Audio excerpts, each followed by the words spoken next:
Hey friends, welcome. We are live from Studio 5 just outside of Ocean City, Maryland. And look at us, well, we're back in the FlySimWare Lear 35 Alpha for the second consecutive stream. That's not the more exciting part. The more exciting part is, look at us. We are in Microsoft Flight Sim 2024 for the second time in 3 streams. And I feel like we're trending toward most of our streams, if not all, but at least most of our flying streams going forward to be in the new sim. Finally, over a year after purchase, starting to feel like it's finally settled in, and of course our add-ons have started to finally port over to 2024 as well. So yeah, I know we were just in this plane the other day, and I was talking about all the things I was still trying to get set up in this sim for it. I did realize eventually that setting the controls through the native menu was not going to really be effective for this plane. And a lot of things in the manual for this plane basically said, hey, look, there's too many switches that don't map cleanly enough in the default binding. So here's a whole bunch of stuff that you're going to need to do to bind these switches to your hardware outside of the sim. And I was like, okay, well, that basically says the same thing I was doing with Flight Sim 2020 for this aircraft, which was using a third-party control mapping service, in that case, FSUIPC7, I would need to do for this sim, which in this case, I have decided to migrate over to SPAD.neXt. I've just heard so many good things about it. It's a little bit easier user interface than FSUIPC7, which, no offense to their creators, they're really, really super smart people and very, very helpful, but their UI is for programmers by programmers. Whereas the interface for SPAD.neXt is very much more intuitive in terms of point on this, click on this, and when you press this, this will happen. Then it's a little picture of a button lights up on your screen, so you know which button you're pushing, and much more easy to work with than FSUIPC7, which, like I said, was a great add-on. I've used it for many years now and on several different platforms to control hardware assignments. But just had heard so many things, so many good things about SPAD.neXt, and so far I can vouch it's a really great little add-on. The other thing that happened was I realized after messing around with SPAD.neXt and doing some test flights, I was like, I had spent all that time looking for that landing analysis program for Flight Sim 2024, because I was like, well, obviously we won't be able to use the same one that we used for Flight Sim 2020. Well, wrong. I don't know why I was even thinking. And it occurred to me, like, vPilot switches back and forth seamlessly between the two sims. And FSUIPC7 and SPAD.neXt both interface to the sim via SimConnect. And SimConnect is common to both versions. And I was like, well, you know what? I bet you G's doesn't even know the difference. It finds the sim running via SimConnect, and it probably doesn't even have a concept of the fact that it's 2024 versus 2020. And I found that is the case. So our landing stats pop up, the one that we've been using for a couple of years now. We will continue to use it. It works fine in this program as well. Finally, in this sim, in this aircraft, I have decided, really, in terms of the landing performance that I've been putting forth in this aircraft has been extremely subpar. But it has to do, as far as I am concerned, with the handling characteristics of the plane at slow speeds, approaching V-approach and VREF. It just sinks. It sinks and sinks and sinks. And in order to keep it from sinking, you have to go really, really nose up, and then you have no ability to see the runway. So for me, it's like, I don't know if that's the way the real plane is or what, but for me, it's like I'm not comfortable flying it in that kind of an attitude, with it falling that uncontrollably with the nose pitched that high. So for me, I'm just literally going to fly. I'm going to calculate the performance, the V-approach, VREF, and I'm adding 15 knots to it. And I don't know if real operators do that or not, or if it's something about the flight model, or if it's just something about my comfort level. I don't know if it's something I'm doing differently than I should be, or if it's the sim isn't accurately representing the plane, or if it's just something that hey, this is how it works, and you just have to fly it the way it's supposed to be flown. I don't know. I'm going to come in a little hotter, and that way it'll come in a little bit more nose down, be a little bit more stable. Obviously, the rollout's going to be that much longer, so we'll have to be ready for that. But yeah, that's what I'm going to do for now is come in about 15 knots faster than what the book values are, and we'll see if that makes things any better. It did in my one test flight that I did in this plane the other night, so we'll see if that holds up. All right, so very exciting stuff. New sim, new version of the plane. Let's get to it. By the way, the other exciting news. We're working on 3 more airports in the Atlanta ARTCC's Pilot Passport Challenge. Oh, we'll come back to that thought in just a moment. Look at that. We've got Jet Pilot Cinnamon here. A 67-month resubscription. So thank you very kindly. What is that? That's 5.5 years plus 1. That's a baker's 5.5 years of subscription to this channel. That's amazing, and thank you for the continued support, JPC. Good to talk to you today, guys. We're working on something fun for the flying club for next month. We'll be revealing probably by the end of this week, so we'll keep that under our hats collectively for now. But we've got a fun event coming up for the club that he and I are putting together for mid-February, so we'll just leave it at that for now. But anyway, so back to what we were talking about. So we are going to knock out 3 more airports in the Atlanta ARTCC's Pilot Passport Challenge. And the way this works, we've been talking about this here in Atlanta. We've been talking about this in Honolulu Control Facility. They have a version of this now, too. You get to the website, ztlartcc.org, and they have, you go to the enrollments, and you can enroll in 1 or more of the lists. There's no reason not to enroll in all of them. And then you get these, what they call passport books. There's the Bug Smasher list. Well, we'll go back here. The Bug Smasher list, many of the smaller airports throughout Georgia, Alabama, South Carolina, North Carolina, and Tennessee. The Corporate Pilot list, which is the business aviator path commonly frequented by charter operators flying private jets and turboprops like we're doing today. And then the Airline Captain path is the one that features airports certified Part 121 rather, which is what you would be familiar with as a commercial air carrier, a passenger air carrier. And cargo too, but primarily a passenger service.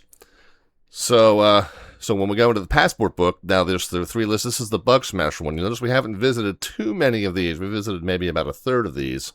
Selma, Alabama is one that is on the list for Bug Smasher, and we're going to visit it tonight, although we're not going to visit it we're going to visit it in a high-performance Bug Smasher, which is not what the intent is, but we've got plenty of runway space at Selma to get this plane in and out of there safely, so we will do that tonight.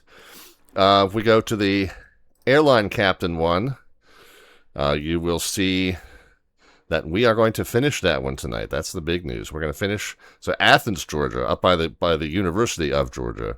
That is the last one on this list. And again, we've done some of them as commercial air carrier flights. We've done a few of them as business jets.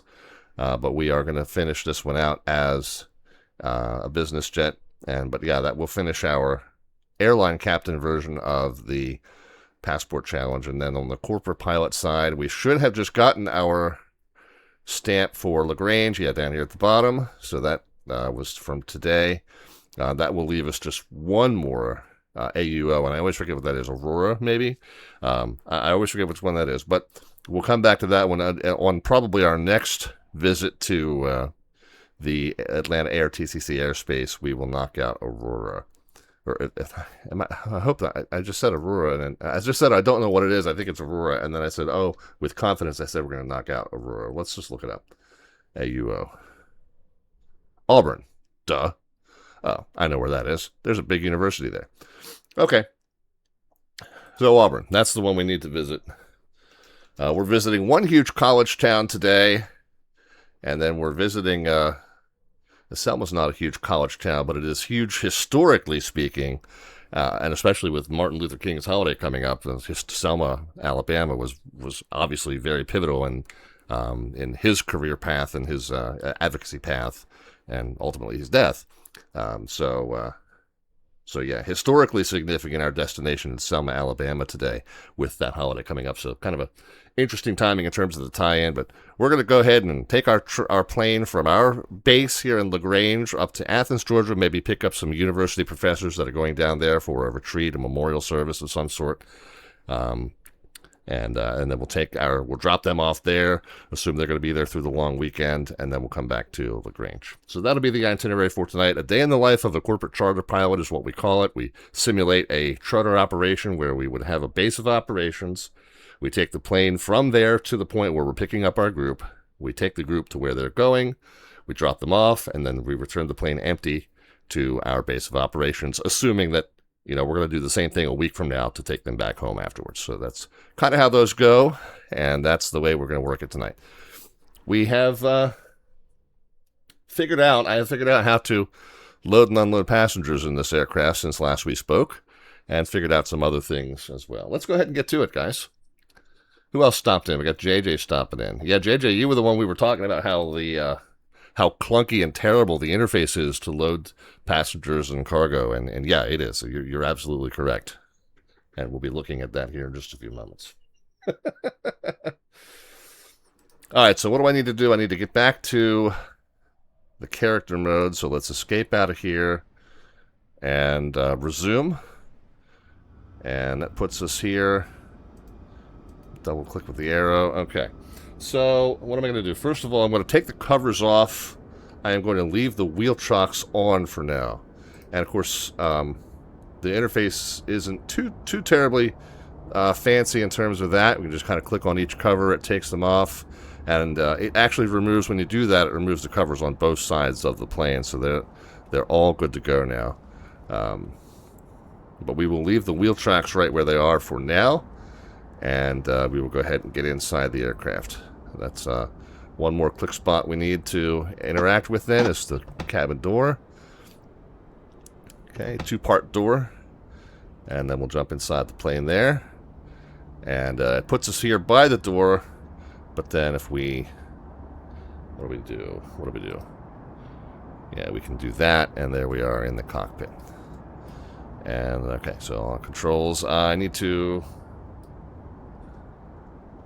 Let's see, so the throttles need to come down, but then the cutoffs need to be engaged. Parking brake should be engaged, and then spoilers there. Okay, so that's all well and good in terms of their starting positions. Just get rid of the yokes just because I need to be able to see stuff. I think all switches and levers are down. And yeah, so we are all set. Oh, I somehow did not leave. I somehow didn't get the flaps stowed last time I used this aircraft, so we'll have to make sure we... when we load into the aircraft, we'll power it up and get the hydraulics running, and then we'll stow the flaps, and then we'll be all good in terms of our starting process. Okay, so the cabin door, enter aircraft. Let's go to the tablet. Let's look at the Lear 35 options. There we are. Let's go to the utilities page, and let's get the GPU on.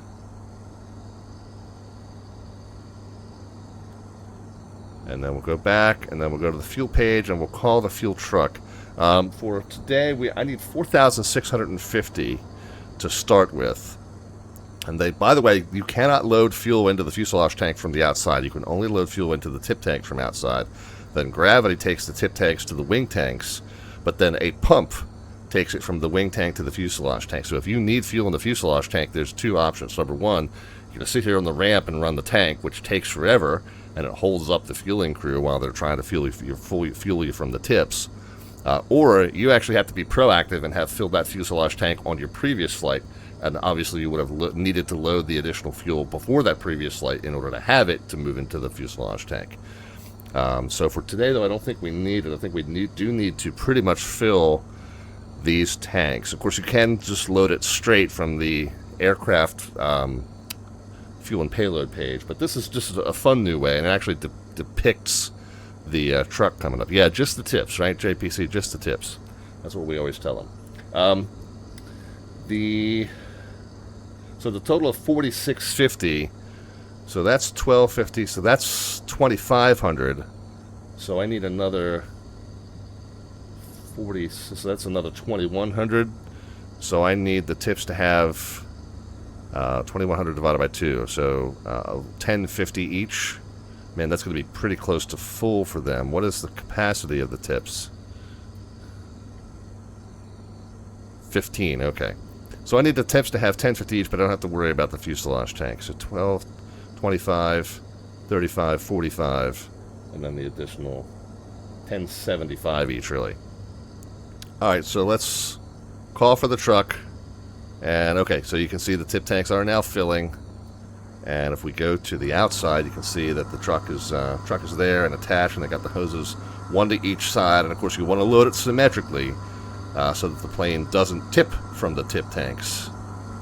But that's neat to show the fuel truck coming up with the hoses going to either side. Yeah, and that's really, those are the only two places you can fuel on this aircraft. When you stop fueling the tips, by the way, if you don't have full wing tanks, once these get above 600, you disconnect the fuel truck, you don't even have anything powered up yet. Gravity will start moving the fuel from the tip tanks if it's over 600 into the wing tanks. And that is accurately modeled here. So you'll see, like, even after you dismiss the fuel truck and you haven't powered up anything yet, you'll see fuel moving around.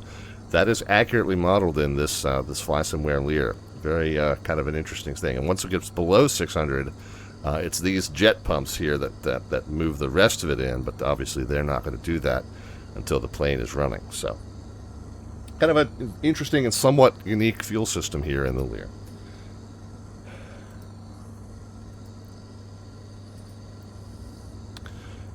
So what do we need? We need 1075 in each. I'm gonna,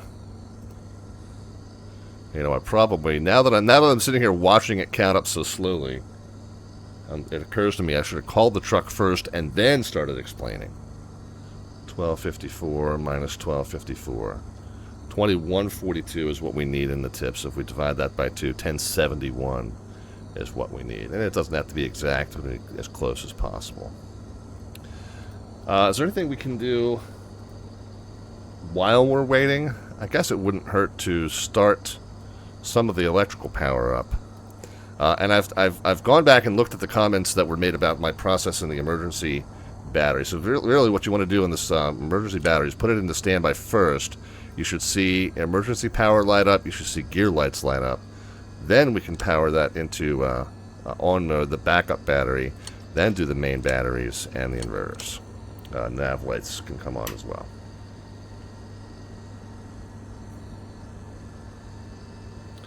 Avionics master can come on.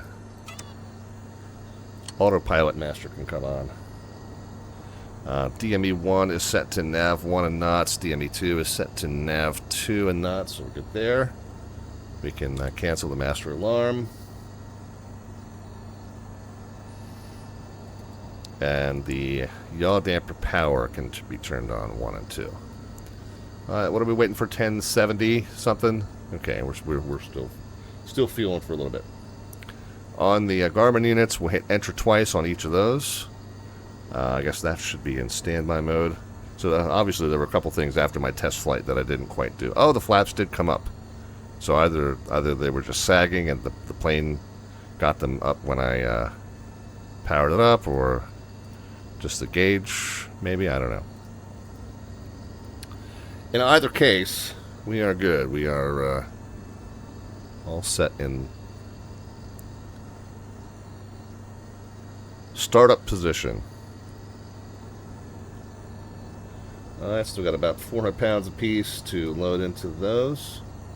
No VATSIM air traffic control coverage on, by the way, at the moment in Atlanta, but they are typically one of the busier facilities. Of course, they've got their big Friday Night Ops event coming up this Friday. Oh, by the way, I guess one thing I'll let you know, we've got 2 air traffic control streams coming up for you back-to-back the rest of this week, Wednesday night and Friday night. Wednesday night, actually, let me go ahead and get this up for you on the screen. So Wednesday night, yeah, so this is our event coming up on Wednesday, the Winter Capital Handoff. We are featuring Raleigh-Durham and Washington National, so we're doing a crossfire between Raleigh's capital and the nation's capital, staffing up these 2 airports. I will be working the feeder approach for Raleigh, and I think that means I'll be working both sides, east side and west side feeder, with one other person working finals. So that should mean, regardless of which direction you come into Raleigh, you'll end up talking to me at some point. I may have departures as well. If it gets super busy, we may split it differently, or we might have to get another person in to help us out, but we'll see how it goes. But I should have at least to start with, I should have both of the feeder sectors, east and west, coming into, and then I may have departures coming out of Raleigh. So that'll be the plan for Wednesday. For Friday, it is the Atlanta ARTCC's. Well, it's that one there, but we'll go to under Pilot Tools Events Calendar if you want to see all this stuff. So this is their tribute to Martin Luther King happening on Friday night. They're featuring the Atlanta airport to represent his birthplace, where they call it Honoring the Dream, and they will be staffed up for the normal 4-hour Friday night ops event. For that one, I don't yet know what I'm working, but typically in an Atlanta event, I would be either working that Chesapeake sector up near Baltimore, or I would be working Raleigh again. So it might be Raleigh back-to-back, 2 streams, we'll see. I'll let you know, but it should be Raleigh Approach feeder, east and west, for this coming Wednesday. We're getting close there. So another few pounds in each side, and then we'll go ahead and rock and roll. I'm going to go ahead and get the range knocked down here. And on this side, we'll go over to the flight plan page. We'll actually, out of that, and go to the nav data page, but flight plan page for now, as we'll get ready to be putting our flight plan in for leg number 1. We could be working on that, but we're getting close to fuel here, so we will go ahead and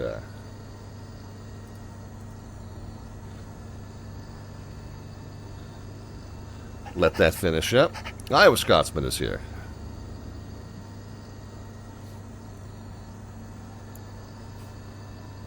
Alright, so if it's, this one's about 18 behind, so it's, yeah, a difference of plus or minus 9. So if we get this to about 1080, this to about 1060, then we're good. And again, it doesn't have to be exact.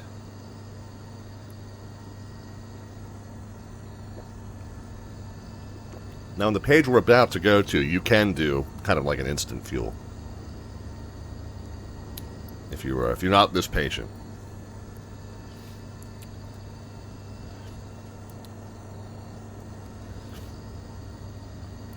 Alright, let's go ahead and end the fuel service. There we go. Very, very, very close enough. Alright, so let's go back. Let's go to the apps grid. Let's go to aircraft. Let's go to flight performances. Let's go to mass and balance. So this is the page, and it's very, very clunky. These are going to auto-populate with the pilot and captain and first officer. These are your passenger positions, 1, 2, 3, 4, 5, 6, 7, 8. And then you'll have cargo positions. If you come up here to the cargo, then you'll have those you can load. So for right now, as we're deadheading to the pickup point, we're not going to have any passengers. We're not going to have any cargo. I guess we can type that there. I got to be careful when I type numbers, because the numpad numbers are my view commands, and I was very frustrated trying to figure out how to type these numbers without moving views. I just have to use the regular number row. When you do that, though, it does say it's a preview of your aircraft seats. They've not been loaded yet. So once you enter on these 2 pages what you want loaded, then you can load aircraft, load immediately, and the loading of the aircraft was successful. You could do the same thing with fuel, but we already did that, and everything there is good. So, yeah, we're good there. Go back to and go to the apps grid again, and we'll go back to the Lear options, and we're good with that for now. Let's go ahead and retrieve and ATIS information. So Chicago, Jackson, Memphis. No, okay, so we still don't have anyone here. METAR. Okay, where are we? LGC. So wind is calm, 10 statute miles clear, 30-33, and temperature is 3. So because wind is calm, we kind of have our choice of departure runway. 30-33, I'll set on the altimeters, 3 of them. A lot of this looks very familiar from the last time we flew this. Not too much of it has changed in terms of the actual aircraft itself. my hardware control setup is a little bit different. A couple of improvements that I was able to make with SPAD.neXt that I couldn't figure out with FSUIPC. And then there's a couple things I have not figured out. For some reason, none of my external light bindings are working. Actually, the landing and taxi lights are, because those are custom.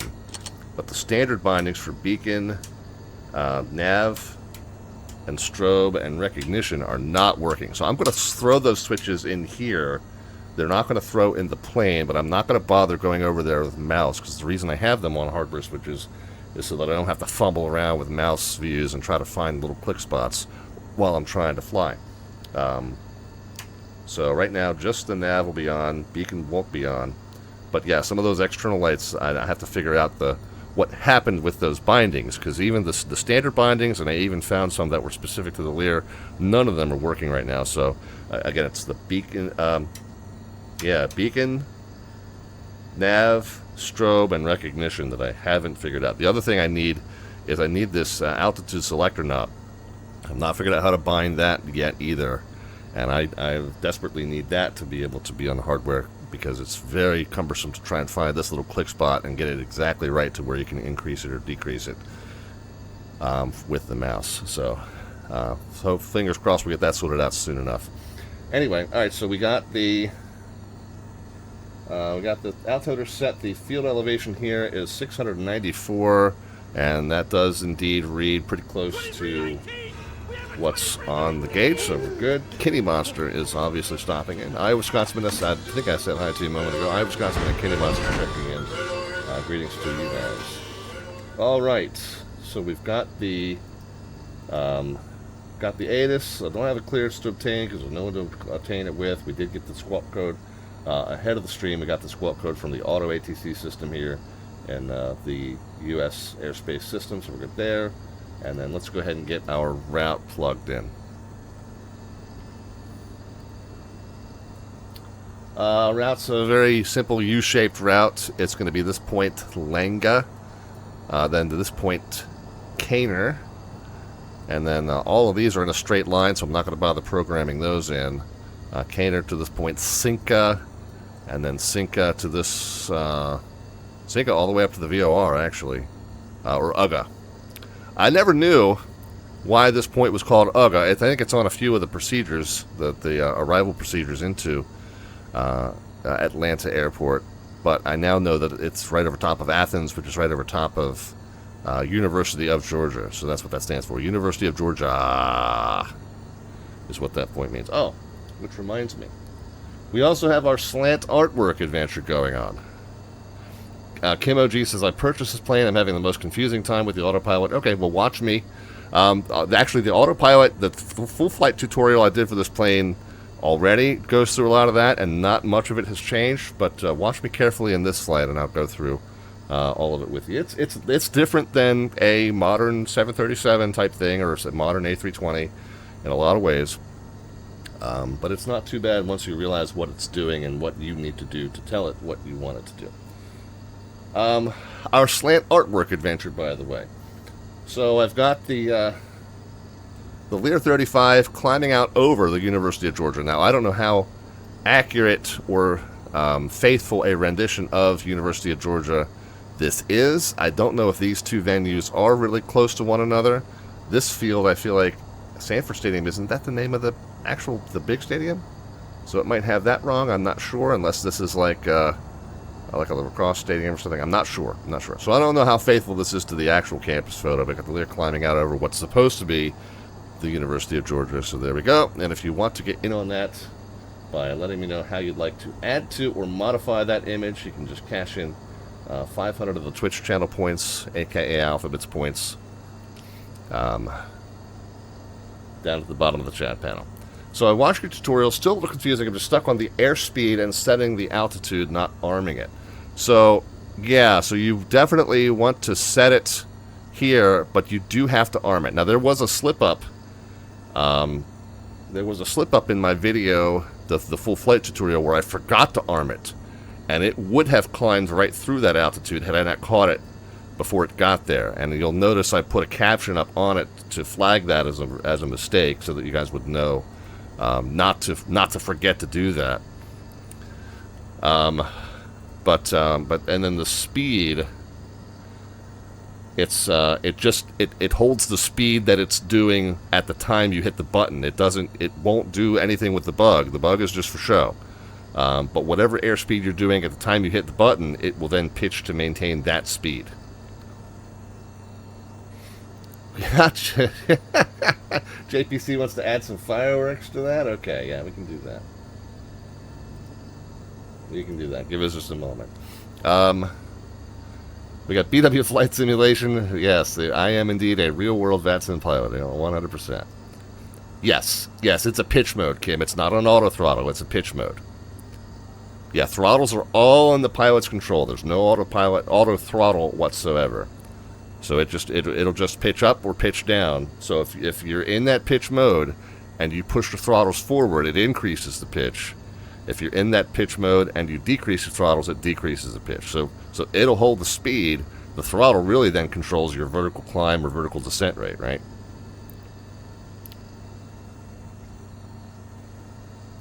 Alright, let's JPC, let's get the fireworks going here.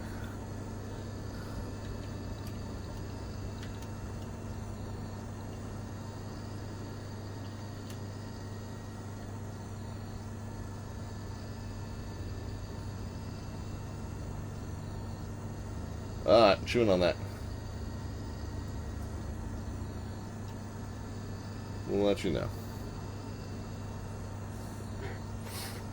CB says, how's the weather in Boston? We changed up the weather in Boston held up.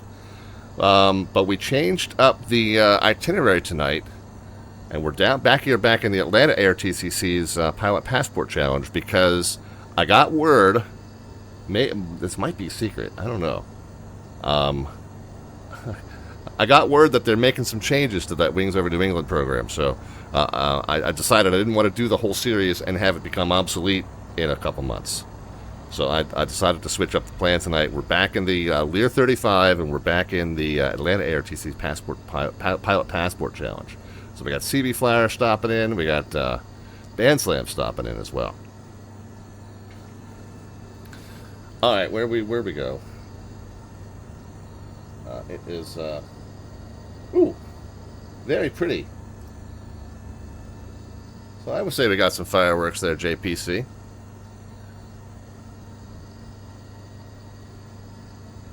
Everybody else wants to get on the Slants artwork adventure. 500 of those Twitch channel points down at the bottom of the chat panel will allow you to suggest an addition or modification to that image. All right, where do we leave off? I need to get the. We were talking about the route. Yeah. All right, so our route is going to there's no departure procedure, so it's just going to be Langa.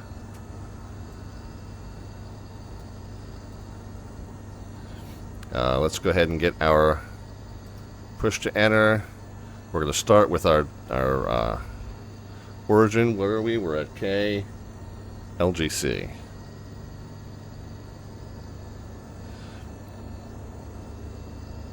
And we found out that we can actually type these. Was it Papa Charlie? I forget who it was that told us in that last stream. But the interface for typing is so cumbersome that it's just easier to do the knob. Langa, L-A-N-G-A.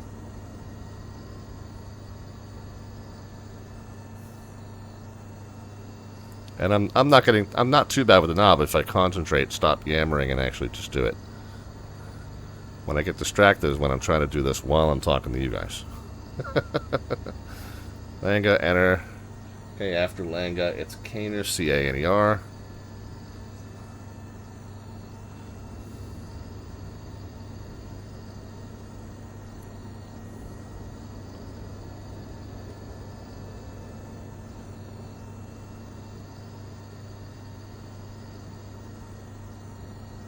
Yeah, see, I was thinking about being airborne by about 3 minutes from now, but I'm spinning the yammering on so much.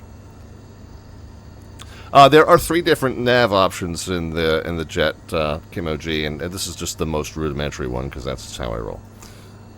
So Langa and then Kahner, and then we're going north and east to the point Sinca, S-I-N-C-A.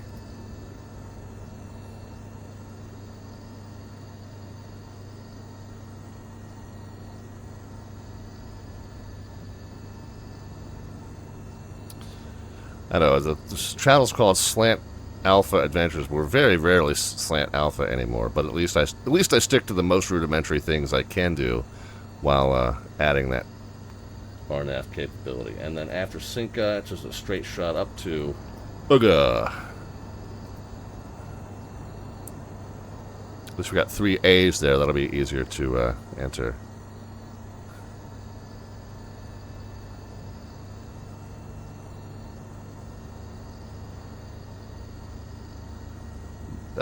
Yeah, made a liar out of me.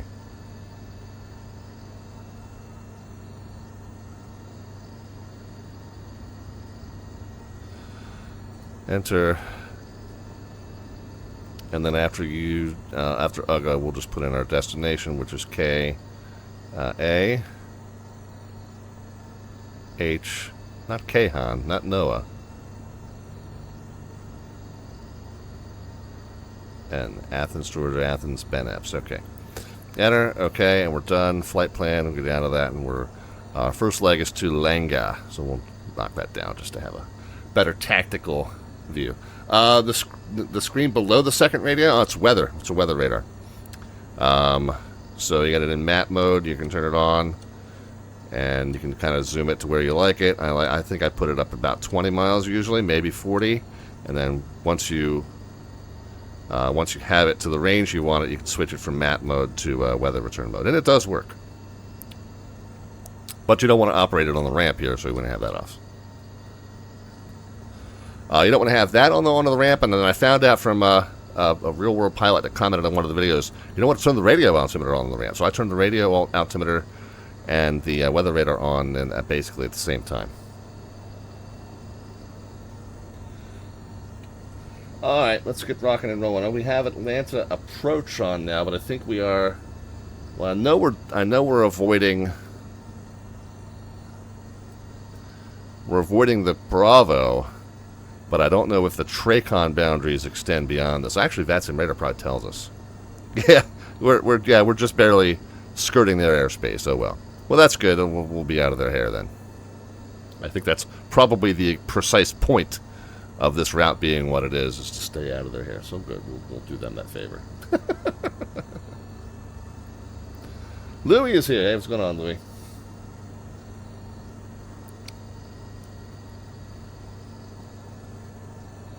Alright, where we leave off. So nav equipment, autopilot route. Initial altitude, I'm guessing at our initial climb clearance would be 5,000. See if we push it. Oh, wait a minute. No, we want to push it and put it to an even 1,000. And then push it, and then it operates just as thousands. Okay. So that's there.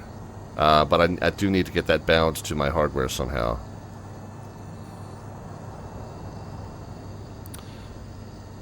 CB's doing a monitoring session, so I'm at LaGrange. I'm headed up to Athens, but I think according to VATSIM radar, I'm skirting the outside of the boundary the entire way.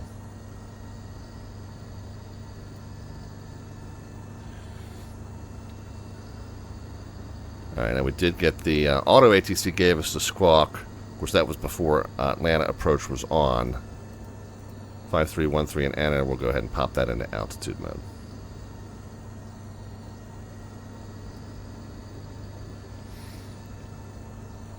Oh, covers Athens and Macon and Columbus. Okay, well. Should I ring up just to be sure? I'll ring up just to be sure.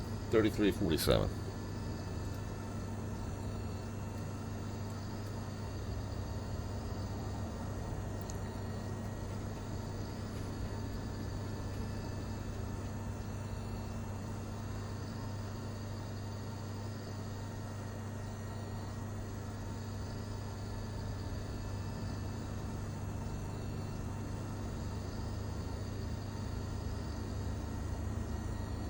Delta 395, turn right, heading 250, accepting localizer 26 right, when able, report to field and site. Okay. Heading 250, accepting localizer. So we'll give him a call. 395.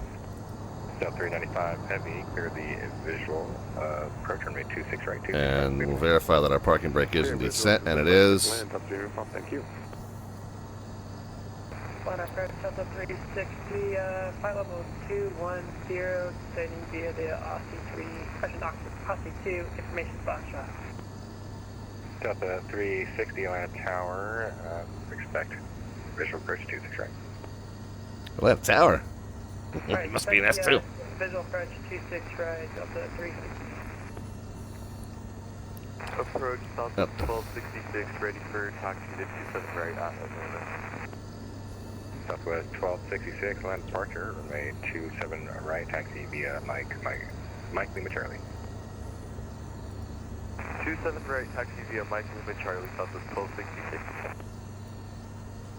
Approach Learjet 514 Delta Victor's on the ground at LaGrange. Are you covering that? Yes, I am. Stand by. When able, IFR clearance to Athens.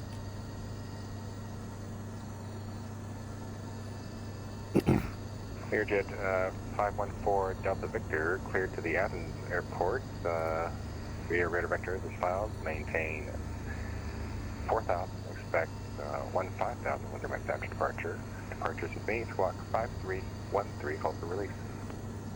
Cleared to Athens, radar vectors is filed, maintain 4,000, expect 15,010, departure with you, 5313, hold for release, 514 Delta Victor.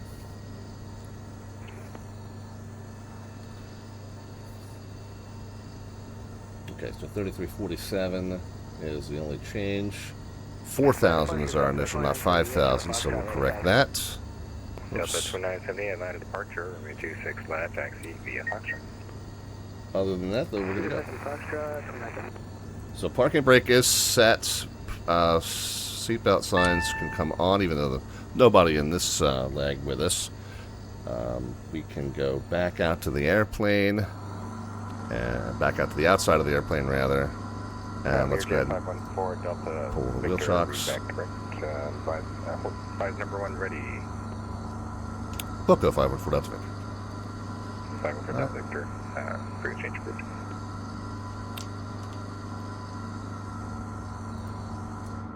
Okay, so we'll pull the wheel chocks back into the aircraft.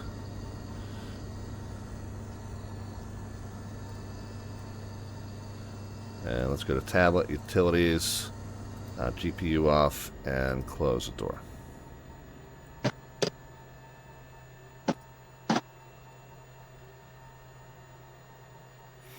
Okay, door warning went out up there as well.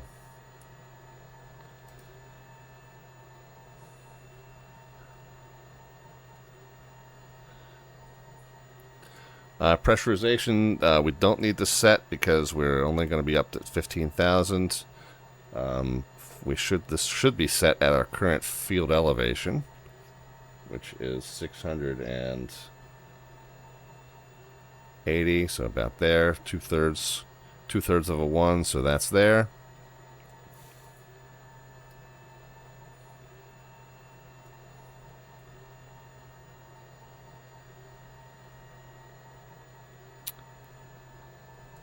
We'll run back to performance takeoff. Yeah, we are going to do flaps 8. Let us do a sync from sim. It's going to fill in all those values for us and calculate our takeoff numbers.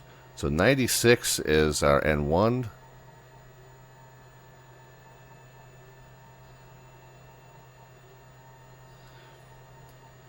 .116 is V1. So right there. We're going to rotate at 130. V2's 133, which we'll note. Normally 3 knots above via rotate. But assuming everything goes well, we still got 2 working engines, we'll pitch to 163. And we're going to need 3,400 feet, and we got plenty. Runway 31 here has 6,500.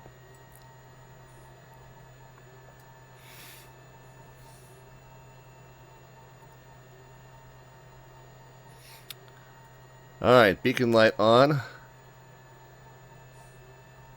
Southwest 1266, right after football, runway 27 right, clear for takeoff.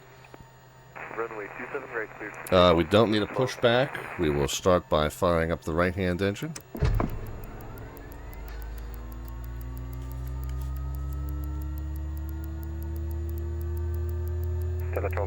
turn left heading 360. 13% in. We'll go ahead and get this out of cutoff.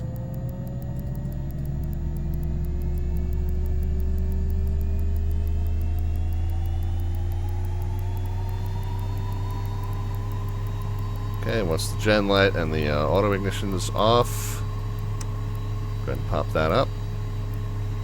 Once the engine stabilizes, we'll go ahead and get the number 1 going.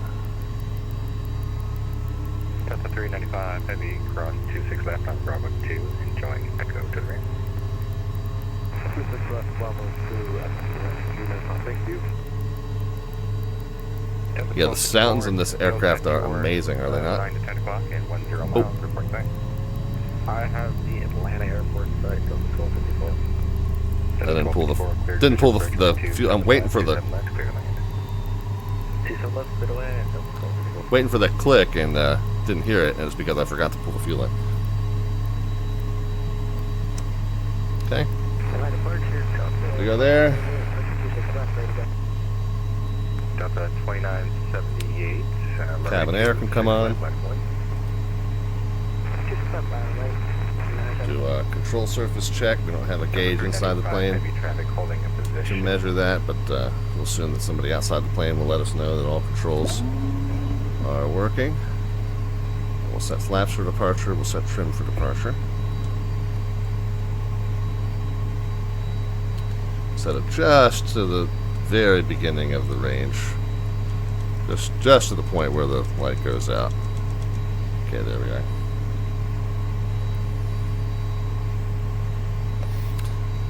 Alright, and we're ready to taxi. 2978 RNAV to MPAS for 26 left for takeoff.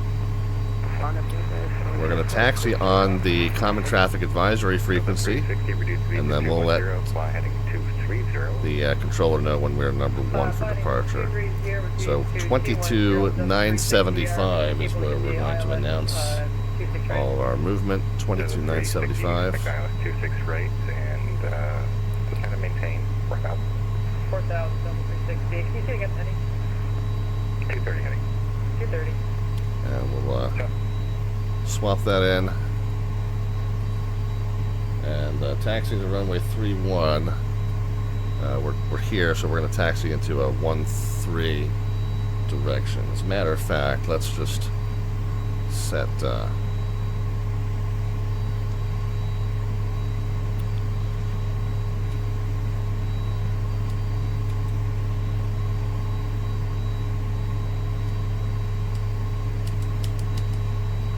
okay, so there's our arrow now set to a 3-1. So we know we're going to taxi at a 1-3. Oh, and let's get the nose wheel steering. I always forget that.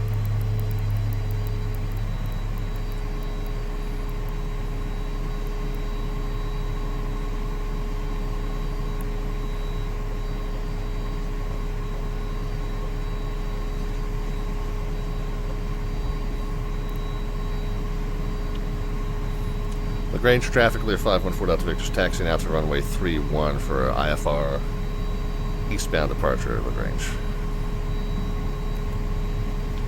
Alright, now there's a bunch of warning lights still on.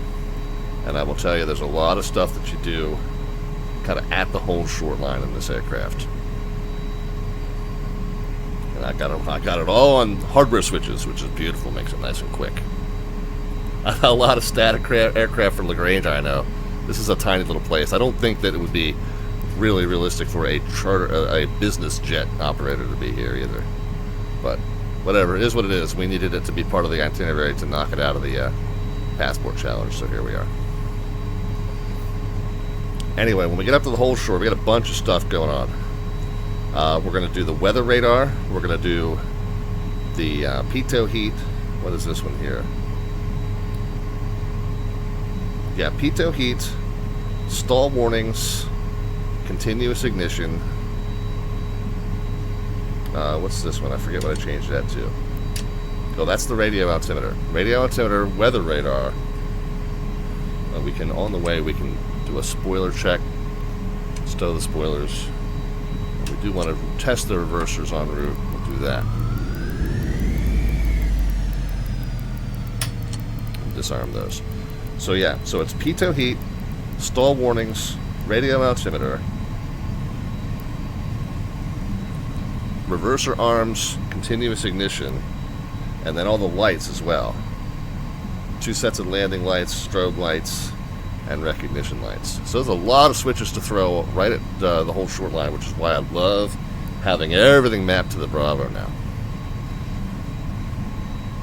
Alright, let's go back and advise approach from number 1 for departure. Approach Lear 514 Delta Victor at LaGrange, we're number 1 for departure. Last calling and last again. Lear 514 Delta Victor at LaGrange, number 1.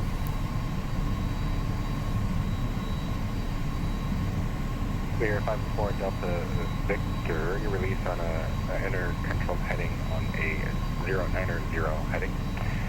Current void in 5 minutes, just on off the side, advise intentions no later than 10 minutes. Free exchange approved. Alright, we're released and 090 heading. Frequency change approved. We'll call you airborne. Lear 514 Delta Victor. Delta 1254 crossing. Okay, so we're departing 3-1, but we're entering controlled airspace heading 090, so we got that right turn dialed in to the autopilot. Let's go ahead and get all that stuff mentioned earlier. So weather radar, pitot, stall warnings, a radio altimeter, reversers armed, continuous ignition, and we're going to take the runway, landing lights, recognition lights. All those switches, bunch of switches. Switches, bitches. Bitches get switches. LaGrange traffic, Lear 514 Delta Victor is departing runway 31. It's going to be a right downwind departure, LaGrange.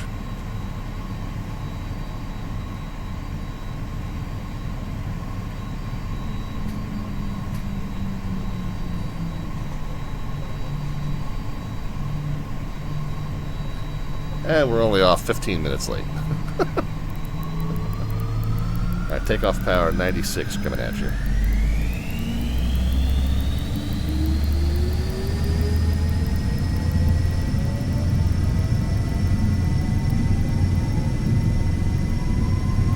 Okay, pretty close, 96.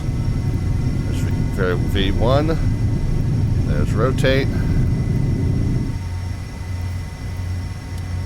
Pitch up to the flap retraction speed, and then pretty immediately get the engines back down. Autopilot on. Arm the altitude and the heading. I forgot to do that. LaGrange traffic, Lear 514 Delta Victor is clear of the runway 31 and right-hand turn out IFR eastbound, LaGrange. Okay, gear.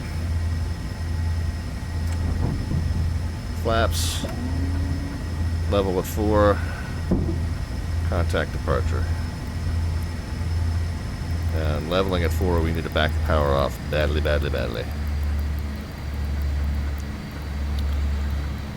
Approach Lear 514 Delta Victor is airborne LaGrange, heading 090 and 4000. Lear 4 Delta Victor ident, climb maintain 15000. Ident and 15000, 514 Delta Victor.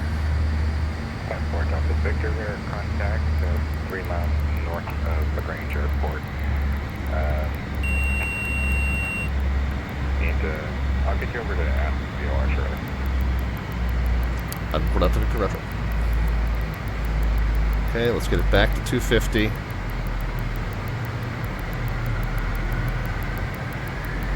Alright, and then let's get the altitude selected and speed mode, and then we'll pitch back up to, we'll power back up to climb power.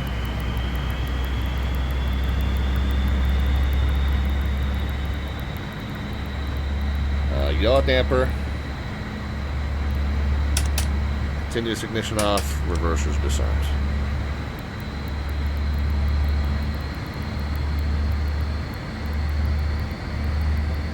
Oh yeah, yeah. She's got superpower. You got to be really quick on backing off the power if you're leveling off.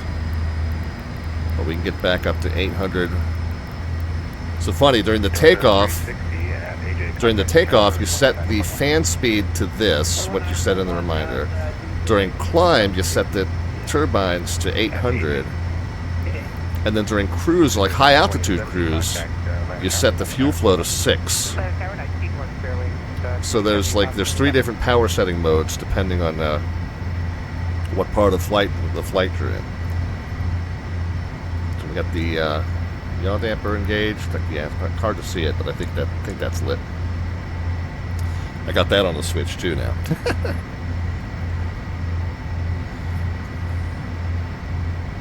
Should put that over there actually.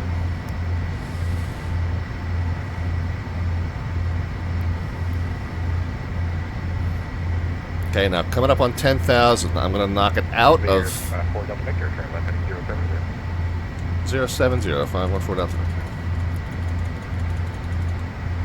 Okay, through 10,000, let's go forward-facing lights off. Let's knock it out of speed mode. Let's manually pitch down. Let's pick up 270 knots.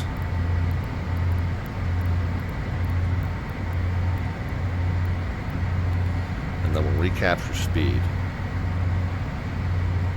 So let's give it another 10. Recapture speed.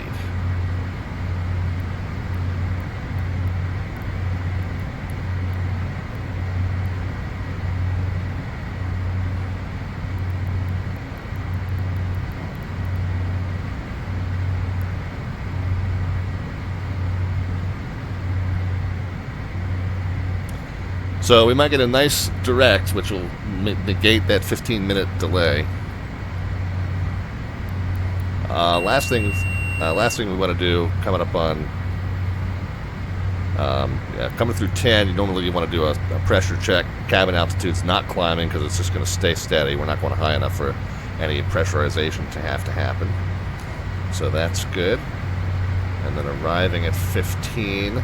So this is ordinarily at higher altitude. This is where you'd go to the fuel flow and set it to about 600 per side. But here, we're just going to back the temps off to about 750 or so, 750, 740. Should see it settle into about 310 or 320 indicated.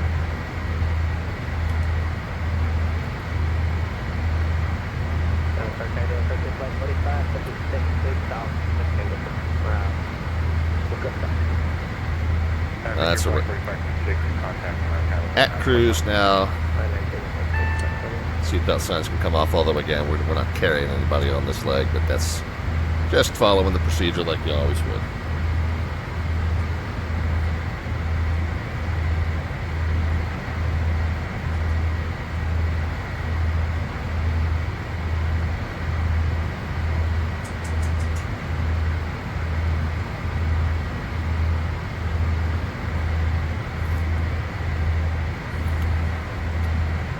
Let's start preparing for our arrival then, if we are going to get this massive shortcut.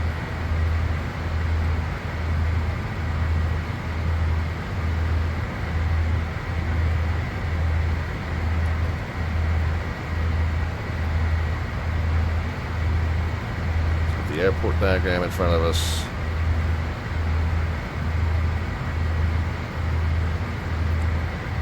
So it looks like they're main runways are 9 and 27. Are we able to take that? That's 4,000 feet there. We probably could squeeze in on that, but wouldn't be ideal. Much rather have 9 or 27. What's the weather situation there? No ATIS information to speak of, but we can KAHN. Wind calm there, so we can take whichever. 3031 is the altimeter. We'll go ahead and get that preset over here on the standby.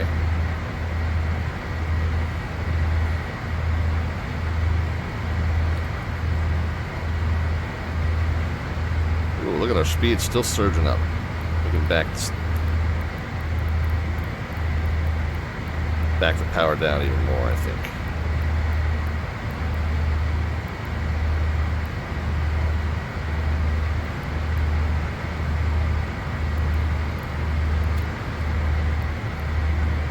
I don't know what it said, CB. I typed AHN. I don't know what I said, but I typed AHN. Radar contact on containment 4000. 514,000, bearing 2070.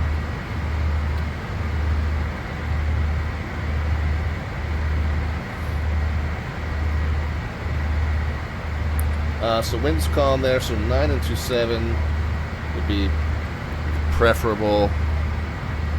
They got an ILS to 27, so that seems like it might be their primary arrival runway, all things being equal.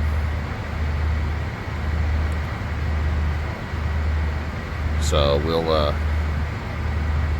get that loaded in, and then it looks like also visual conditions might be prevailing there. So we'll load it into the box as though we're doing the ILS.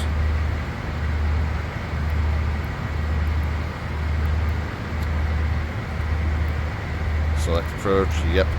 ILS 27, yep. What are we going to do? For purposes of loading it into the box, let's do it Victor, from... with a note that Athens, with their approach from. we have the weather at Athens, and if the visual 27 works for you, it works for us. We are 4 Delta Victor, roger. Don't forget that we're not the Athens. We're still stamped at this time. So expect to be visual 514 roger. Okay. Load, and yes, it's reminding us that even though we're loading it into this device, we do still have to fly it via the analog instruments. Oh, I was typing the vPilot command into Twitch. 4 Delta Victor, Athens Tower is closed to next route. Get you on the vision for 2 seconds. 514 Delta Victor, roger. Okay, so basically what he's saying is it's a towered field, but they're simulating that the tower is not staffed at this time.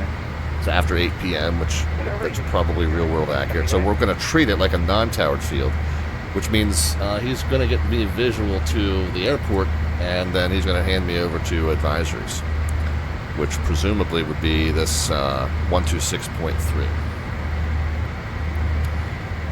So at that point,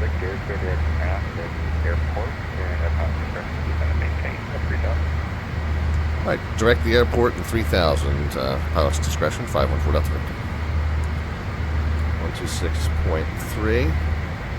Today approach, Delta 1541 is descending by GNX 402, waypoint 1. So let's do this. Cursor. Direct. Enter, and nav.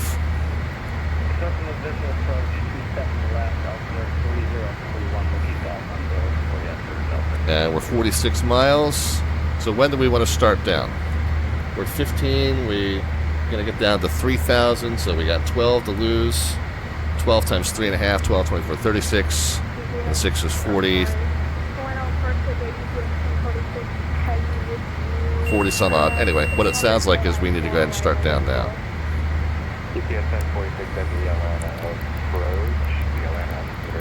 So let's plan for a 280 knot descent.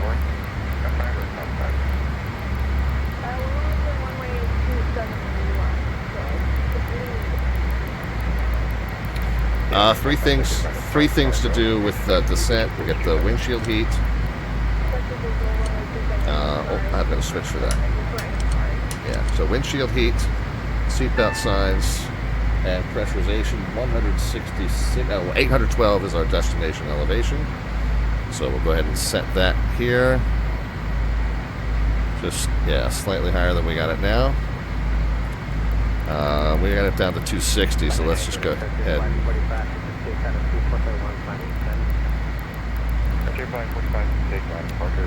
So I'm going to try and capture 280 on the way down. We got it down to 260, but that's fine. It's a pretty short flight.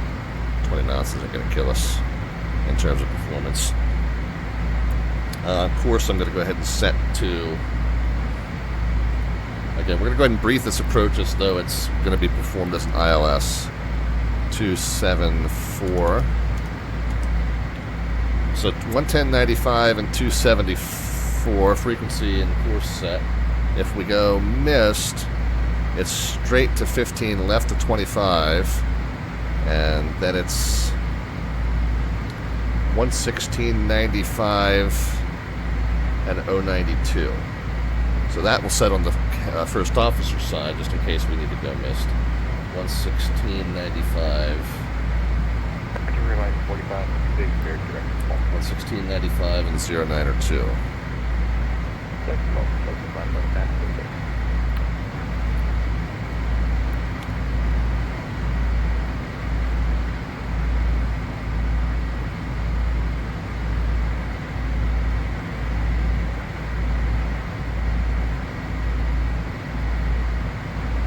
Oh, I need to add, this is a new gauge here. I need to add a step to adjust the cabin temperature, so we'll do that. We'll adjust my flow list accordingly. Alright, so approach frequency and course set, missed approach frequency and course set minimums are going to be 200 above ground level, 1013. We're going to have to say 1100, and we can't round down, we can round up. We're going to say 1100 round figures. For 200 above ground level, I'm going to set the alerter to 350, just to account for any possible difference in terrain elevation between the missed approach point and the threshold. We're really bound by the barometric altitude minimums, so that this alerter is just serving as an audible reminder. It's not really what we're bound to in terms of the minimum, so that's why I kind of buffer it by a little bit. Make sure that it's going to sound before that barometric minimum. I'm going to pull the throttle down just a little bit to increase the descent rate. Again, it's going to hold that 260, so if I want to descend faster, all I got to do is just pull the throttles down a little bit.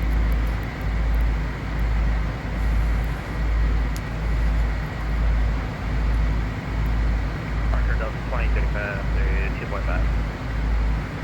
Delta 2035, when Archer radar contact communicating 4,000. 1,000, Delta 2035. Delta 1541, fly heading 330. Fly heading 330, Delta 1541.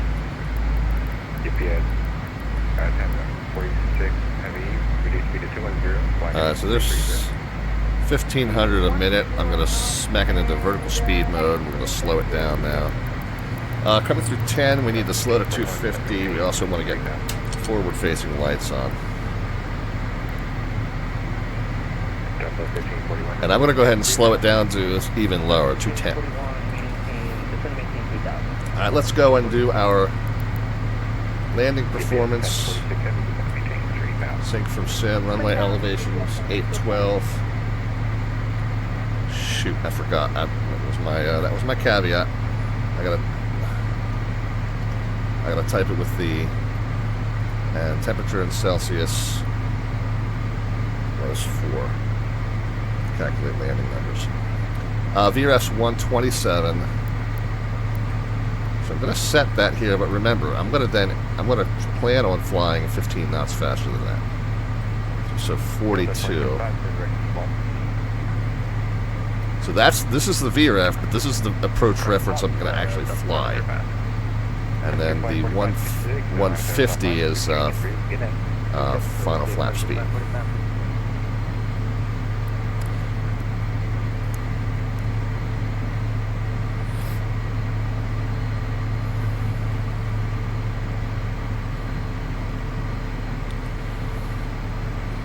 Alright, approach frequency and course set, missed approach frequency and course set, missed approach.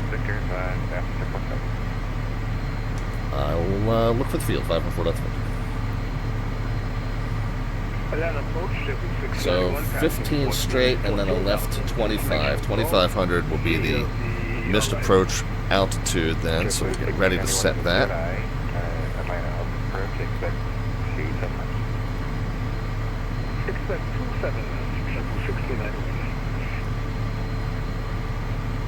Visibility not a factor. Wind is calm. And if we make it down successfully, don't have a taxi diagram there, so I have no idea which way the turn off is going to be. Oh wait, do we have? Yeah, we do. Right hand turn off if we make it down successfully.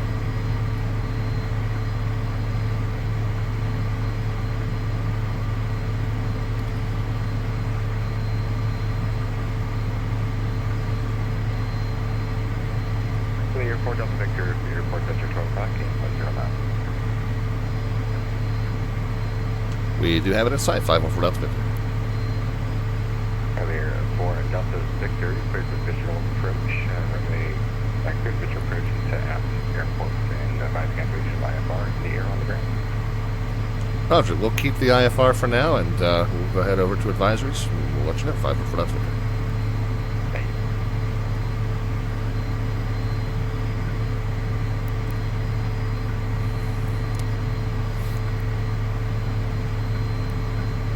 Athens traffic, Learjet 514 Delta Victor, 7 miles south, 5,700 descending. We're going to enter a left downwind for runway 27, full stop Athens.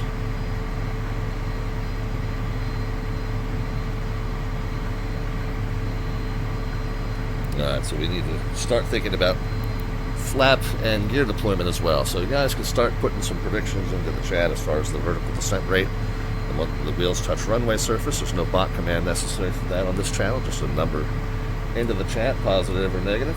We'll know that you need a descent rate with or without that line of sight. And the closest predictor is going to get an automatic entry into our monthly landing rate raffle, next to be pulled on January the 31st.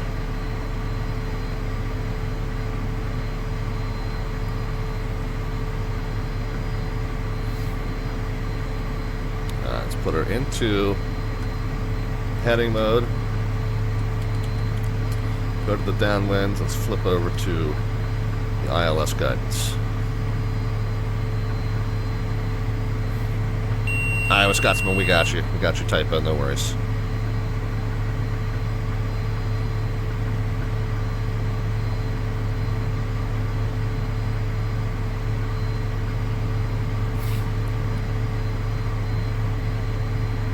Alright, I am going to take it out of vertical speed mode. Yeah, I know, right?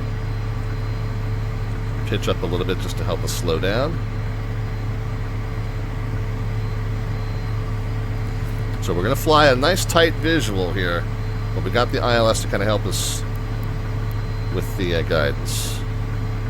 Oh, and it's leveling us off. I want to take it out of altitude hold. And what do we say? Missed approach was 2,500, so we're going to go ahead and get that set. Alright, let's go. Reversers armed, continuous ignition.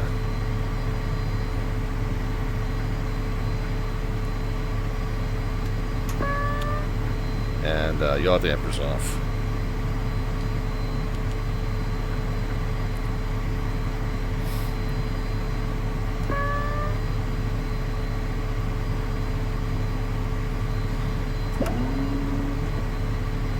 Below 200, flaps 1. Gear can come out any time.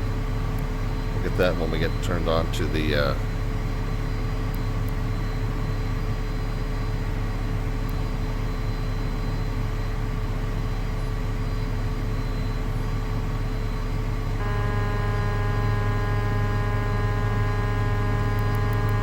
it doesn't like that I don't have the gear out.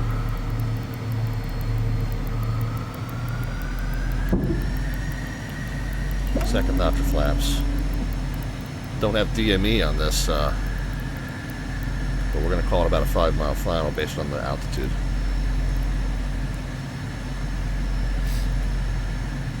Athens traffic, Lear 514 Delta Victor. It's on about a 5-mile left base to final Athens. Alright, final notch of flaps can come in.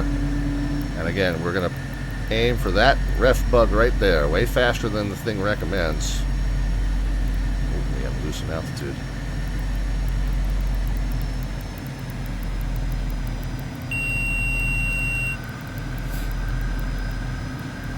And let's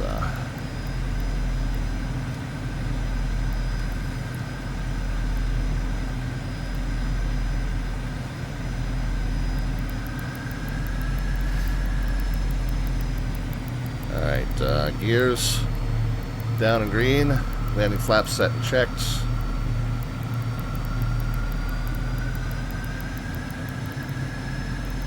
Straight to 15, left to 25 if we go missed. Right hand turn off if we make it down successfully.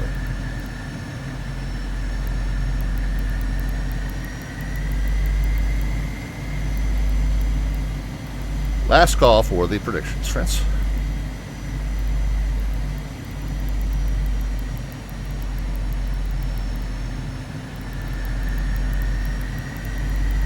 Yeah, see, even at this speed, I got to put the runway right at the bottom of my viewpoint in order to keep glide slope.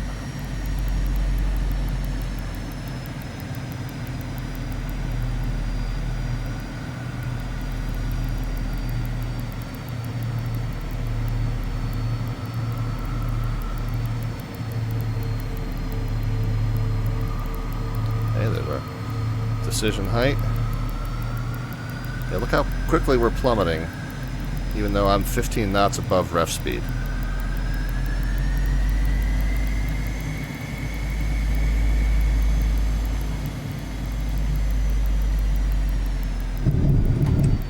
Yeah, that felt a lot better. It doesn't seem like it was by the book at all, but it sure felt a lot better.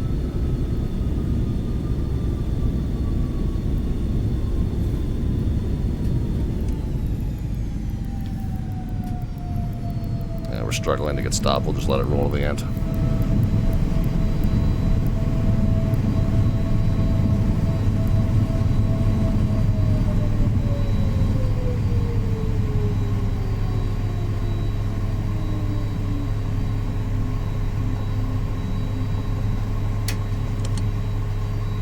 Got a windshield overheat warning, so I'm going to turn the windshield heater off. Athens traffic clear, Jet 514 up to Victor's clear, runway 27, Athens. Flaps stowed, spoilers stowed. Recognition lights will leave on because that's basically our taxi lights. Strobes off, landing lights off. Continuous ignition, reversers, pitot, stall warnings, and radio altimeter and weather radar all come off.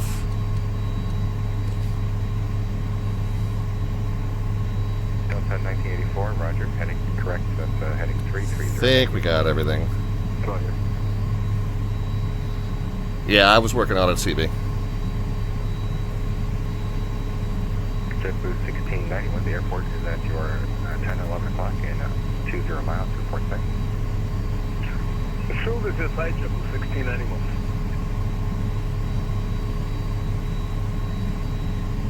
Approach Lear 514 Delta Victor. We're down safely at Athens. Cancel IFR.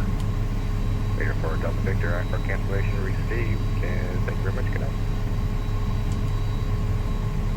And approach JetBlue 1691 has the field. All right, back over to CTAF. Uh-oh, are we about to drive into a construction zone here? Yeah, I think we're going to have to make the left turn, which is fine because this is the beginning of the ramp area anyway. Yeah, the map depicts this as going all the way up to the other side, but it looks like CB, you were saying that there might be some stuff that's not yet depicted in the scenery, and it looks like that's the case. Alright, let's just make sure that I did everything on the taxi and reversers, flaps, and spoilers. Windscreen, pitot, stall warnings, since this is all the switch, which is why I love it. And then the weather radar is the only other one. And the yaw damper I already did.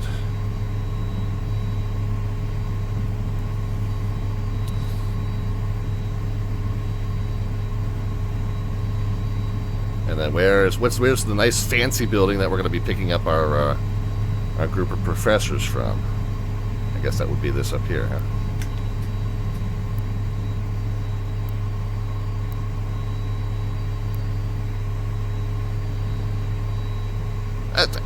Excuse me. I was here first.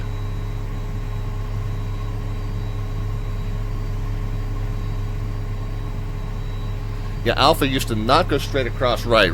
Yeah, that's what it looked like here from the... But it looked like, even from here, from the scenery image, it looked like it was under construction, so...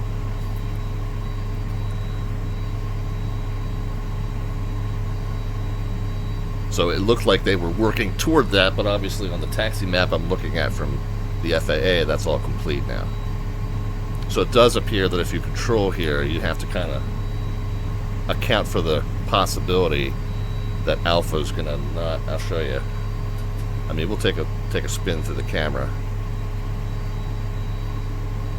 in a moment. Let's get the parking brake engaged.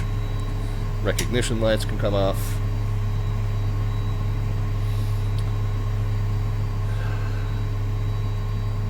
Cabin air, engine gens,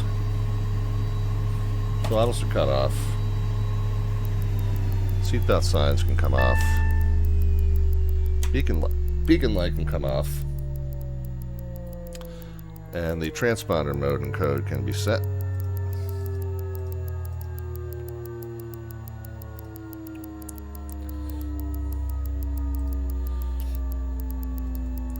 Let's go back.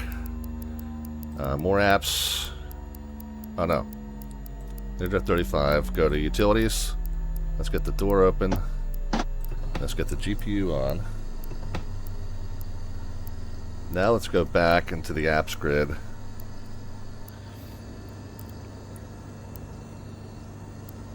And the aircraft and flight performance and mass imbalance.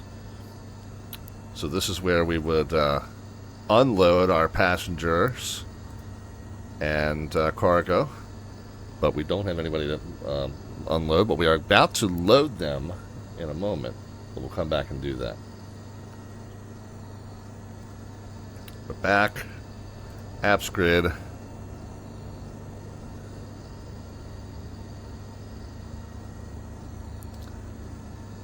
and fuel page. So you can see we burn from the wing tanks, but the tip tank fuel automatically replaces it. Alright, so let's first check on my predictions.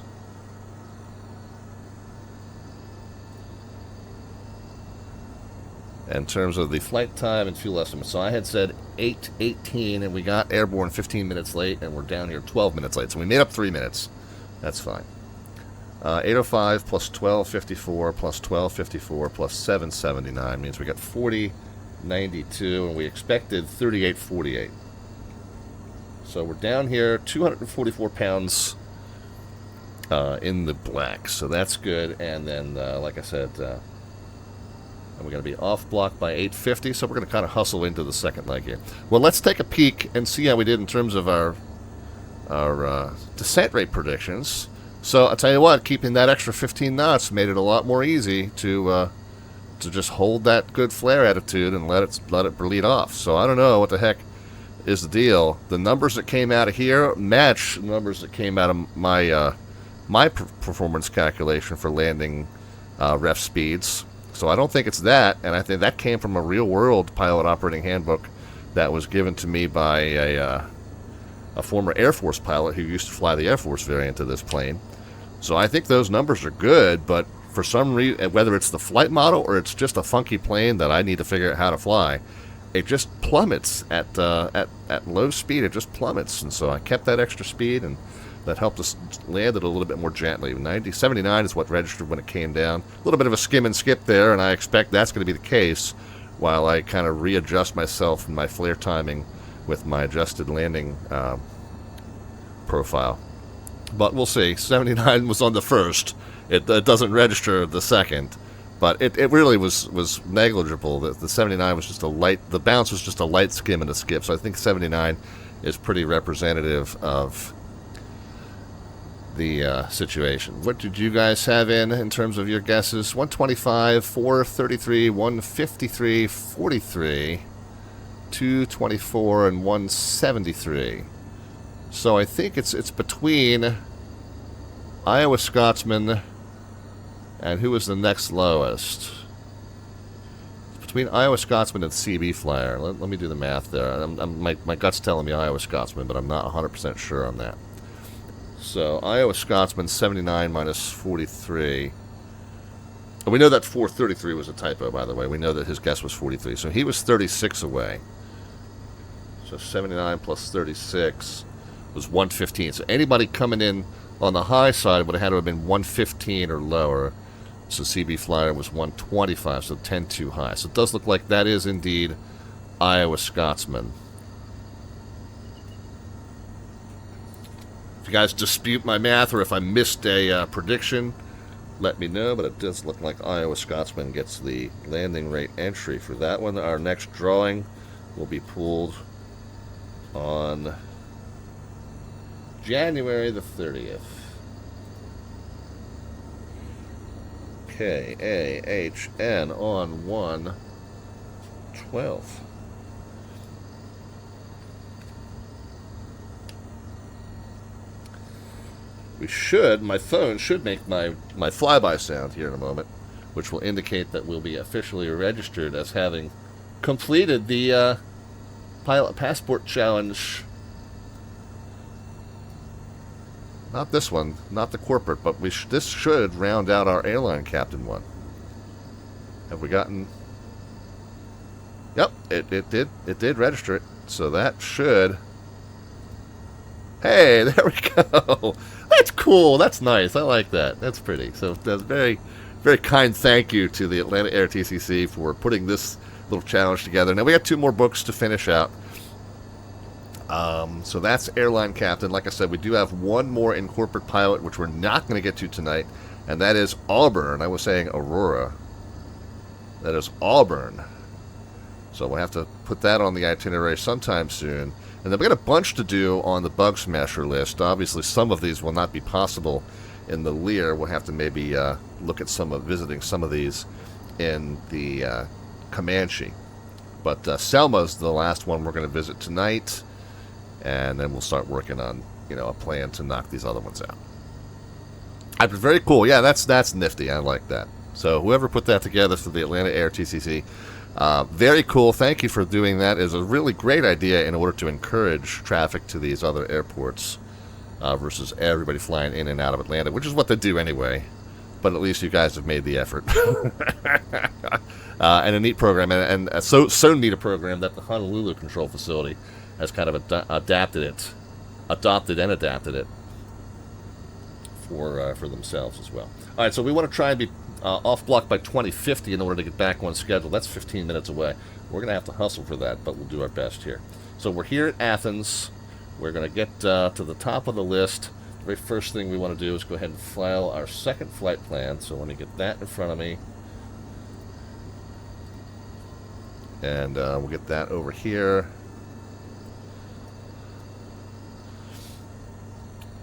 And we'll get that opened up there.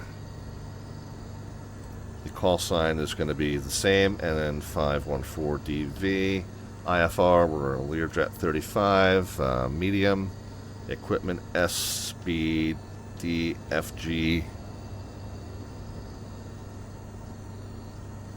RWI, I almost had it by memory. We got departure KAHN. Off block is going to be 0150 if we can help ourselves. 30,000. A little bit of a longer flight, not that long. 480, no, we're not going to go 480. We're going to be going probably 380. Arriving at Selma. Alternate Montgomery. En route time, just 48 minutes. 0308 left in tanks. Daha. Tango 224. Montgomery. Wonder what that could possibly stand for. Daha 224 Montgomery. Let's put on a performance of Charlie. And then twitch.tv/slant alpha adventures. File it. And slug it away. Let's show you what it looks like. Bring this over here. And let's put it into here. KAHN-KSEM. And a what was it, 224? Tango 224 Mug Marie. So they were departing to the south, almost kind of back the same way we came. World low altitude routes. Oops, and I made a little bit of a boo-boo there. I filed 30,000 on a low altitude route.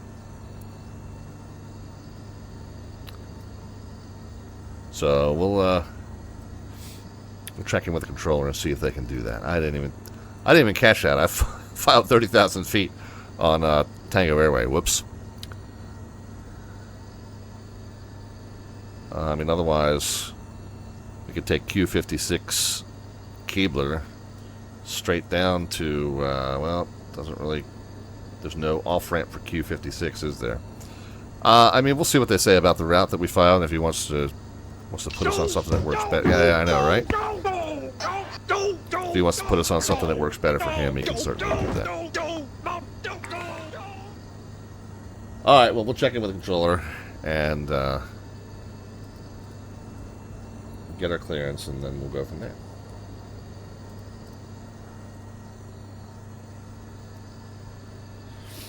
In the meantime, let's go ahead and start loading up, shall we? Let's go back.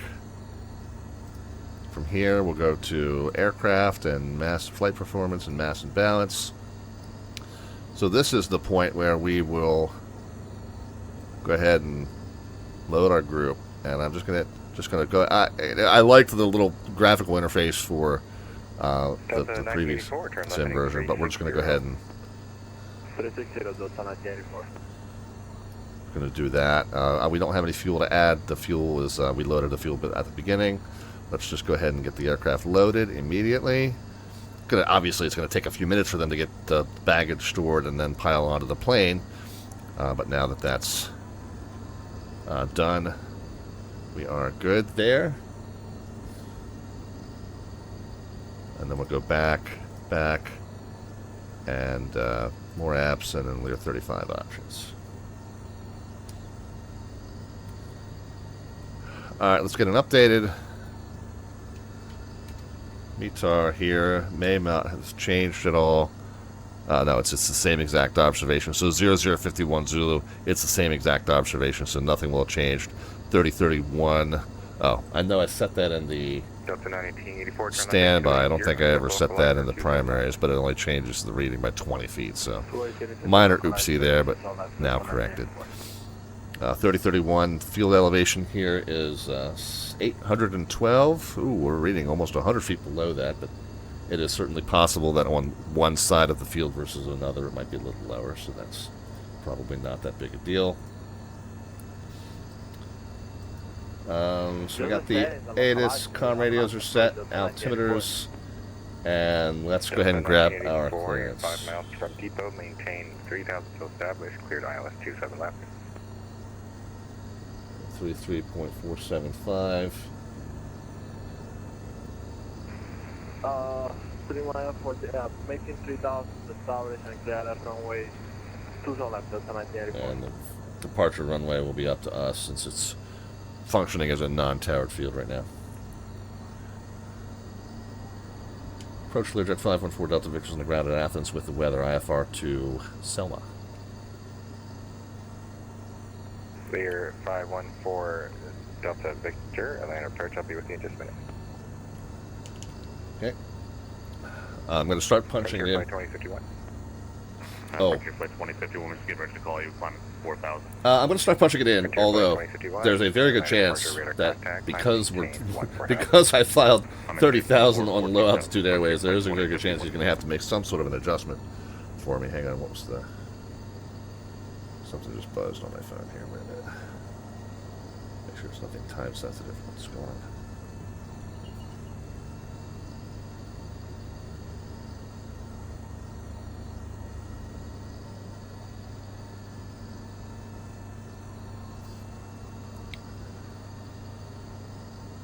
Okay, yeah, nothing pressing.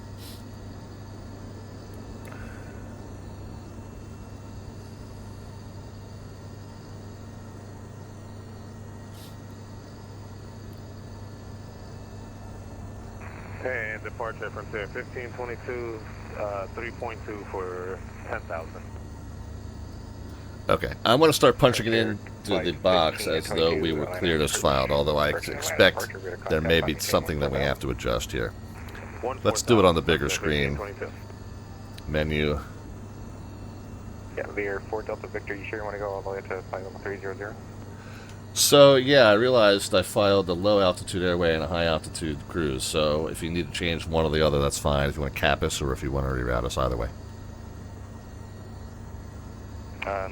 Let me know what you want. We can work it out.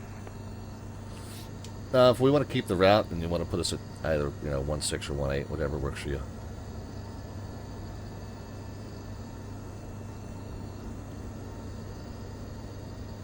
Air 4 Delta Victor, roger, I'll be right with you. Okay. So it sounds like that's the way we're going to go. We could change crew. Good night. Flight over advisory, Frontier Flight 2051. So we'll, very least, we'll start putting in the stuff that isn't changing. Okay, November 514 Delta Victor, clear to the Selma Airport, the asphalt. Maintain 4,000, expect 16,000, 10 minutes after departure. Departure is squawk 2610, hold release.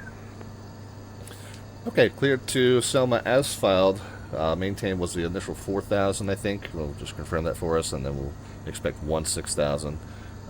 Departure with you, and we'll hold for release 2610 for 514 Delta Victor. 514 Delta Victor, read back correct. Advise number 1 ready and frequency change approved. Okay, we'll advise number 1, frequency change approved, 514 Delta Victor, thanks. For 38,000. Delta 416 Atlanta departure, radar contact, climb maintain a 1-4. Okay, so the route's the same, we're just going to cap it at 16,000, which is fine. 14,000, Delta 416. Changes a few things in our fuel calculation, but not drastically enough to worry about it. So Athens, enter Dacha.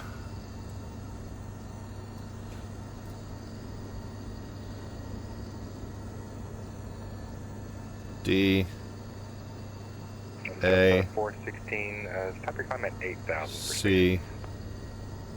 Hey, at least I caught it before he did, right? At least I'm not sitting there going, what do you mean that's not a good altitude for that route?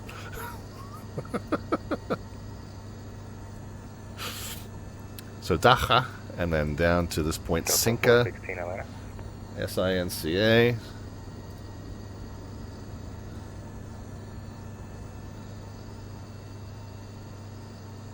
I mean, it's still kind of a bonehead move, I'm not going to lie.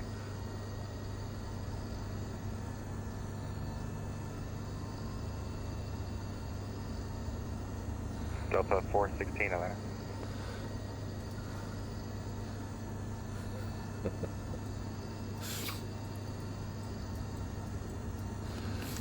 And then it looks like, so this is a 2.5, yeah, there's some minor changes here in the heading. I'm going to call that, I'm going to call that a straight line to Gondor and then the rest of the way down.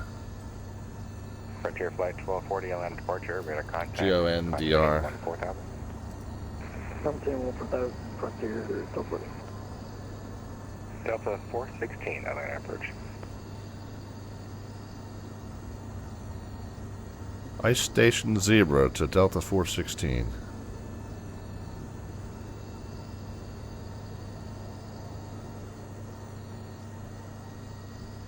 D, that would be the fourth letter. G-O-N-D-R, was it? Yeah. Atlanta departure, good day, Delta 416. Delta 416, hello. Enter. If you could and then Montgomery, M-G-M-R-Y. In front of you, but Atlanta Center is offline, so we can change crew, thanks. Change crew, and we'll slow it down, thank you. G M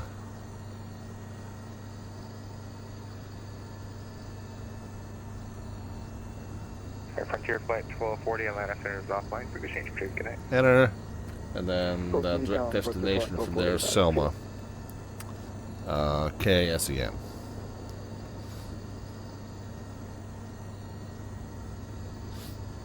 And we could probably figure out a probable approach there right now, but we'll give ourselves something to do at cruise. Why not? We like having the work. KSEM, Craig, Selma, Alabama, enter flight plan, and there we go. We'll decrease the range just so we can make sure we can see Dakar to point ourselves to it. Got the data over there, everything all good, and try to be pushing in 2 minutes. We're going to be slightly behind schedule, but not too bad. All right, what's next? Initial altitude was 4. So let's get this back to an even 1,000, clack it, and then 4, and then arm it. That's what I forgot to do last time.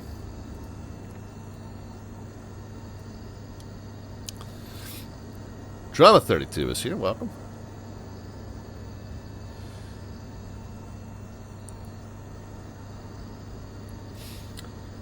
And then the initial heading, I'm going to just assume runway heading. He may not, I mean, right now, cleared as filed means turn direct to Dakar. But just to have a heading set, we'll go 275.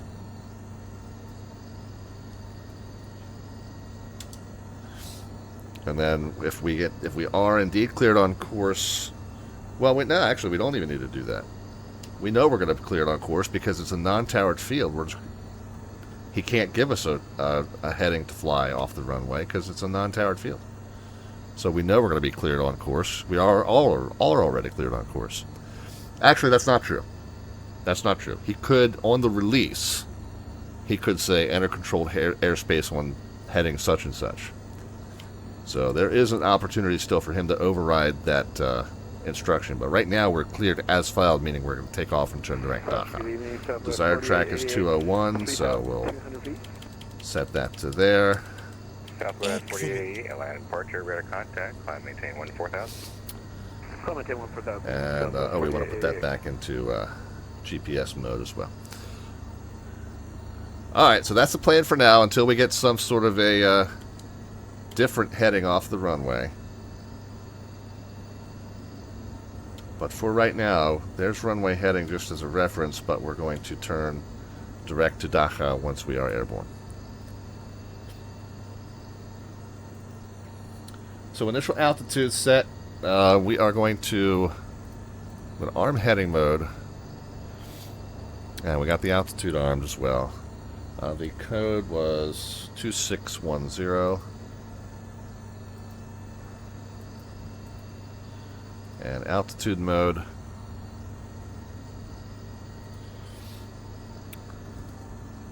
Parking brake is on. Seatbelt signs can come on. If I knew how to redeploy the wheel chocks, now is when I would go back out of the airplane and collect the wheel chocks. You can see we actually do have people sitting in the seats now, which is kind of cool.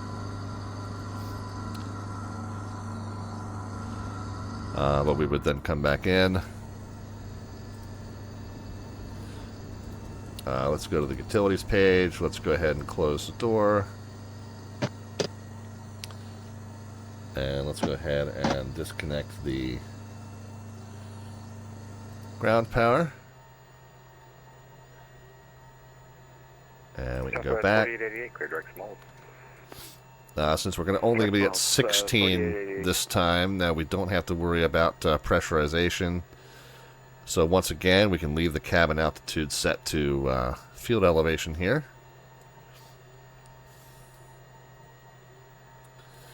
Let's go to takeoff performance. We'll sync everything from the sim and calculate our takeoff numbers. Our V1 is going to be 128. Our V rotate is going to be 138. It's almost always a 3-knot separation to V2, which I always just kind of keep in mind because we've only got the one more bug. But flap retraction will be 171, so that's what we'll pitch to maintain on departure there, 141, 171.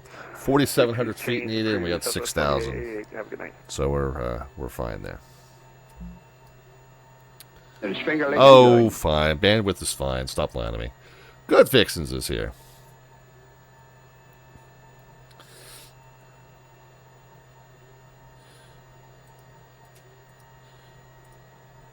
Alright, so beacon light comes back on. Again, beacon, strobes, and nav and recognition. Those bindings aren't working yet. Don't know why.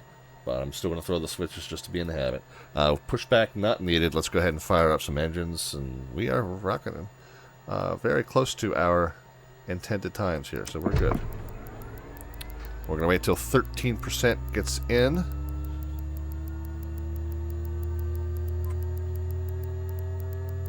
Bring the engine out of cutoff. We can see the igniter has actuated on its own as well. Once those lights go out, we can pop this up in the gen mode. We're going to continue to monitor for a safe start. And once we know we've got a safe start on the number 2, we'll fire at number 1. 13% comes into the turbine speed. Here comes the fuel.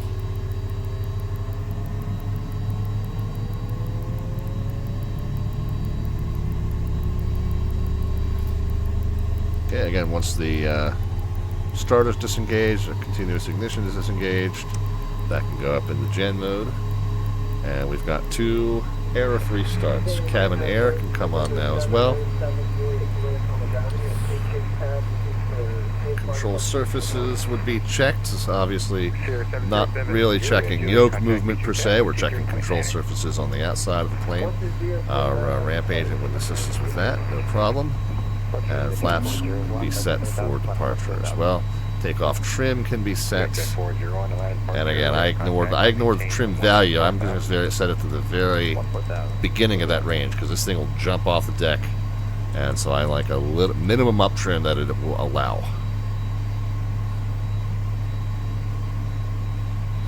We got Jet 401 last center offline. Machine 3, thanks for finding out. See ya. Okay. See ya. We're going to taxi out to 27.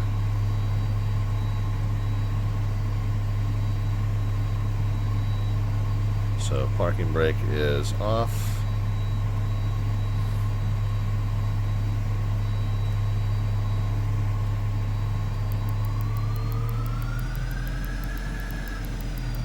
Athens traffic clear 514 Delta Victor's taxiing out to runway 27 for IFR westbound departure Athens. Alright, we'll switch back to approach. We don't have a release yet, so we're going to taxi out. We're going to go back to approach and get our release. And then we're going to back to the advisory frequency to let everybody know we're rocking. And or rolling. Man, I've been using rock and roll like as an idiom on the narration a lot lately. It's just I want to kick. I'm going to kick myself of it.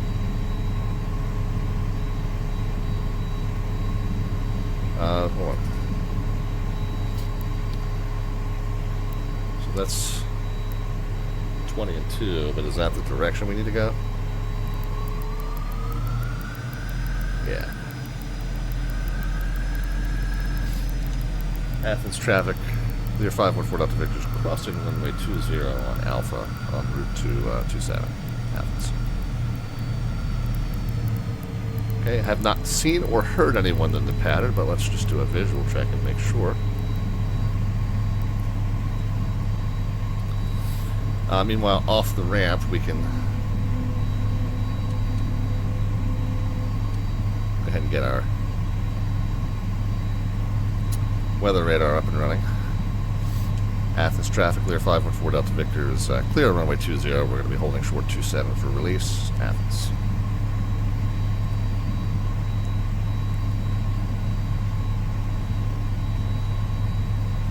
Okay, all of the switches and the things we were getting ready to do as soon as we get our release.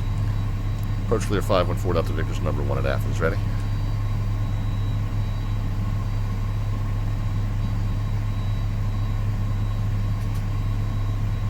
Clear 514 Delta Victor, land approach under control airspace, heading of 210, and your release for departure, current time 0157, clearance void at 0205,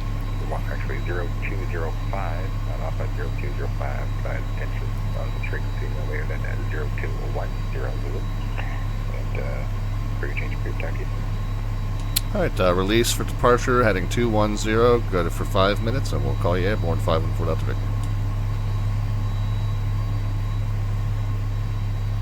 Okay, so we did get that heading, so we're not direct to Daha, but we're pretty close to direct to Daha. We are on a heading 210. We'll listen out for traffic. We'll look for traffic. Athens traffic, Lear 514 Delta Victor's departing runway 27, a left crosswind IFR southbound departure, Athens. Strobes, landing, pitot, stall warnings, radio altimeter, reverser arms, what's the other two? Continuous ignition and then recognition lights.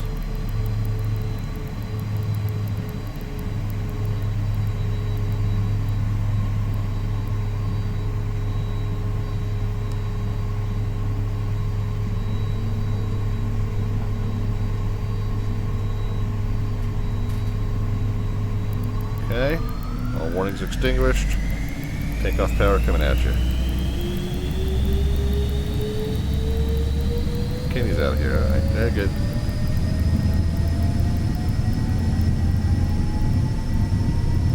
Oh, I don't think I reset that bug. I'm just going to assume it's somewhere close to 96. I don't think I reset the engine bug, though. Okay, there's our VR. Up we go. Okay, gear coming up. Pitch to the flap retraction altitude.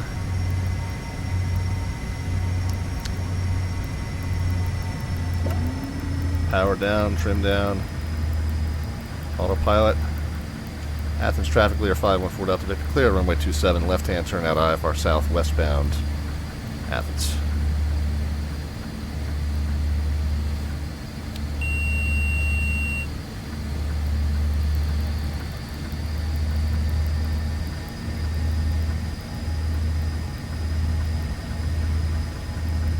Approach Lear 514 Delta Victor is level 4,000.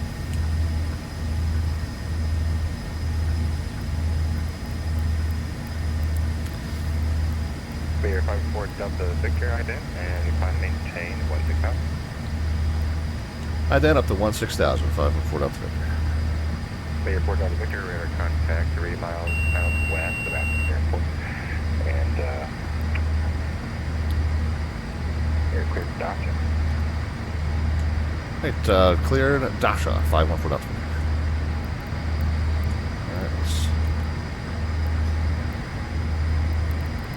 Power to the climb.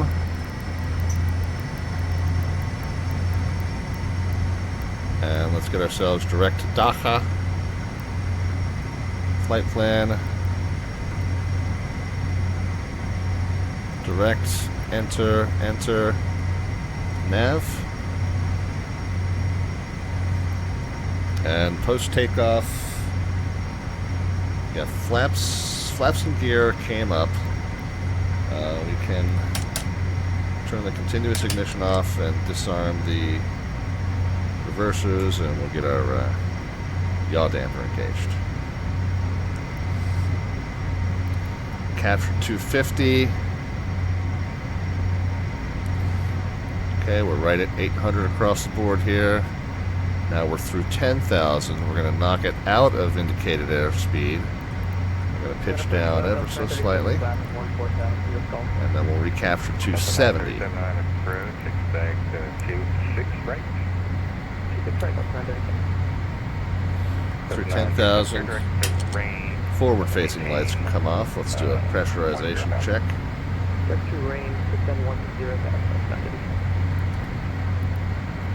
Okay, recaptured the 270. Pressurization check. Yeah, pressurization is not changing because we're not going high enough for it's going to need to. But the differential pressure is still well within normal limits, so we're fine there.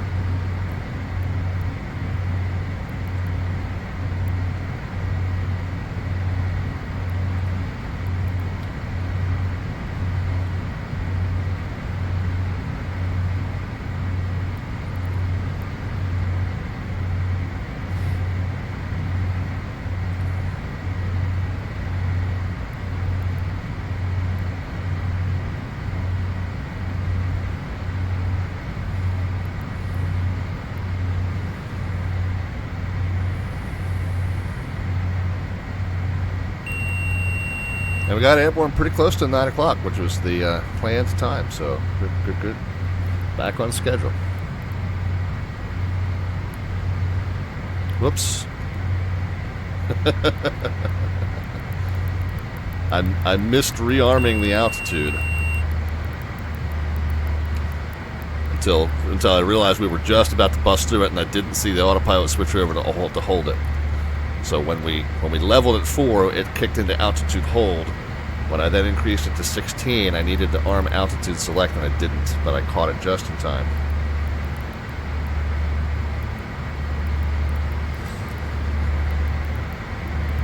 Okay, so now we're leveled off. We'll set the engines about 740. That should get us probably 320 knots. Again, at higher altitude cruise, you want to set it to about 600 pounds an hour. That'll get you right up to your right up near your VNE. NNE, really. Or NMO. What is it? Maximum operating Mach. Anyway, fastest speed you're allowed to go. So yeah, it's about 600 pounds per engine per hour at higher altitude cruise, but at these lower altitude cruise, you get 740, 750. You'll be right in that 320 knot range. You're good there. So at cruise, seatbelt signs can come off. Let's do another cabin pressure check. Again, at cabin altitude has not changed, but the differential pressure is still within normal limits, and we're good to go. And I need to, so I'm going to go into my flow list here and add a step to set the cabin temperature at the beginning of the stream, because that's a new thing that they've added, and I got to put it on my flow list. Okay, yeah, see how we're cooking along at 330 now, so we'll back these down to about 740. And approach November 131 Kilo Juliet on the ground at Papa Delta Kilo, ready for IFR 10 feet around. Alright, Challenger 1 Kilo Juliet, contact D2 tower, repeat for 120.9, 1 Kilo Juliet. So where is that going to go? That's probably after the cockpit power-up. Number 707 Juliet Juliet, radar contact on north of pastry, altitude 3,200 citation. Do you want to climb up to 9,000 feet for 700 Juliet? 0707 Juliet Juliet. On maintain 9,000 feet to bar. Yes, but I'm going to set them in place for 700 Juliet. 07 Juliet Juliet. Yeah, so it would be... Climb to the forward, 700 Juliet. So we're going to pitch forward. Yeah. So it's remove the air trucks, remove the wheel trucks, enter the airplane, get the door closed. Yeah, so before we set the pressurization, we probably want to set the temperature. So that added in here.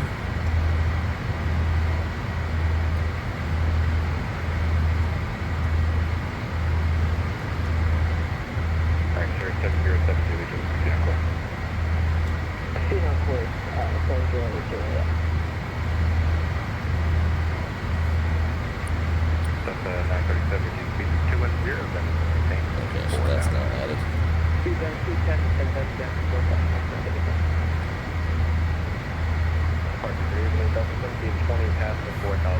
Sweet dog is with us. I like cats and squirrels. Well, I like planes. Nice to make your acquaintance.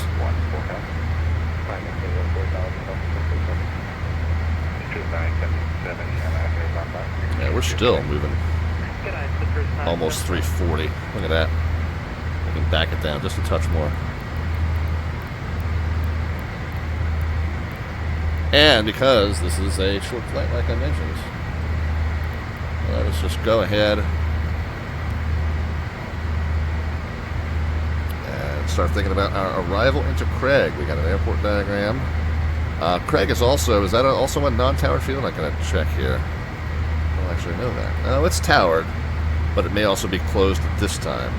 122.7 looks like it'll be the advisory frequency.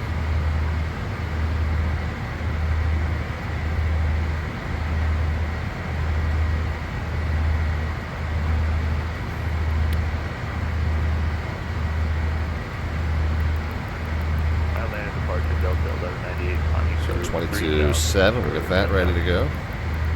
Delta 1198, departure radar contact, maintain 14,000. Climb maintain 14,000, Delta 1198.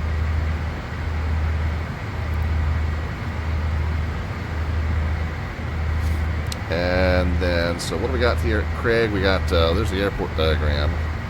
So we got a 15 and 33 with the pad out to the northeast side. Weather there, wind calm, so whatever the...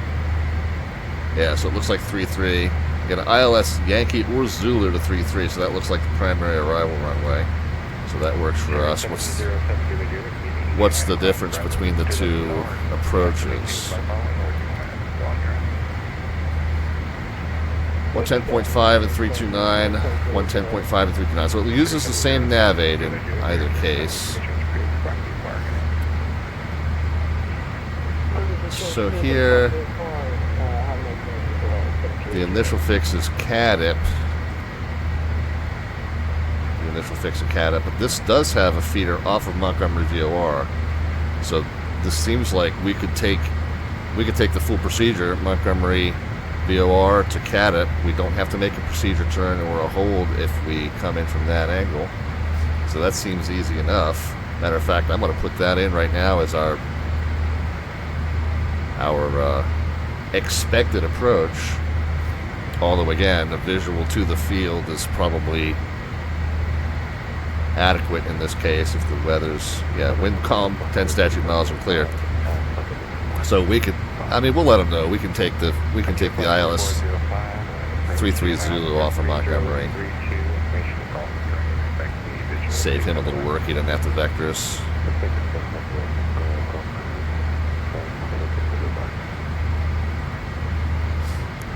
Okay, that's the speed settled into about 320 now.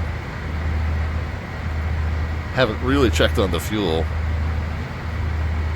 Total fuel still 3,600 pounds, 3,700 pounds, so I think we're fine there.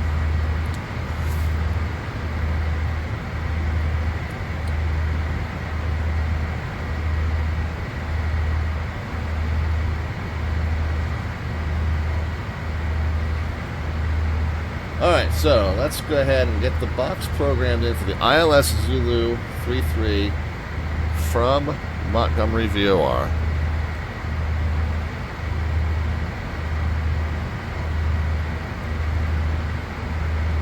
Up the range here just to see what our total progress is.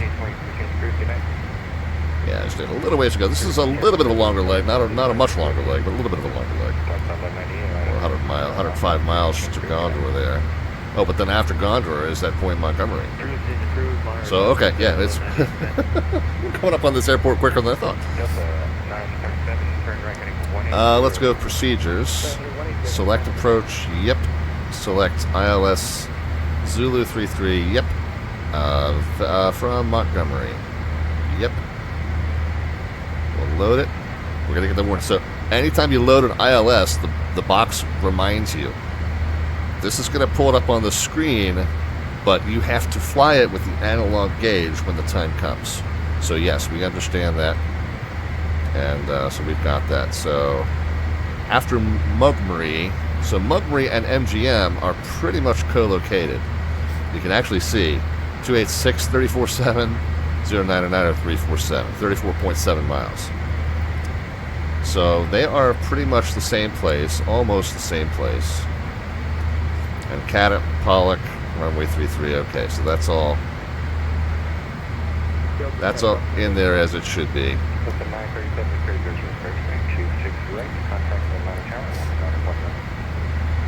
So we're gonna get down to Montgomery at 30,000 or 3,100. It looks like. So maybe we'll say 4,000. We don't even need to be at Montgomery that low, because we're going to be at CADIP at 3,100. And we're going to have 27 miles to descend to 3,100. So really, so 21 would be 6,000. So we could descend 7,000. So we really don't need to be any lower than 10,000 at Montgomery, really, honestly, if it's up to us.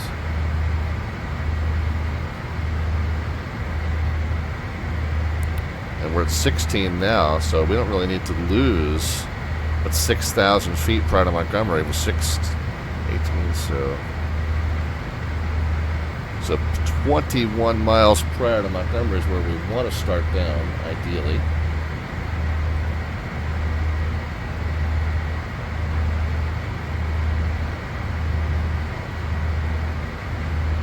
And it's 29 miles from Gondor to Montgomery, so we could just generically say Gondor is going to be our top of descent. And if we're a little bit past Gondor, we're probably fine.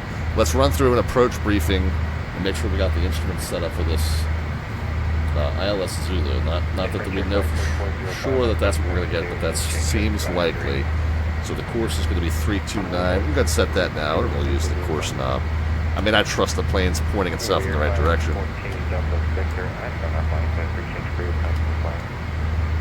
Hi, frequency change approved. 514 Delta Victor. Appreciate the service. Good night. Okay, well that tells us now we can kind of do as we please for that descent. So right at Gondor, we'll start down to 10. At Montgomery, we'll descend down to 3,100, and then we'll join the approach from there. So we are now approved, because I said so, for the ILS Zulu, runway 33 at Cray. So we are going to go ahead and give out all that tuned in and brief. 110.5. And 329er. If we go missed, it's straight to 1,000 and then left to 3,100. Again, 3,100 is the intercept angle, intercept altitude as well. And it's direct to Pollock.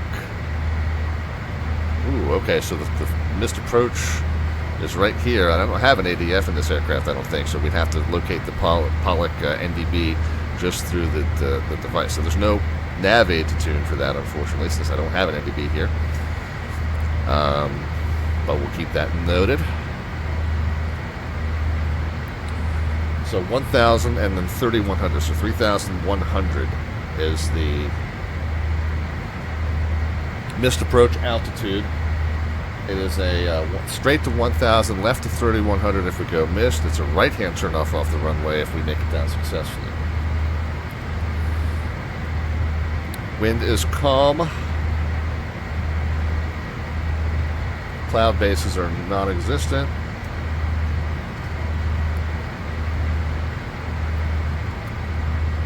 .37 is the altimeter.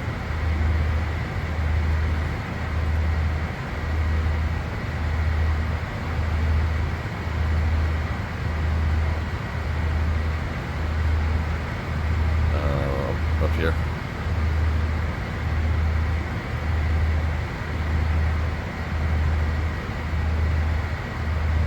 Oops, I don't know what I'm changing the heading bug on the first officer side, like that makes a difference, so I'm trying to change this here. 3037.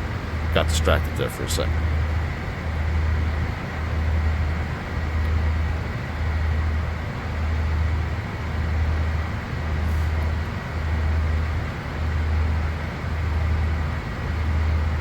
Alright, minimums on that approach are straight in ILS is 365 mean sea level. We'll just say 400 round figures. It's 200 above ground level, but again, this is what we're bound by. This is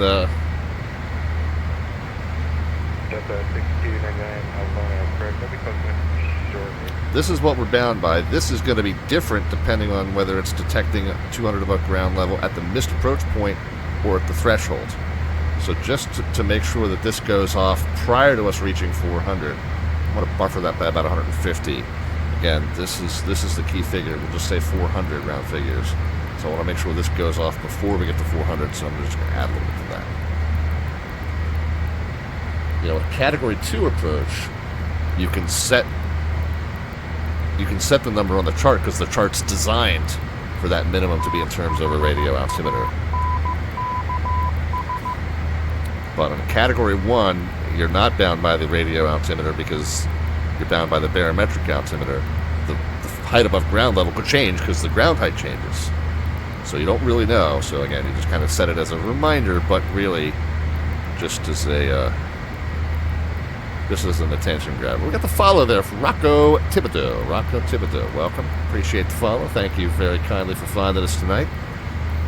We are flying the Lear 35 from FlySimWare in FlightSim 2024 for the first time on stream. We've done the A2A Comanche in 2024 on stream, but we've just now, over a year after purchasing the thing, just now finally transitioning from flying in FlightSim 2020 to FlightSim 2024 here on the stream, just because it's taken that long for two things to happen. Number one, for all of our developers to release the planes that we like to fly in the new sim. But number two, it's really taken that long for the new sim to get predictable and stable and usable. Reliably usable.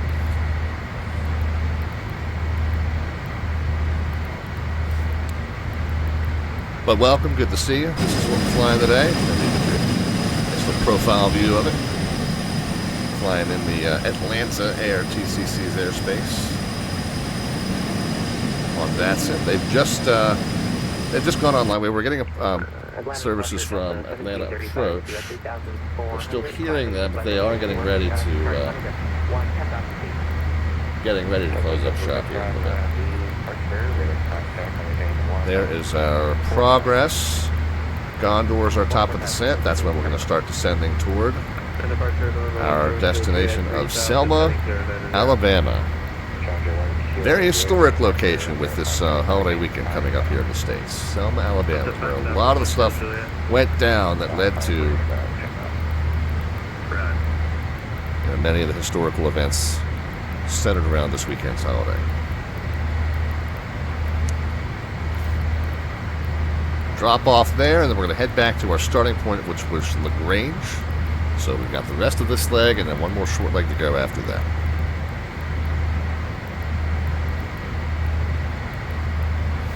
Now, I had expected to do this middle leg at a much higher altitude.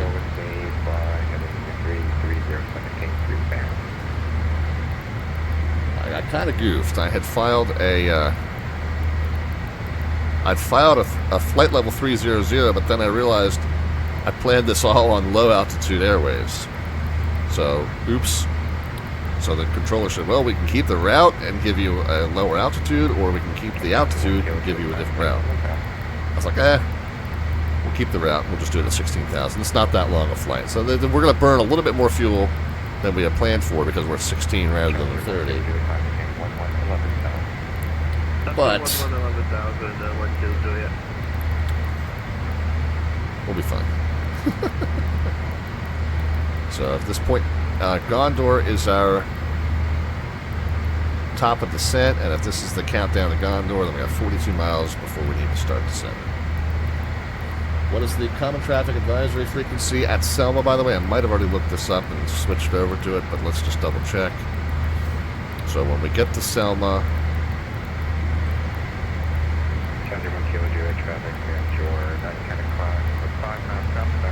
so this is interesting. So this might be a little bit different. This might be a little bit different. The control tower is at 120.85, but the common traffic advisory frequency is 122.7. So now let's use the VATSIM API and see which one of those. I'm going to guess it's the control tower frequency, because the idea is that if you're on a common traffic advisory frequency on VATSIM and a tower controller materializes out of nowhere, you're already on the correct frequency. So this will be interesting. So the tower frequency 120.85, the marked advisory frequency 122.7. Let's see which one. I betcha it's 20.85. No AP data was returned. So we don't know. So our guess is as good as any.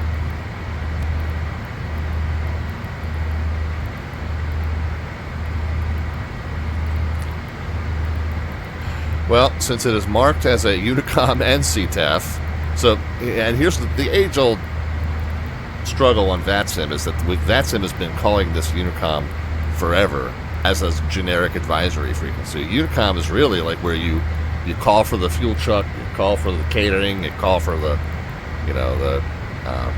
de-icing, you call for whatever ground services you have available at the airport. You call for a tow, you call for a follow-me truck. That's what Unicom is for.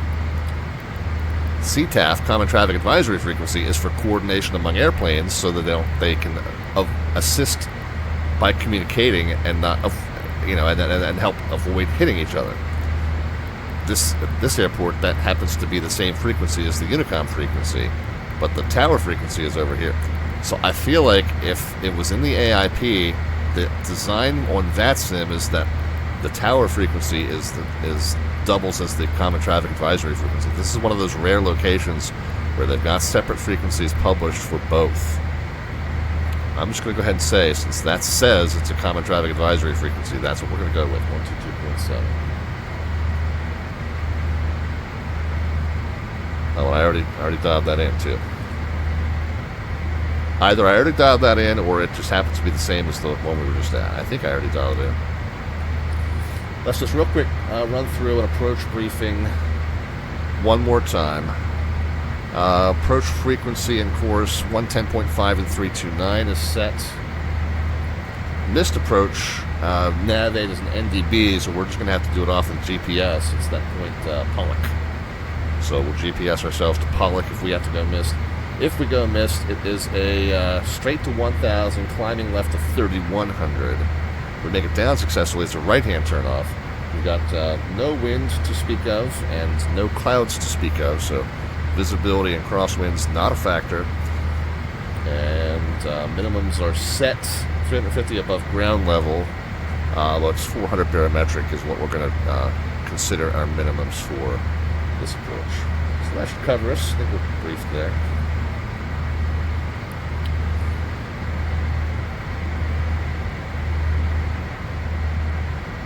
Destination of elevation 166. So since we're just coming up on that top of descent, we'll start the pressurization process to get down to 166. So basically you want the inside pressure to be similar to the outside pressure when you pop the door at your destination. So that's why we'll set it to right around 200 there. See the cabin altitude's coming down ever so slightly. It doesn't need to change too much because it was only going from like 600 or whatever it was at our origin to now just shy at 200 at our destination. Why are we at 77 degrees? Let's cool it off. Cabin temperature is on automatic.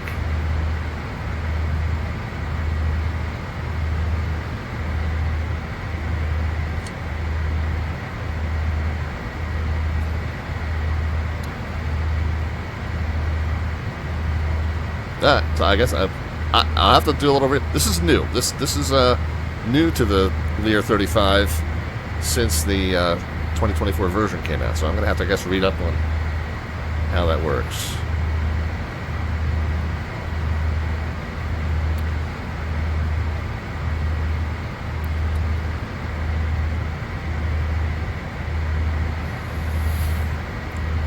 Alright, we're 7 miles from top of descent, so it's a couple other things we're going to do. We've got pressurization, windshield heat, and seatbelt signs.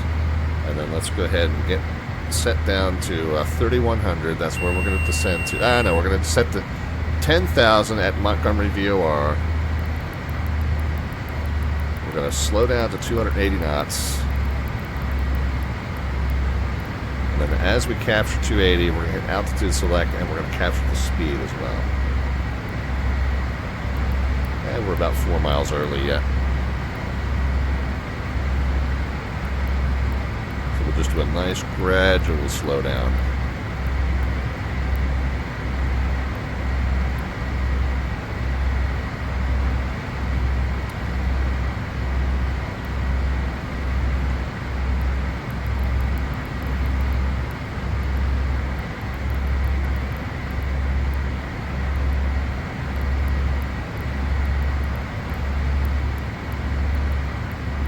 Alright, ready? Alright, altitude select down to 10, capture the speed, and then just a little bit of reduction of power. We'll start our descent.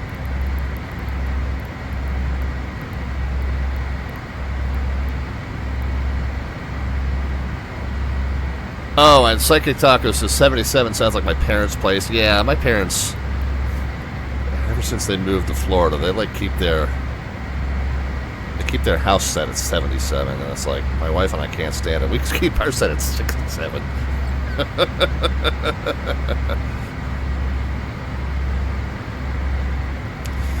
Alright, so we'll just have to eyeball that. I don't know. We'll have to get more familiar with that system as we gain experience with it.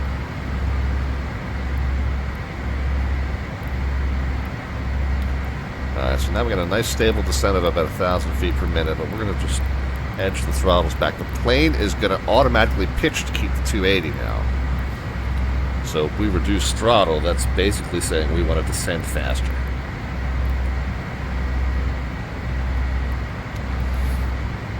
And we're trying to be at Montgomery, which is in 23 miles. We're trying to be there at 10,000 feet. And I like 3.5 feet per 1,000. So 7 miles would be 2,000. 14 miles would be 4,000. 21 miles would be 6,000. So man, we're 2,000. We're going to be 2,000 feet early.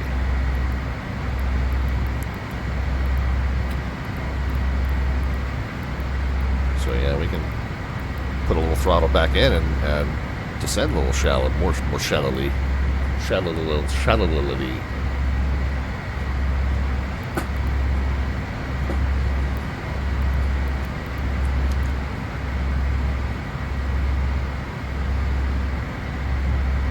Oh, last thing we forgot to do on the landing briefing. 166. Remember, enter it not with my view commands. My regular numbers up here. 166. Sync the weight, and temperature Celsius was 3 the last we checked. Well, there's our landing numbers. 15's high. Well, it's not going to be much lower than that by the time we get there.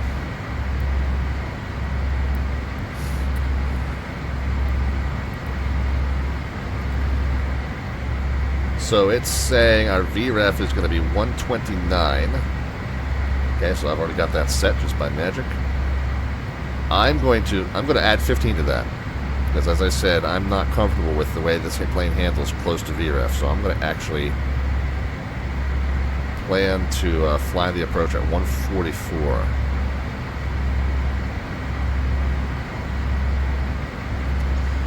.150 is the final flap speed.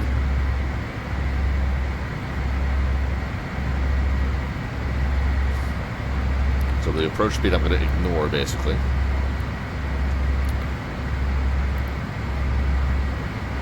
And it's saying we can get stopped in less than 3,100 feet, but factored means basically like accounting for wind variation and accounting for poor pilot technique. You should plan for 5,100 feet. What have we got there? Yeah, we got plenty. This is like 8,000 foot runway. Yeah, 8,000. So we're good.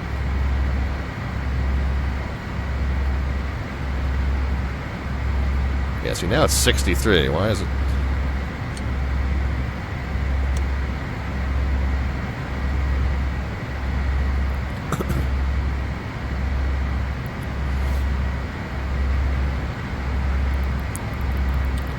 All right, 6 miles to go to Montgomery, and we want to be at 10,000 there, so we got another 1,600 feet to go in 6 miles. So yeah, we're good. I want to pull a little throttle out just to get that descent going back down.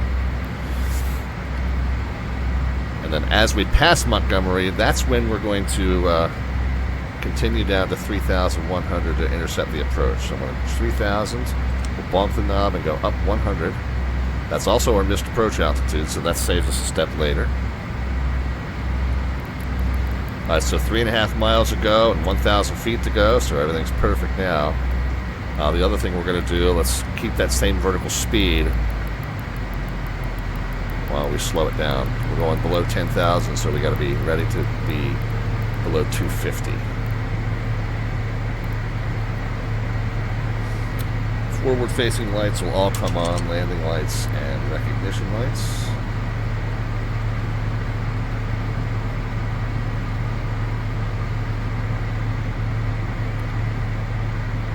Okay, there's 250. So we'll recapture the speed, add a little throttle back in to make sure we're not plummeting.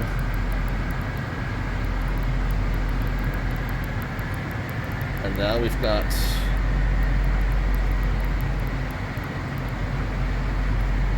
27 miles. Ooh, no, we should be headed towards CDIP. So let's go to our flight plan. Or KDIP, rather. Direct and enter and activate.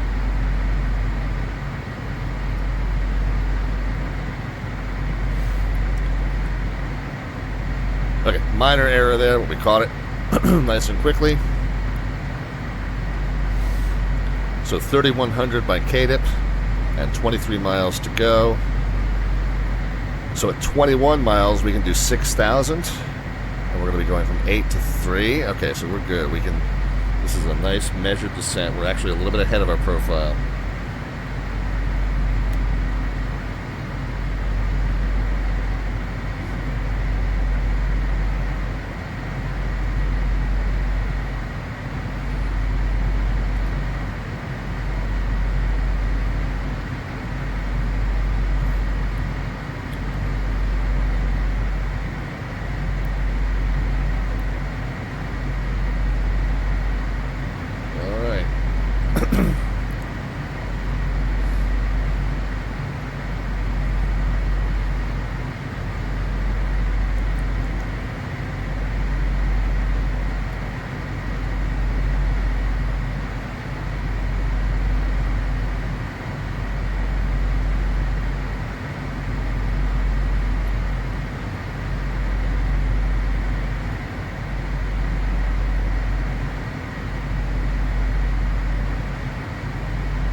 Temperatures look good now.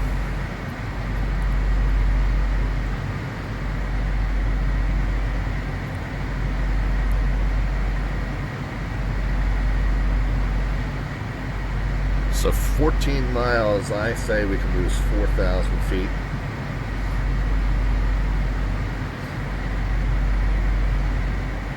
And we're 2 miles prior to needing to, we're way low. But shallow this descent. We don't need to be descending quite as quickly as we are. We've planned some extra time in this descent. We're getting down too early.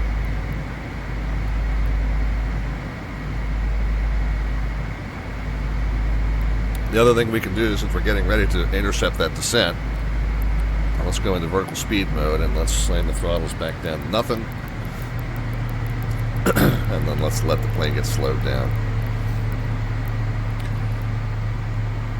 In the meantime, slightly early, but you guys can start putting some predictions into our chat as far as the descent rate at the moment the wheel touch runway surface. No bot commands necessary for that, just a number, positive or negative. We'll know that you need a descent rate with or without that minus sign.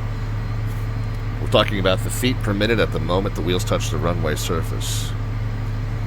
So the closest predictor to our actual ends up with an entry into our landing rate raffle, which we pull toward the end of every single month. Next drawing will be on January the 30th live stream.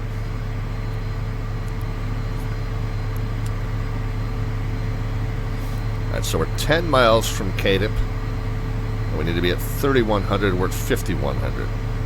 5,200. I mean, I'm kind of rounding as we're just now crossing 10 now. But anyway, 2,000 to lose in 10 miles is we're still very much ahead of the game. I'm going to go ahead and get the first notch of flaps in.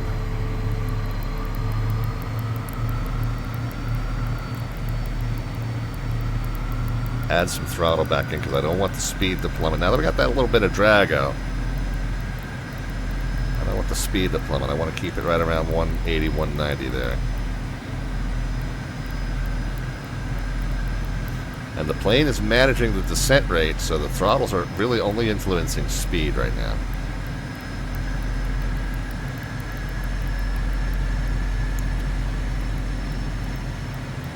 So in 7 miles, I ordinarily would say it's 2,000 to go, but now it's about 1,400 to go. So yeah, we still want kind of a shallow descent.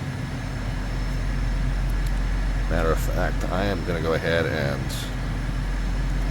manage this, the rest of this leg by heading bug. And then we're going to go ahead and switch over to the ILS guidance.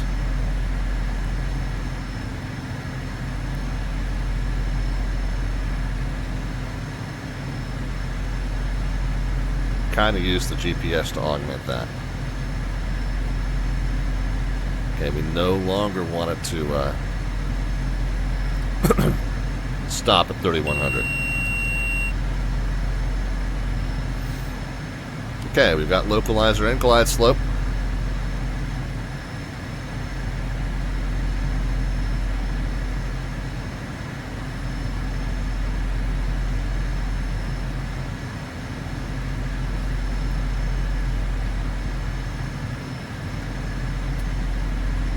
Speed's drifted back up.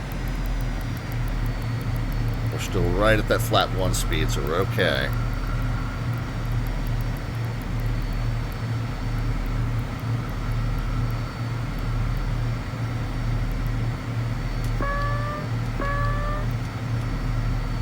I'm going to go ahead and take control, but we are going to arm the modes for the approach so that the flight director will give me some guidance.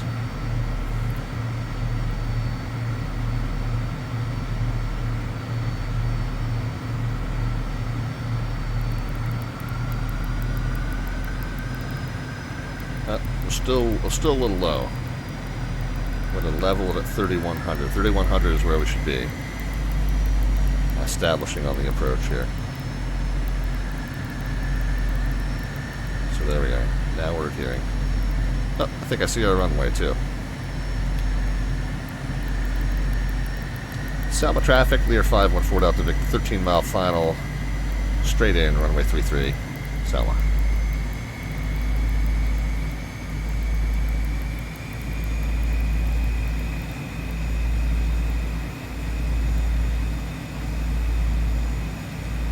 Okay, we got a runway under construction over there to our left, but we do see straight ahead.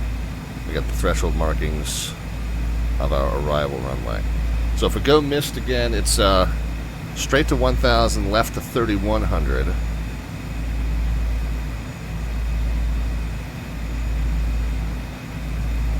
Right hand turn off if we make it down successfully. Let's go ahead and get reversers armed and continuous ignition on. Okay, we're just about to join the glide slope and get gear, second notch flaps.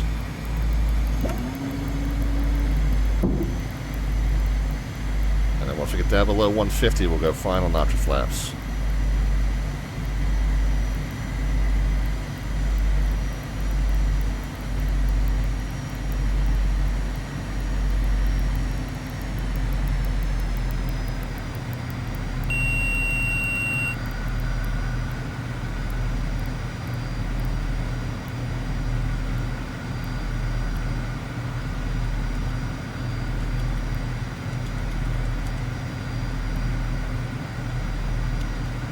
Okay, working our way back over the center line, and glide slope's looking like it's coming back in now, so we'll get the plane pitched up.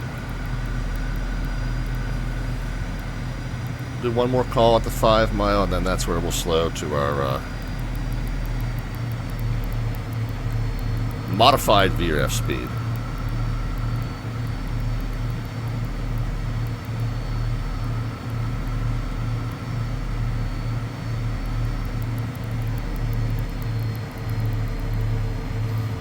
Selma traffic cleared at 514 Delta Victor's 6 mile final, runway 33, full stop, Selma.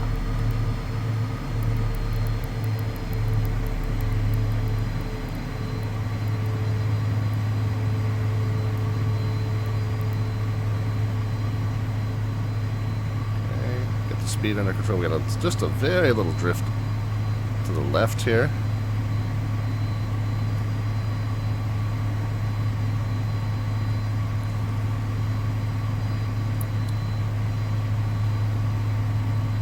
Okay, once we get down below 150, final notch of flaps can come in. We got gear down in green. Landing flaps set and checked. Right if we make it down, straight to 1, left to 31 if we go missed. Landing checks are complete. And there's our modified VREF is right there, so let's keep it there. See how the angle of attack just rockets up, and look how low we are. Look how low we are. I'm keeping the runway right there in the bottom of the view. But look how low we are just from staying level. I don't like the way this plane handles at low airspeed.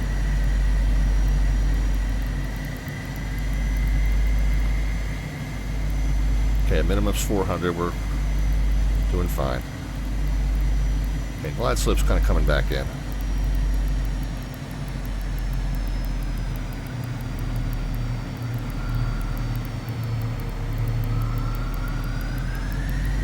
Alright, let's not dive for the deck. Let's not overcorrect, however, on the other hand.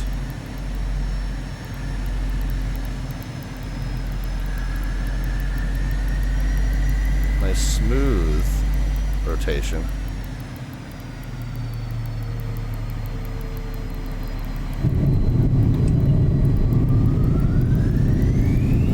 Okay, I felt okay about that. It didn't register too bad. It registered definitely better than I have been in this plane. I think that's the key, is I just need to keep 15 knots above VREF. I don't know why. I don't know if that's a flight model thing or if this plane is just really that weird. I mean, I think FlySimWare has it modeled pretty well. And windshield overheat warning, so we'll get the windshield heat off. FlySimWare has this thing modeled very well, so I can't imagine that it's that far off, but it just drops.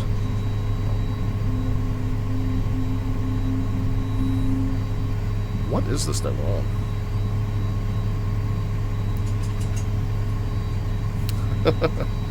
Guess it's an old closed runway. Yeah, alright, that's fine. This is all just apron area now. Selma traffic, Lear 514 Delta Victor's clear of runway 33. Selma. Felt like I had more to say there, but then I did. Flaps, spoilers.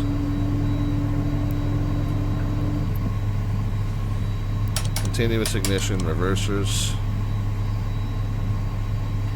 Windshield heat's already off. Heat to heat, stall warnings. Radio altimeter. Weather radar. Yaw damper's already done. Strobe, landing lights. And recognition lights. Where are we going? So our charter drop-off is probably the building down all the way past the... well, you know what? Probably not. It's probably this one on the left. There's a bunch of different FBOs here, and then there's a military FBO and some hangars behind us. So the regular FBO is probably, I guess, this building, larger building here, ahead of us to our left. And yeah, with FSLTL ported over, and we are missing some textures in it. I'm not worried about that. We'll troubleshoot the little minor, annoyances with flights in 2024 at whatever point we're able to. But in terms of just overall, I definitely want to continue flying in the new sim versus the old sim.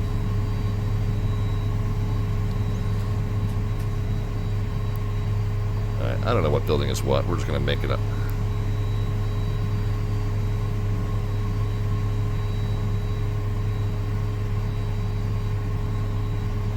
Yeah, we'll go back to that one there. That seems to make the most sense. I mean, who knows how accurately any of these buildings are modeled to the actual airport, so who could say? But we'll come back over here, as it looks like the building that makes the most sense based on what we see here.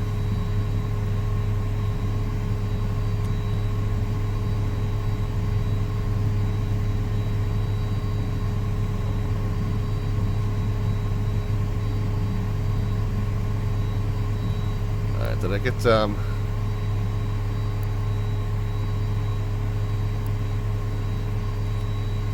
I get, all the taxiing items done? Let's look. Reversers, flaps and spoilers, windscreen, pitot, stall warning, that's it. All the clicks. All that was done, yes. And then the only other thing that's not a click is a weather radar, which I did. So if I got all the switches,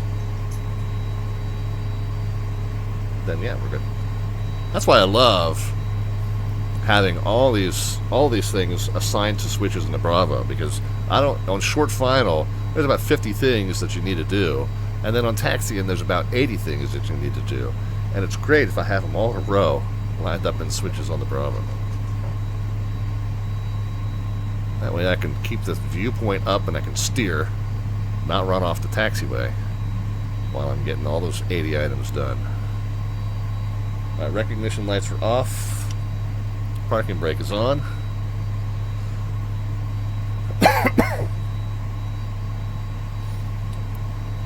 Let us get the cabin air, engine gens, throttles,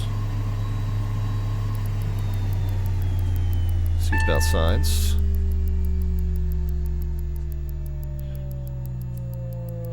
transponder mode and code,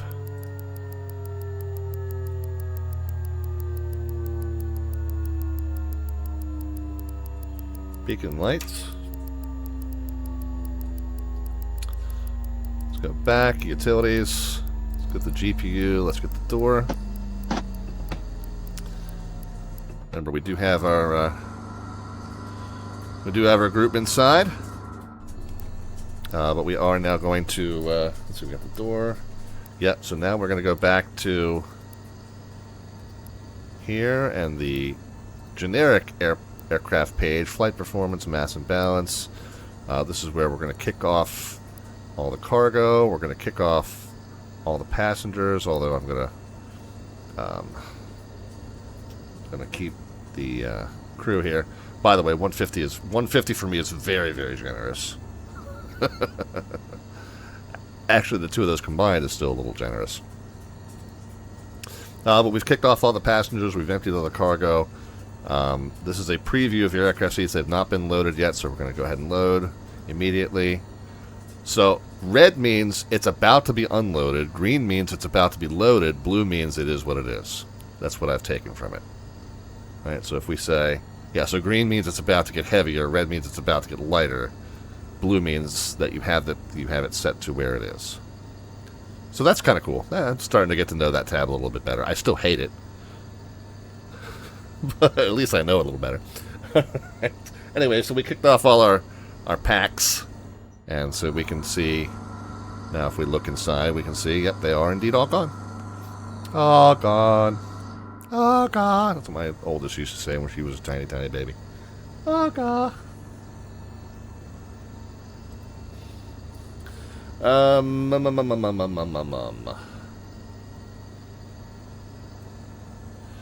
yeah. So let's look at that. Now let's go back. Is it not letting us go back? Go back. Go back.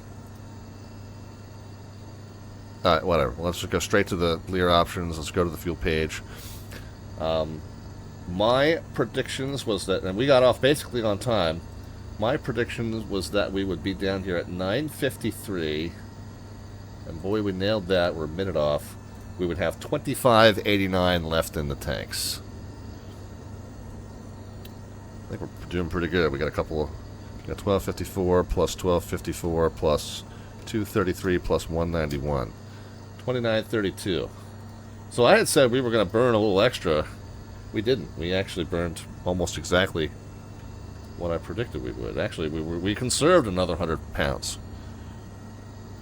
So that's what, I mean, that goes to show what I was saying was, hey, I was going to be at flight level 300. We're at 16,000 feet, so we're not going to be quite as fuel efficient, but on this short of a flight, that impact shouldn't be substantial. So I had said 9:53, which is what it is now. We know we've been here for a couple minutes, so we got a couple minutes early. And 29:32 was what I had entered in This is what I had predicted prior to the stream going live, and that's the difference. So, I'm doing pretty well. Let's see how you guys did with your predictions. So yeah, 2 for 2 in terms of the landings, using that 15 knots above VRIF, which I'm still at a complete loss as to why I need that much extra speed. But it does make the plane handle a lot better from my perspective. 123 was what registered as we set down. I don't know that there were bounces. Were there bounces? Maybe a little bit of a skim and skip. But 123 was the number that registered. I see Dr. Monocle almost had it dead on, but that makes it easy to figure out who the winner was, so there you go. The Dr. Monocle. We are on KSEM on 112. And we should...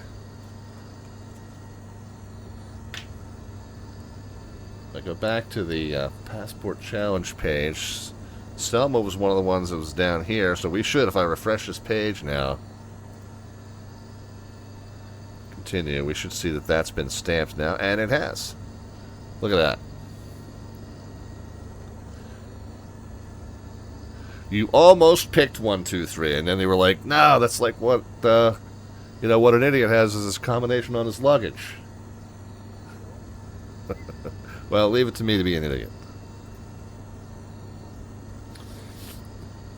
Alright, we got one more leg left to do, guys. I had said we were going to be airborne, or off the blocks, rather. Airborne by the bottom of the hour, off the blocks by 20 after. That's 25 minutes away.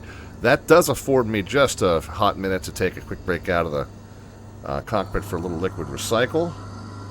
So I'm going to do that. Go ahead and get the camera set up for us to check out operations on the airfield while we wait here. And it won't be too long. It's just a couple minutes for a little liquid recycle break, and then we'll be right back with you with one more leg to fly. Lots of flying left to do. It is our first stream with the Lear 35 from FlySimWare in the new-ish Flight Sim 2024. So we'll be back with that in just a few. So tight, friends.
just about back with you guys, and I realized I didn't bring my drink back with me. So give me one more minute.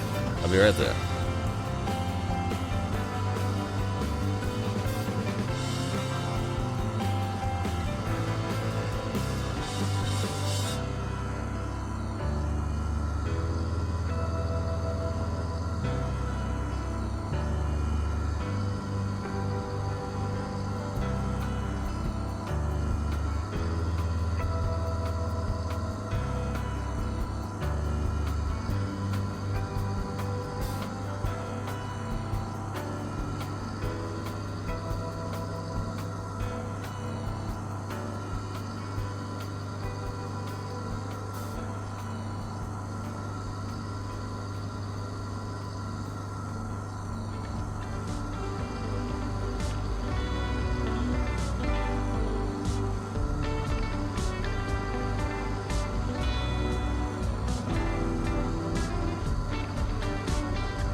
Alright, so we're back with you now.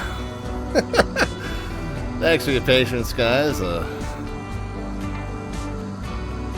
Live from Studio 5, just outside of Ocean City, Maryland, as we resume a slant golf adventure. Golf? Yeah, I guess we're golf. Slant golf. Slant golf adventure. No, are we Slant Lima? Yeah, we're Slant Lima because we are also RBSM capable. So we're Slant Lima on the Slant Alpha Adventures channel. And thank you for joining us for it. We're in the FlySimWare Lear 35 for FlightSim 2024 for the first time ever. And it's only, I guess, the second stream in FlightSim 2024. We did one in the Comanche. And now we've done almost one in the FlySimWare Lear 35. It's taken over a year for our developers of our favorite aircraft to get their products ported over because, you know, they're hitting up a moving target, basically, with developing for this platform. And, of course, it's now 4 sim updates in. And finally to the point where it is nice and stable, performs well on stream, is predictable, not too many glitches, knock on wood. And, yeah, like I said, most of our add-ons are now available for it as well. So, man, we're making progress. And I had said that February was the target. January is going to be kind of a transitional where we're in both sims, but February's the target to finally cut ties with 2020 and be in 2024 completely. We may hit that target. As a matter of fact, we're going to hit it exactly on, I think, because if I get the BAE-146 and the PNDG-737 set up and ready to go in this sim, then the only thing that'll leave is the DC-6, and the only thing I've got scheduled for the DC-6 is the rest of this month is the Cross the Inside Strait stream on January 31st. So we're going to make the cutoff right up to the wire there. I don't have plans to schedule the DC-6 and anything in February. We might reevaluate. If it gets officially released for 2024, we might reevaluate that. But my plan is to kind of shelve it for now until it's officially released on FlightSim 2024. So that would make January 31st the last time we fly anything in FlightSim 2020. Fingers crossed, that's the plan. I mean, anything can change, but that's the way we're leaning at the moment. On our current stream, we're doing what we call a day in the life of a corporate charter pilot. We do 3 legs in the Lear. We go from our fictional base of operation where our charter company is housed, where we keep our planes, where we clock in and out, where we have our employee lockers and probably a little kitchen area, a little lounge area for the crews that come and go. And whenever you do, and this is true in the bus industry as well, whenever you do a one-way charter pickup and drop-off, you end up doing a 3-hopper because they're not meeting you at your depot where you park all your buses, and they're not meeting you at the airport where you park all your planes normally, and maybe you luck out, but a lot of times you're a corporate charter operator. You're taking the plane empty from where you're based to their pickup point. So that's leg number 1. leg number 2 is you're picking up your group there, you're taking the group to where they want to go. That's the drop-off point. That's leg number 2. After the drop-off point, though, you still have to go home for the day. So you take the plane back to your base of operations, park it, put it back in the hangar or whatever, tie it down, clock out, and drive back home to your home and your kids and your dogs. And so that's the 3-hopper. Base to pick up to drop off to base. That's what we're doing now, is the drop off to base. We started in LaGrange, Georgia. We are based there. Our charter company is based there in this fantasy today. We picked up a group in Athens, Georgia, up at the University of Georgia, and we dropped them off down here in Selma, Alabama. Now, we picked the airports because they were part of the Atlanta ARTCC's Pilot Passport Challenge, but timely, though, because of this weekend's holiday. Selma, Alabama is where a lot of the civil rights stuff went down. The heaviest and darkest civil rights stuff went down, which led Martin Luther King to his destiny. So this weekend is in celebration of him. So we are here dropping off our fictional professor group from Athens, Georgia, from University of Georgia, down here in Selma, Alabama, where they're probably participating in a week-long remembrance memorial event and gathering in commemoration of that. I don't know. I'm making it up as I go along. It's just the timing just kind of worked out. But now we're going to take the plane back to base at LaGrange. The other thing we've got working is our slant artwork adventure. We haven't had a lot of participation in this tonight, and I keep forgetting to mention it. But in every stream now, we've gone back to having this channel activity tied to our Twitch channel points called our slant artwork adventure. And what we do is we start with a description that is a simple description of something that has to do with the live stream, and we feed that description into ChatGPT, and they make an image based on that description. From there forward, you guys can cash in 500 Twitch channel points, aka Alphabets points, to suggest, if you are, once you get into the queue, and once I have a free moment to call your name, you can suggest a modification or addition to that image. So we said, well, we're flying a Lear right over Athens, Georgia. Let's get a picture of a Lear flying over the University of Georgia campus. And I don't know, and I don't know the SEC that well. I know it's the Bulldogs. Isn't Sanford Stadium the name of the actual big stadium? I don't know why ChatGPT decided that it needed to go on this little, I guess, ancillary stadium, which to me it looks like where they would hold, lacrosse or soccer or whatever.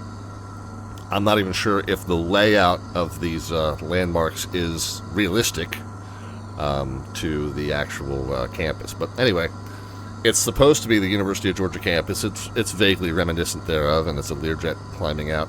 And by the way, the airport in Athens is right next to the campus, and it is on a straight in to the eastbound runway that you pass right over this stuff. So it's not that far-fetched. CB says it's close. Okay. It's not that far-fetched that the Lear would be maybe at this altitude, maybe a little higher, passing over the stadium on the way into or out of the airport. But anyway, there you go. That's our Lear flying over the Georgia campus, and then Jet Pilot Cinnamon said we'll add some fireworks. I think they have. It's about a 3-mile final. Yeah, there you go. So I know they had a big win. Did they win the championship? I know they were doing very well in the college playoff. No, I think they got knocked out, didn't they? So they didn't win the college championship. They were in the playoffs, though. They were in the bracket of 8 or 12, but I don't think they survived. But anyway, lost to Ole Miss. That was the one. Yeah, I don't follow college football. I follow college basketball, though. It's been a stinker of a season for me to follow. Of course, we'll have our March Madness bracket challenge on the channel here coming up in a couple months, so be ready for that. But at any rate, so here we are flying over the University of Georgia campus-ish, and we've added some fireworks, and that's really all we've added to the challenge so far. So if you want to add to or modify this image in a serious way or in a silly way, whatever way you want to take it, just go ahead and cash in 500 of those Twitch channel points, aka the Alphabets points, there at the bottom of the chat panel, and then we will take it from there. Oh, that's right. Okay, so Monday it's Miami, Florida versus the Hoosiers. Yeah, the Hoosiers have had the storybook season, right? Yeah, I don't follow much, but I follow enough to know that they're undefeated, and they've been handling everybody pretty easily, and I think even like on paper they're not like hitting all the right marks, but they're just getting out on the field and handling their business. So like I know that I think like the analysts are all saying, oh yeah, they're very well poised, and all the old school guys are like, oh no, they don't have this, they don't have that, and then the analysts are going, oh, we'll see, and then they go out and then you see. And that's been my understanding of it, but again, I haven't been paying too close attention. I just happen to spend a lot of time scrolling Facebook on a day-to-day basis. Anyway, let's get our third and final leg filed and underway, shall we?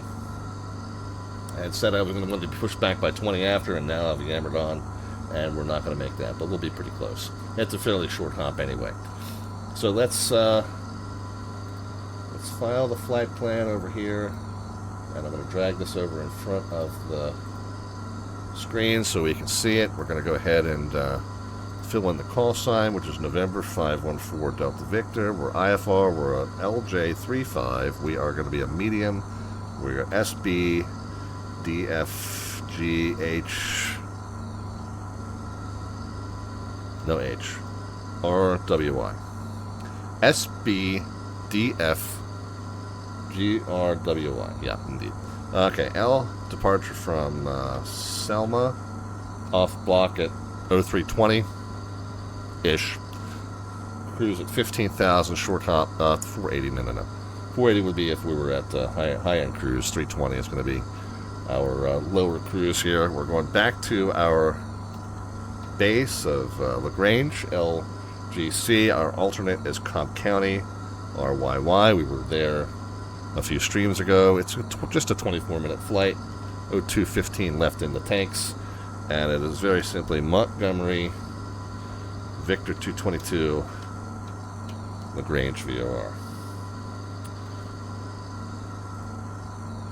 Our nav capabilities: B2C2D2 S2, performance chatter, Twitch.tv, and Slant Alpha Adventures, and I always prefer that I spell my own stream name correctly in my remarks, but you know, take the wins where you can get them.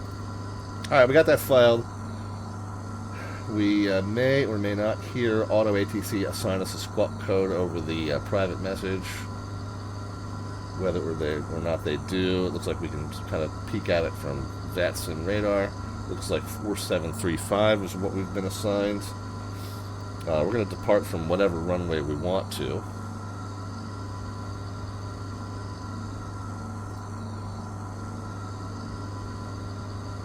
So we'll depart the same way we came in, 3-3.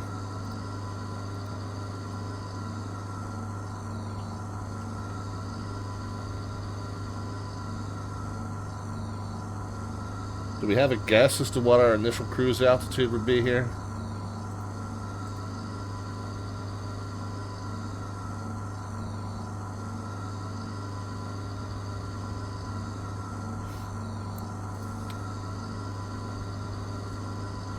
I mean, let's get all this punched in over here so we can see it. Okay, where are we? SEM, MGM, Victor 222, LGC-KLGC. World low. So from an IFR standpoint, yeah, it's a pretty straightforward flight. From an IFR standpoint, it looks like everything down in this direction, you know, minimum off airway clearance is, you know, 36 down here, 4,000 up here, 46 up this way, but you kind of in this direction, it's no higher than 4,000. So we'll just take a stab. We'll just say, from a reasonable guess standpoint, our initial altitude would be 4,000 until we are cleared to something higher by ATC. There is no VATSIM ATC on in this area, so that will be all on us to self-manage, but we do want to adhere to an initial altitude of some sort, just to be in the good habit of not climbing straight up to our cruise altitude without clearance to do so. So we'll clear ourselves to do so, but we'll do so consciously rather than just, oops, we just went all the way up there. Okay, so we got everything in that page filled out. Let's go back up to the top and let's start getting the plane set up to do what we've told it we're about to do. So back into the aircraft, first of all. Mass and balance we don't have to do because we're not, again, we're empty. We've kicked the passengers off, and we've emptied the luggage, and we're not taking anything back to base except the plane itself and the people that fly it. Alright, so there's nothing to add in terms of mass and balance page. Let us go back to the options. Here we are.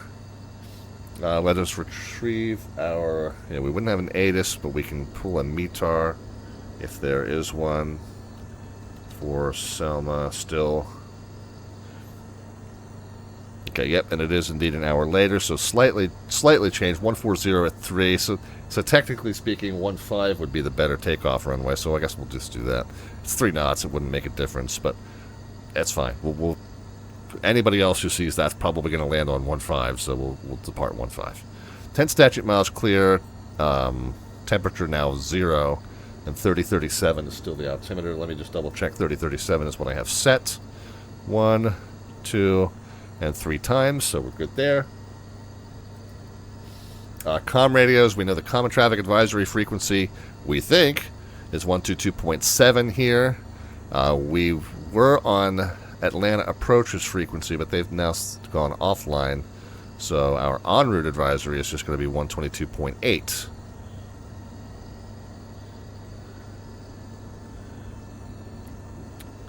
And I covered this on the way in, but we did have an interesting dilemma in terms of the common traffic advisory frequency here. So normally, what we've done with the common traffic advisory frequency is we set it to the same frequency as the control tower, so that if a bunch of planes are in the pattern at a controlled field, but it's not staffed, but they're all talking on the CTAF, well, that CTAF then becomes the tower frequency once a tower should happen to pop in and want to staff.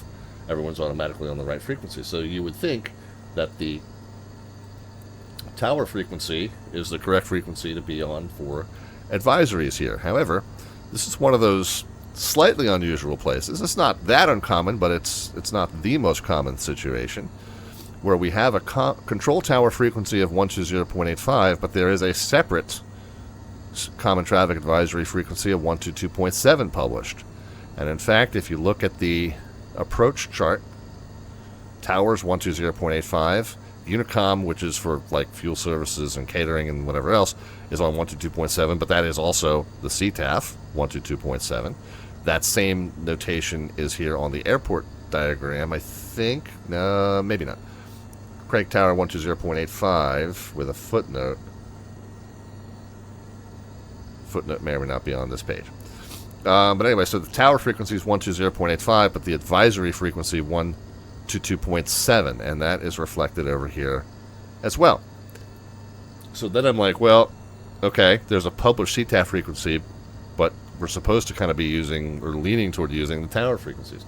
Well, let's just do an AIP lookup through vPilot, and guess what it says? No AIP data was returned for SEM. So the AIP, we went, well, which of these two frequencies should we be using AIP? And AIP went, I don't know.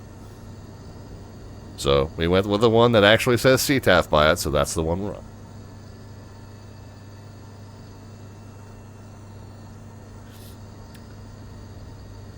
Anyway, once we're airborne, no air traffic control in the area. We'll just monitor 122.8. We'll make some coordination announcements there if they become necessary. And then we'll figure out what the advisory frequency is back at our origin. I don't remember what it was, but we wound up talking to approach controller anyway. Actually, yeah, it was non-towered, so we wound up talking to approach and advisories back and forth as we departed. So I'll worry about that when we get close to it in terms of what the correct advisory frequency is back at LaGrange. It will look familiar at that time, but for now, we shall roll on. So we got our ATIS information, or METAR information. We don't have the clearance to obtain, but we filled in all the information anyway. Comm radios are set, altimeters set, and let's verify field elevation of 166. You know, again, reading significantly higher than that, but, you know, a variation of, I usually say 75 feet, you don't worry about.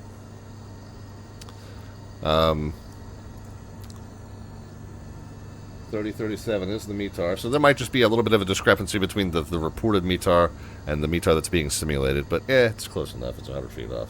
We'll live. Let's go ahead and get our route set up.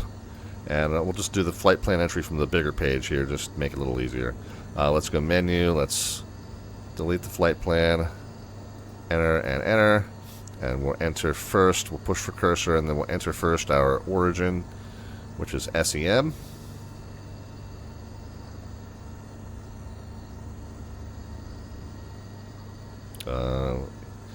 E would be the fourth letter.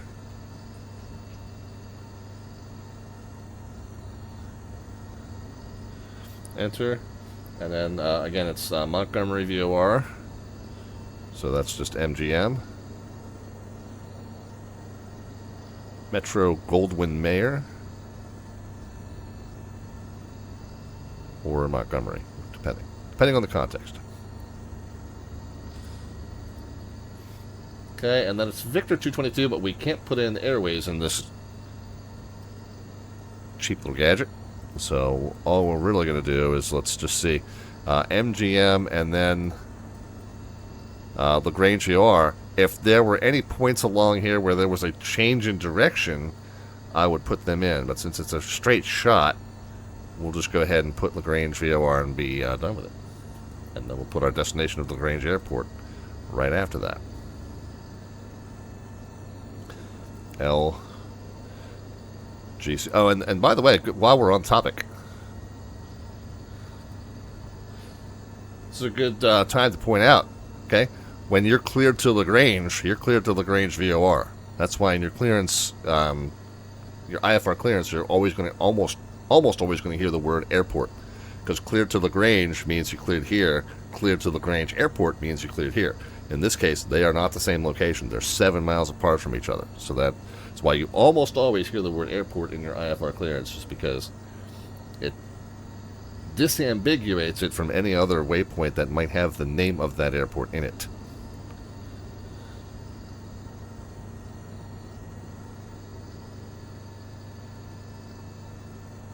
You know, a lot of times the VOR is on the field, so it really ends up not making a huge difference. But in this case, it's one of those slightly less common cases. I wouldn't call it rare, but slightly less common cases where there is a discrepancy of a few miles. And what probably causes that is this VOR was probably used to set up an approach procedure to this airport. It may still, who knows. Yeah, no, there is not a VOR approach to this airport anymore. But there probably was at some point that used that 7-mile distance in order to set up the pattern that was used for it. I mean, you think about it, there's probably, so this is in a 110 direction, it probably has or had a runway 11. It's a 13. So, magnetic variation probably has changed it since way back when that VOR was used for an approach, but there you go. More than likely related to that. I would bet my Red Bull on it. Alright, anyway, so we're entering that, so it's a pretty simple route. Selma to Montgomery VOR to LaGrange VOR to LaGrange Airport. We can put in, since this is such a short flight, let's go ahead and do that now. Put in what we think will be the approach that we will follow. Well, it looks like 3-1 is the most commonly used runway there. The wind favor that? Yeah, it's calm. So let's just say, yeah, the ILS to runway 3-1 is going to indeed be our plan. And there is indeed a feeder leg off of LaGrange, so we can probably enter that just as a continuous route off of the VOR, more than likely. Let's just see if that's the case. Let's go into procedures, select approach, ILS 3-1 from LaGrange. Enter, load. Of course, it's always going to remind us, hey, we'll show you the guidance in here, but you have to use the analog gauges to actually fly that approach. You acknowledge this? Yes. Wibub and Wagus, and then arrive. We're going to arrive at arrive. Yep, we certainly are. I mean, if all goes well. I mean, we could turn this in short and do a visual, right? But we'll have the approach set up just in case we need it. Doesn't seem like we will based on the conditions right now. It does, however, seem like we're good to go. And all of that there is ready to go like we need it. Alright, I'm going to up the range just so we can see. Okay, so there's our on course. And we're good. So nav equipment set up. Initial altitude, I said, yeah, we said 4,000 as a guess. So we'll go ahead and get that armed. Armed, I said. Click spots. Armed. And then the initial direction, we're just going to assume runway heading 14, so we'll assume 150 off of the runway, and then cleared to Montgomery VOR thereafter.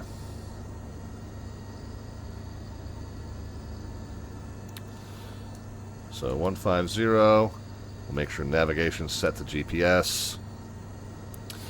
Desired track to Montgomery is a 105.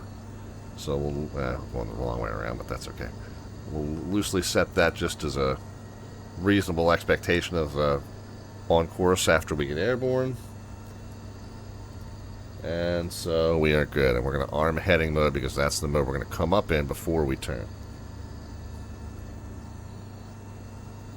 Transponder 4735, which we got from VATSIM radar, since there was no controller on to give that to us. We'll go ahead and pop that into altitude mode as well. Alright, we were supposed to be airborne by now, but we're not that far away.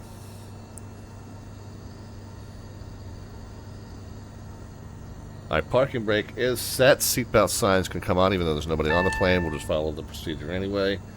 We would remove the wheel chocks if they were still out. If I knew how to redeploy them, we would do that. But we're back into the airplane now. Let's go to close the door and disconnect the ground power. That's on the utilities page, GPU, door.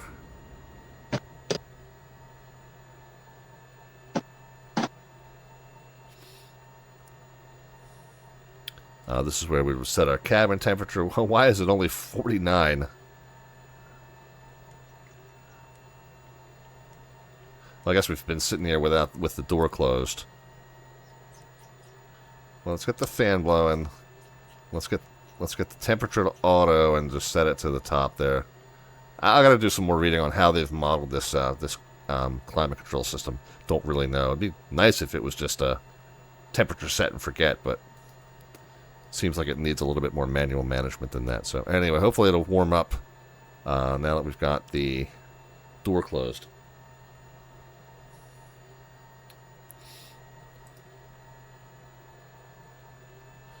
Pressurization is not really going to need to be set, so we got to set it field elevation right now 188, and we're only going to be up to 15,000 feet, so that's all we'll need.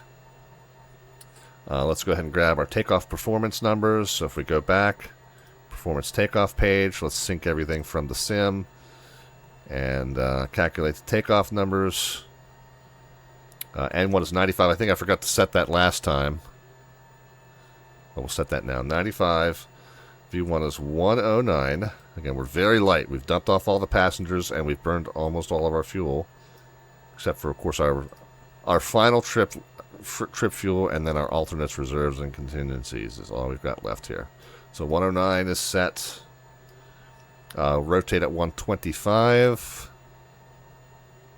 So that's right there. Whoops. 125. Right there. V2 is almost always 3 knots above rotate, which I don't set a bug for. But then flap retraction is going to be 158, which will be there.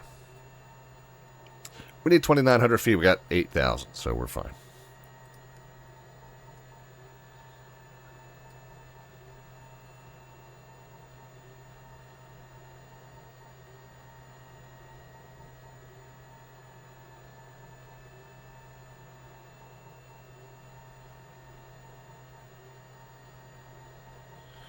Alright, I made a minor adjustment to my flow list here. So, beacon lights on. We do not need to push back.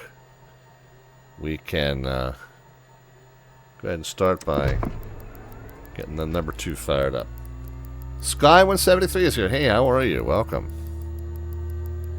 13%. We're going to get the engine out of cutoff.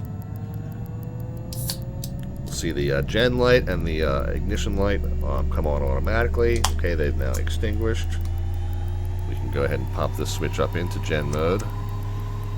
Continue to monitor. The engine's temperature starting to settle in, so we're good. We've got a uneventful start there. Fire up number 1. We wait for 13%. Bring it out of cutoff. See the gen lights and ignition lights automatically activate. Okay. Pop that up in the gen mode. Watch the rest of the startup. Make sure that we don't have a runaway temperature situation.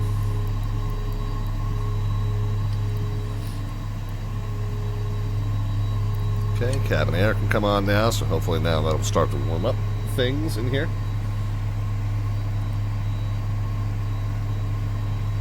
And this is where we'll do a control surface check. We would be checking the movement of the control surfaces on the outside of the plane. Somebody out there will give us a good thumbs up and let us know that everything is moved as expected. Go ahead and get the flaps takeoff set.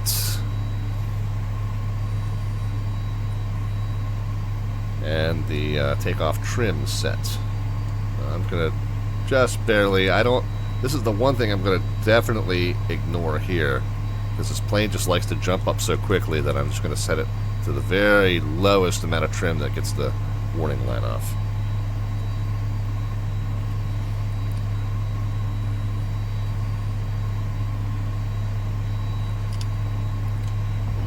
Selma traffic, Learjet 514 Delta Victor is going to be taxiing out to runway 15 for IFR straight out southeastbound departure, Selma.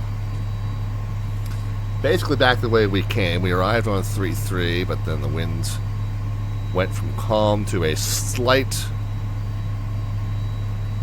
breeze favoring runway 15.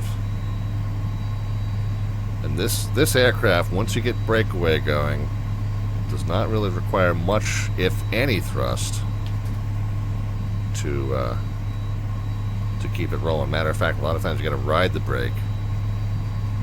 And that's true in the real thing too. I've heard that some operators, now I don't really have the ability to deploy a thrust reverser without spooling up the engine into reverse.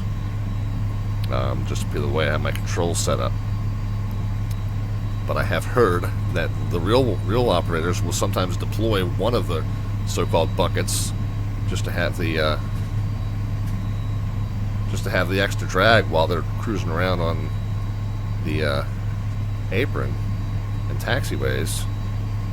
Help save some wear and tear on their wheel brakes. Us, we just have to ride the brakes. Now I'll tell you what, while we're on the taxi out, we'll do a spoiler check. We can see the indicator lights. We'll stow the spoilers, and then we will do a test of the reverser deployment. Everything is good, and we will disarm those. Since we are off the ramp, we can go ahead and get our weather radar back active. Test it in map mode. Everything's good. Back into weather mode. Whole bunch of stuff that we'll do at the hold short, and that's going to include pitot heat, because you don't want to burn that tube up by doing that too early with no airflow over it. It's going to include the stall warnings, because the reason operators say they leave those off while they're taxiing around is if it's a gusty day, the stall warnings will be constantly clacking at you, just taxiing around. So we leave those off until we're at the hold short. This one here is the, I keep forgetting because that's a new binding for me. Oh yeah, the radio altimeter, same as the weather radar. You don't really want to be irradiating the ground crew, so you leave the radio altimeter off until you get to the whole short line. We got the reverser arm switches. Where are we? Reverser arm switches and the continuous ignition And then we got, of course, all the lights as well.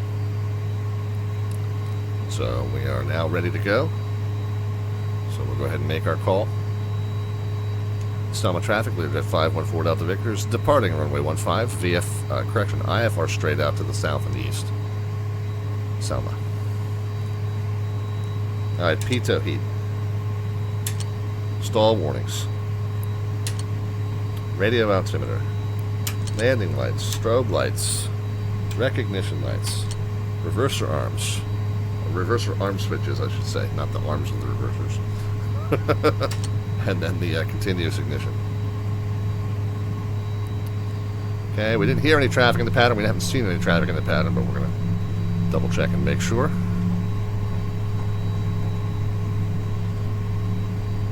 Okay, warnings are extinguished, looking good.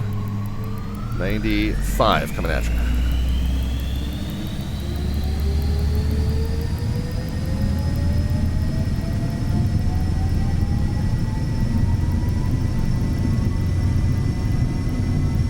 Okay, 95 pretty close to set, and overshot just a little bit. We're well over our rotation speed, so go ahead and pitch up pretty aggressively to get down to that flap retraction speed.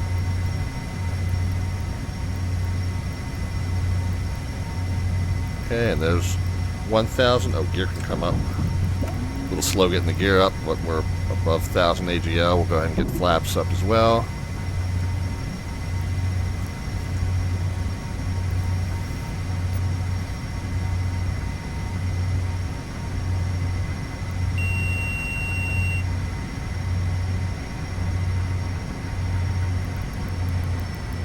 Go ahead and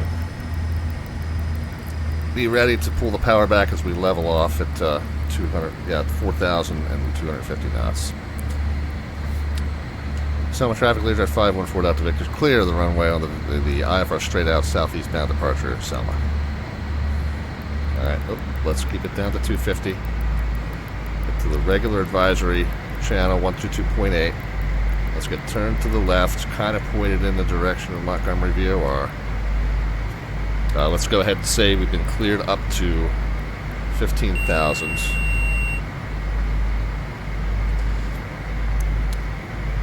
Select and speed, and we'll throttle back up to climb power.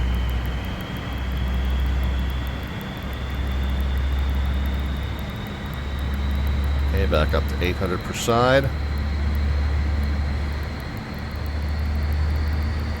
And then we're just kind of eyeballing it direct Montgomery, but then let's go ahead and get that codified here. We'll go flight plan. Direct, enter, enter, and nav.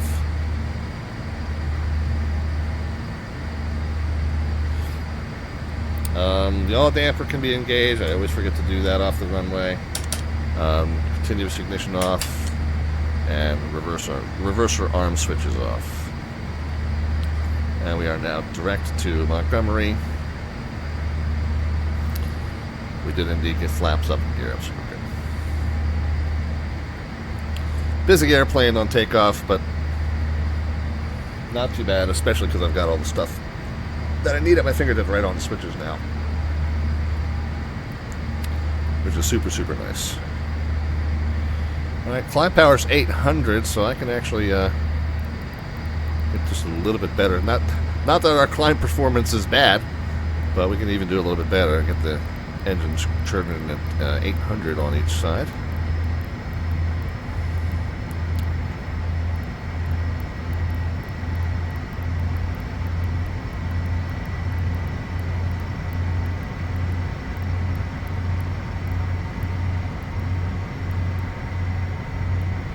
Okay, as we come through 10,000, I'm going to kick it out of speed. Hold. We'll pitch down just a little bit.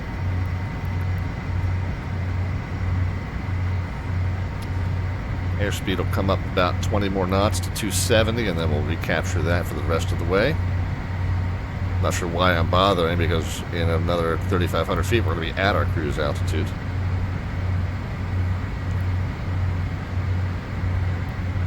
So as a matter of fact, I mean, let's just show the process. So back into speed hold. We'll make sure the engines are churning 800 apiece.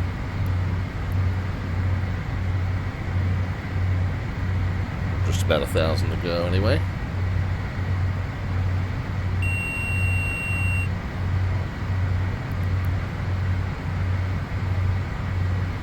Alright, we want to watch it capture and level off at our cruise of 15,000. And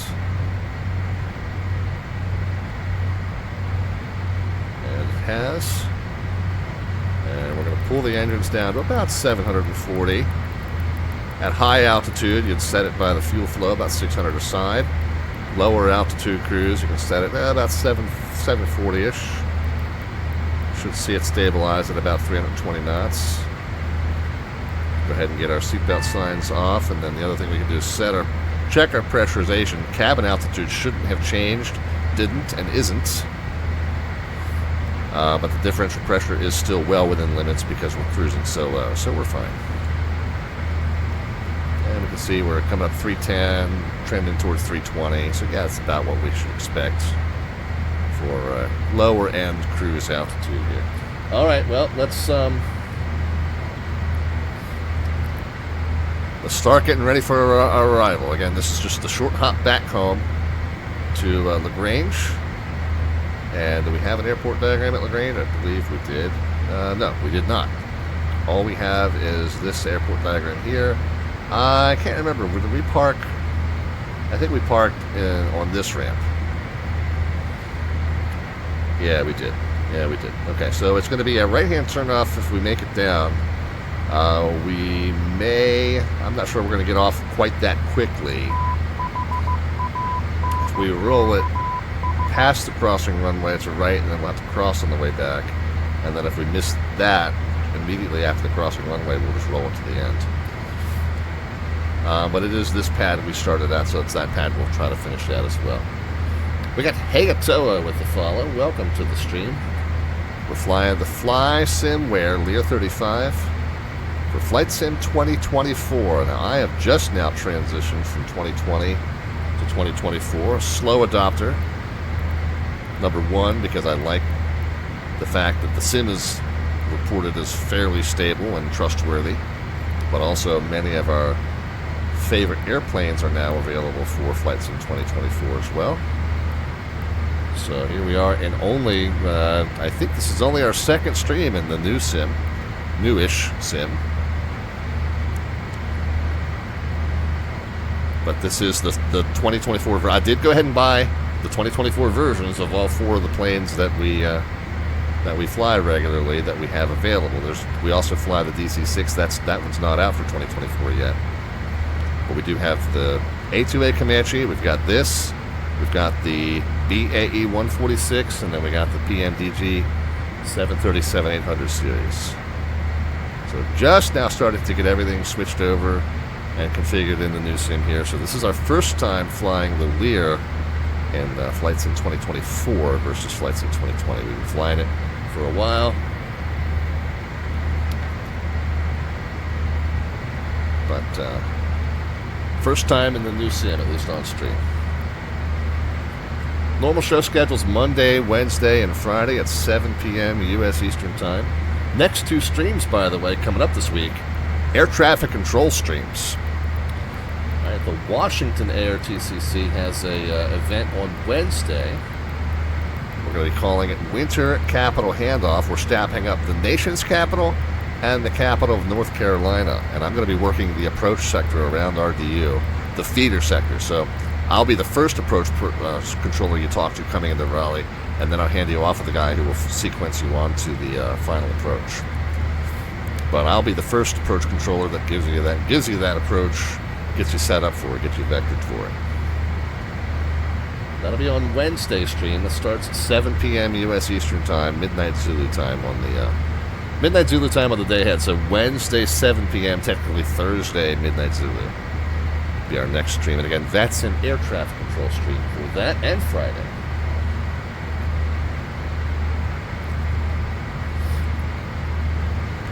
All right, the other thing we need to start doing is pretty much setting up for execution of this approach. So if we are going to be at 3,000 between Wibub and Waggis, this is a 20-mile. So 21 miles, I would ordinarily say, would give us 6,000 feet to descend.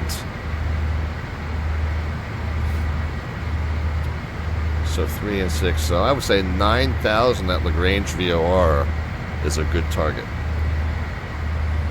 We're at 15,000 now.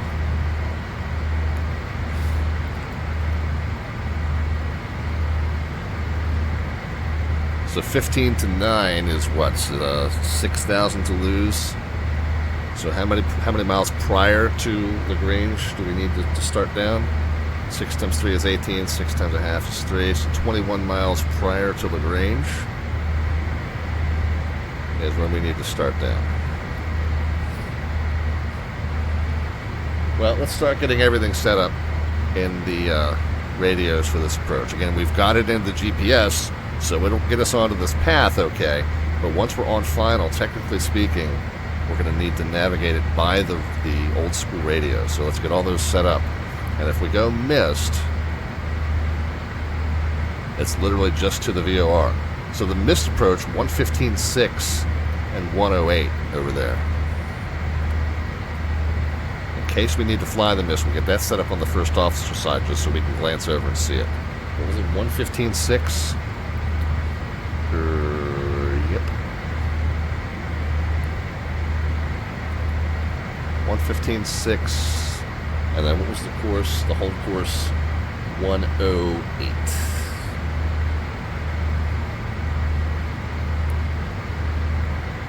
Okay, so again, that's just, and we've got it in the GPS, but we're going to have the backup signal over here just in case we need it. And then the primary approach frequency and course is 110.9.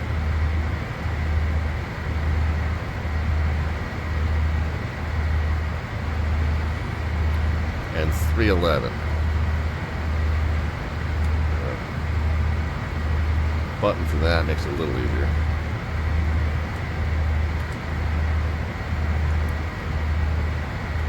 Set the heading bug to the heading we're going now. Just always a good practice to be in case you get a sudden vector for traffic. You don't want to be turning off in some random direction when you switch modes. So always good to keep the heading bug centered just in case something comes up and you need to turn.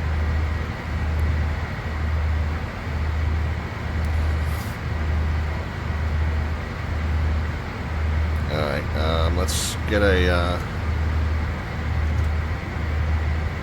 wind calm, 10 statute miles clear, 3034,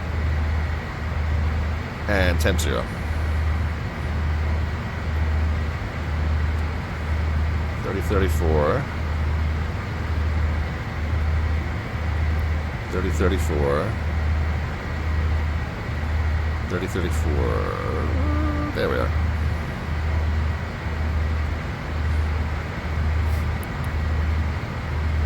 Alrighty, so minimums on this approach.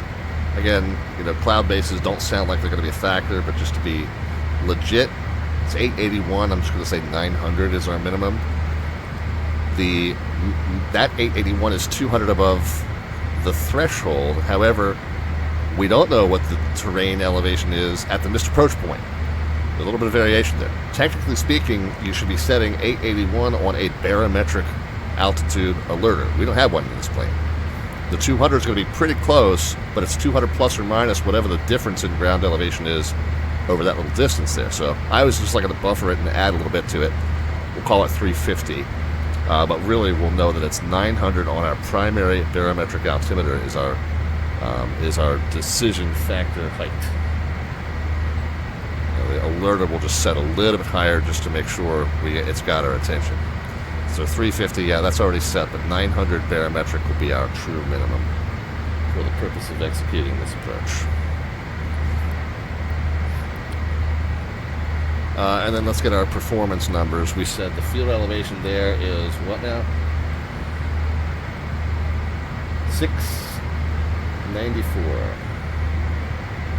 And I got to remember not to type this in with my view keys. type it in with the regular number keys at the top. Performance landing page, sync from sim. However, the 694 goes there. And the temperature, what do we say? Temperature was 0, I think, right? Yeah, 0 and -2.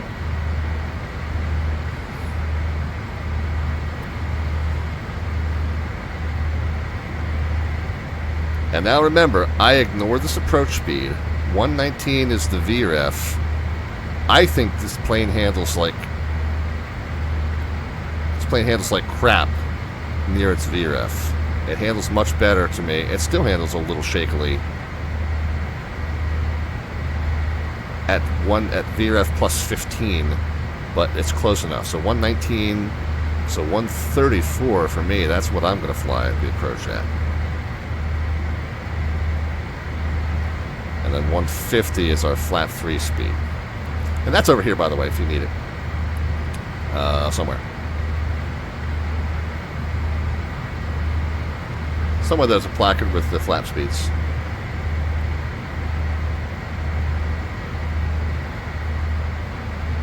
Oh, there we go. So at under 200, you can go the first 2 notches of flaps. You can also go the gear, by the way. I think there's a separate placard that says gear, and gear can come out, but it's under 200. And then flaps 40 at 150.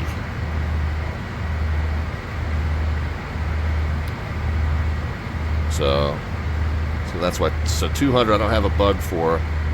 So actual VREF, my VREF, and there's final flap speed there. Oh, and we're 13 miles from. Yeah, we need to start that. Let's get cleared down to. Oh, let's just go.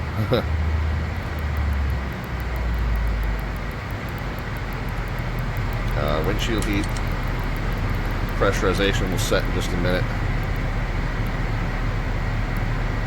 Seatbelt signs will come back on, and then I'm going to go ahead and take it down to 250 now. Just because we're starting a little late. I'm going to take it down to 210 now because we're starting so late.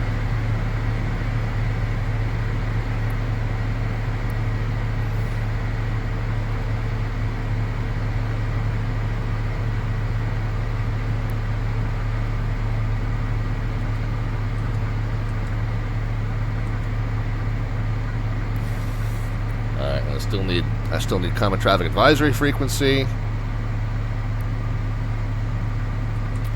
Alright, so now let's pitch for 210.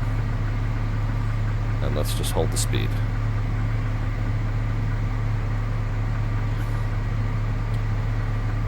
Alright, common traffic advisory frequency is 122.975.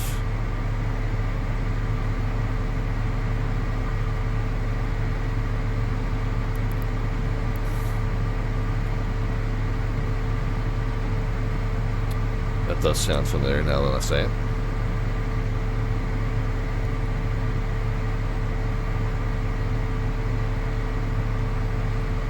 Swap that in.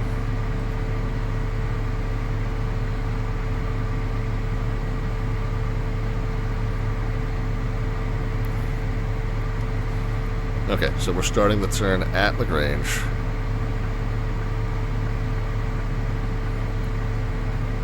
Let's run through our approach briefing one more time just to make sure I haven't forgotten anything. Approach frequency and course 110.9 and 311. 110.9 and 311 set. Missed approach frequency and course 115.6 and 108. 115.6 and 108 set. Missed approach altitude. It's going to be straight to 12 and then left to 24. So that's easy. Multiples of each other. 12 and 24. Straight 12. Slight left. It's not even that sharp a left. It's almost straight.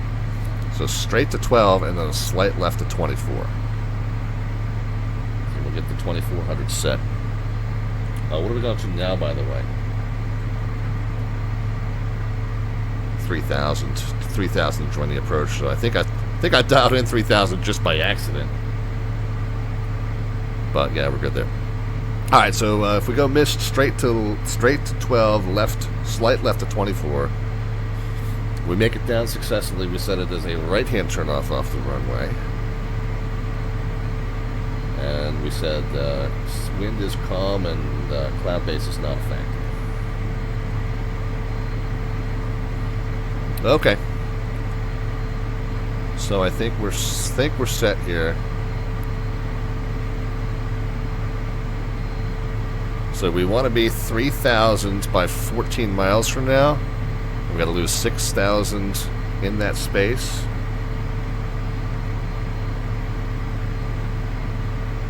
So we're going to be a little bit high, but I think we're going to be okay.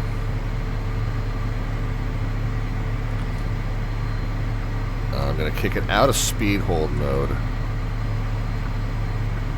going to actually pitch it up just a little bit. We're going to start configuring. We're going to get a little extra drag out, because that'll help us get down the rest of the way without getting our speed out of control here.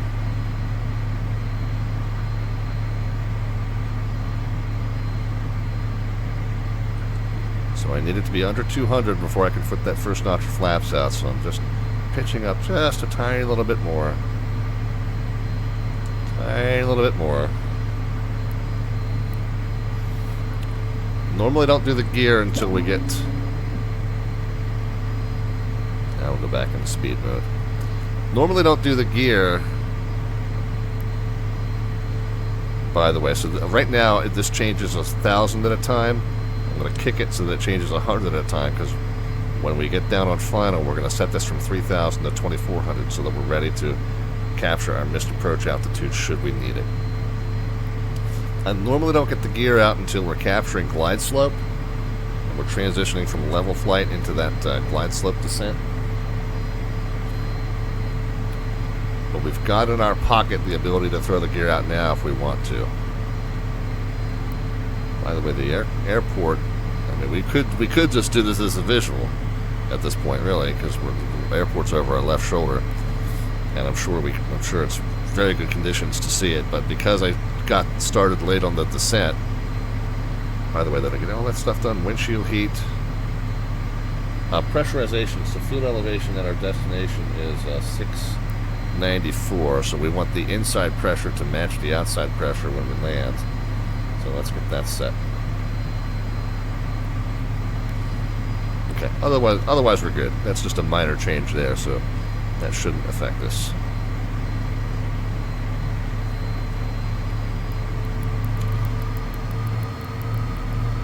Alright, so 3,000 at between Ribib and then Wagus at 24. So we're good. You guys can start putting some predictions into the chat as far as the vertical descent rate.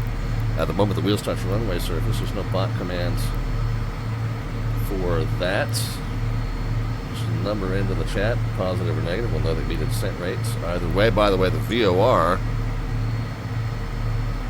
is 20 miles away, but remember, it's 7 miles from the airport. We talked about that earlier. So at this point, Hippen is 10.4 DME, but we're only 3 miles out. So we got the DME over here, 18.2. Yeah, we're 7 miles closer than that to the airport.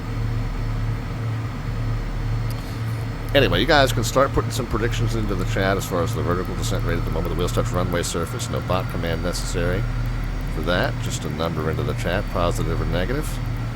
And we'll know that you need a descent rate either way.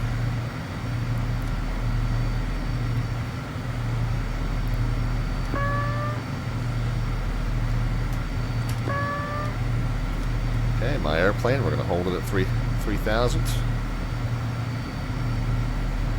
And we need to keep coming around, it looks like. Let's go ahead and flip that guidance into the ILS.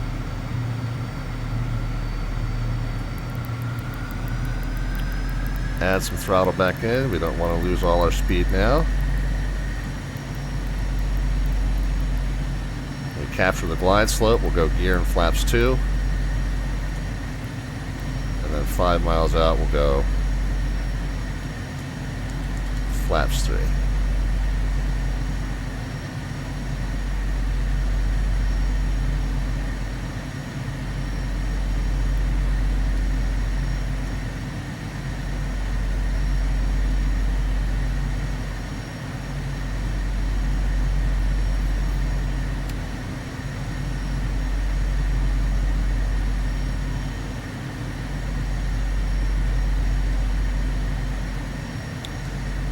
LaGrange traffic, clear at 514 Delta Victor, 13 mile final, 13 mile final, runway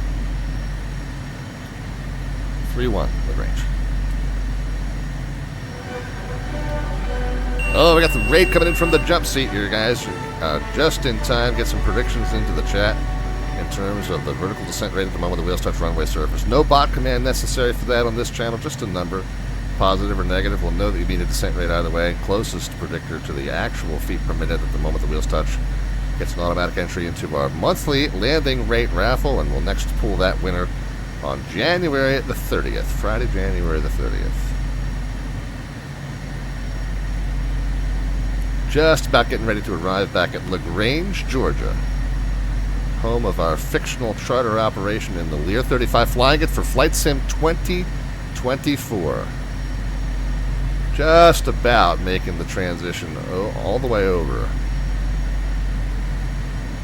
into the new sim.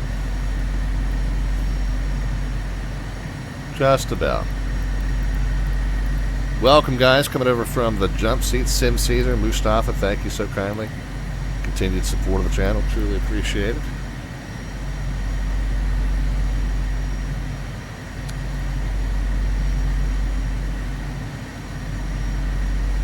Should be just about coming up on that intercept. Yep, there we are. Not yet at glide slope yet. And again, so the actual calculated V approach, or VREF, is there. I'm going to fly it 15 knots faster there. I have found, so far in my experience, we've been wondering lately, what's been going wrong for me in this airplane, and I think that's going to fix it. Oh, there's our runway. We keep it right there, touching the bottom of the view. Alright, glide slope is intercepting, so gear and flaps too. Slight reduction in power, but the drag is going to help slow us down for the most part.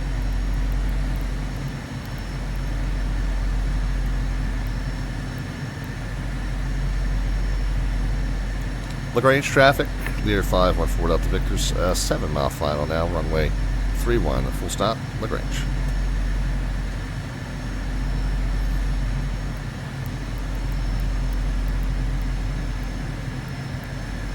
Okay, when the DME on the upper right's counting down 13, yeah, we need to go ahead and let the nose come down a little bit. At the lower speed, I feel like you got to keep a lot of nose up in this aircraft, and that's part of the reason I've endeavored to start flying these approaches 15 knots above ref speed, because at ref speed, the nose has to come up so high or the plane just falls out of the sky, and the physics don't make sense to me. So VREF plus 15 seems like it's working out better.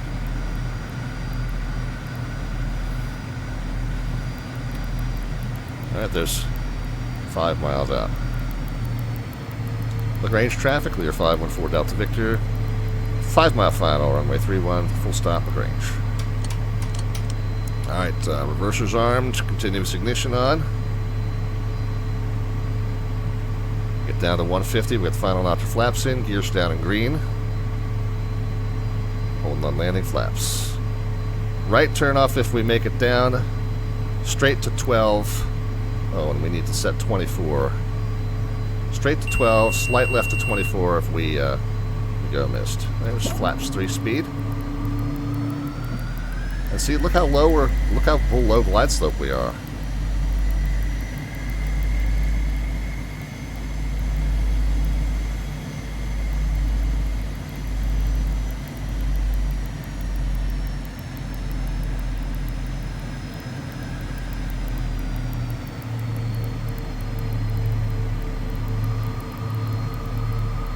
Okay, minimums. We said 900, we're good.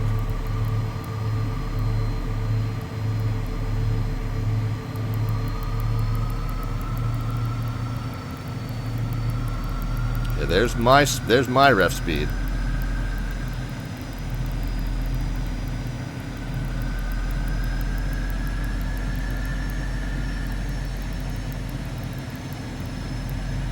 Look at how nose high we have to keep it, even at 15 above, nose high we have to keep it, and still look at how we're descending.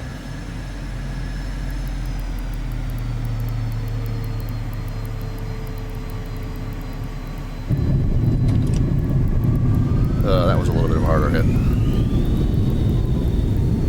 That was a little bit of a harder hit. My landings earlier tonight were much better.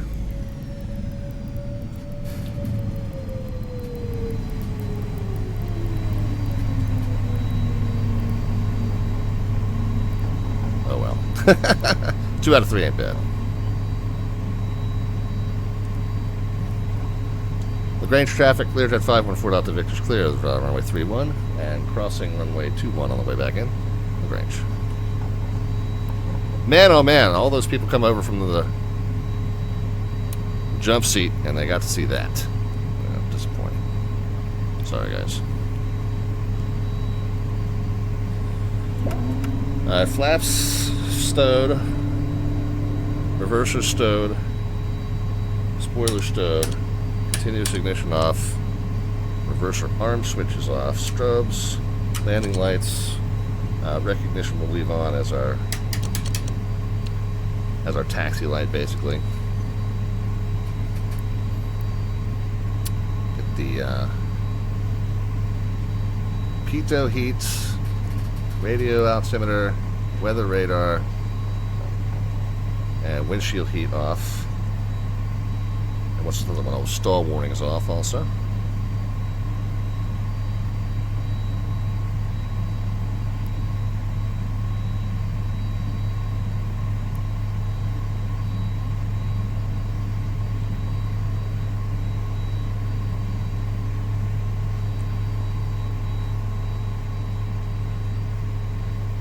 Can't remember where we started, but we'll park here next to the fancy building.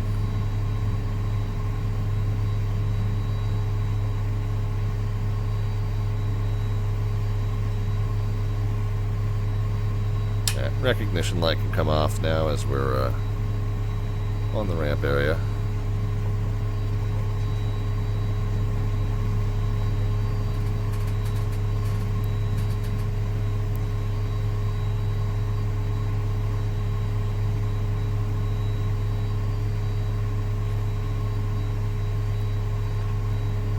Alright, parking brake is on.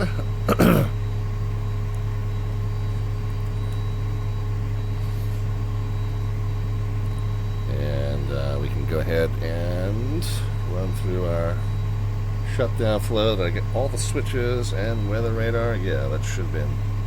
Everything else, nav and beacons, the only thing I left on. So yeah, we're good there.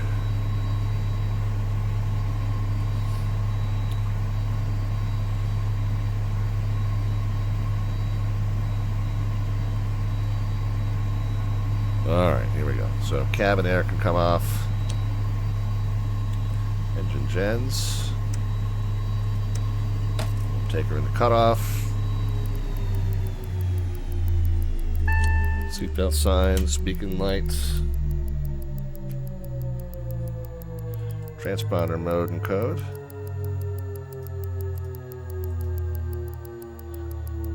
Stand by. Matter of fact, we'll just shut it off at this point.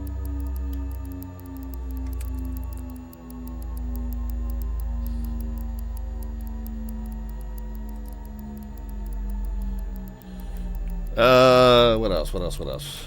Hold on, I missed a list here. We can go ahead and get the, let's go back here to Lear 35 options, utilities, get the GPU connected, let's get the door open. We can go back, now we would be able to, at this point, unload all our passengers and cargo, but of course this was a deadhead leg at the end of a trotter drop-off, so we did an empty leg from here to our pickup point. We did the pickup point to the drop-off point with passengers and cargo. Then we threw all them off and did the deadhead leg back to here. That might have been why the performance was still a little bit shaky, because we're so light. So I'm still going to have to just maybe keep 15 knots, maybe 20 knots extra on these extra light legs in terms of just maintaining some sort of stable. How nose up was, I couldn't even see the runway on that final flare. So yeah, there's something bizarre about the physics in this aircraft, and I don't know if it's reflective of the actual Lear or just the FlySimWare. The FlySimWare team seems like they're pretty on it, so I kind of feel like maybe the airplane behaved like this too, but I don't know. It just seems odd to me how nose up you have to be.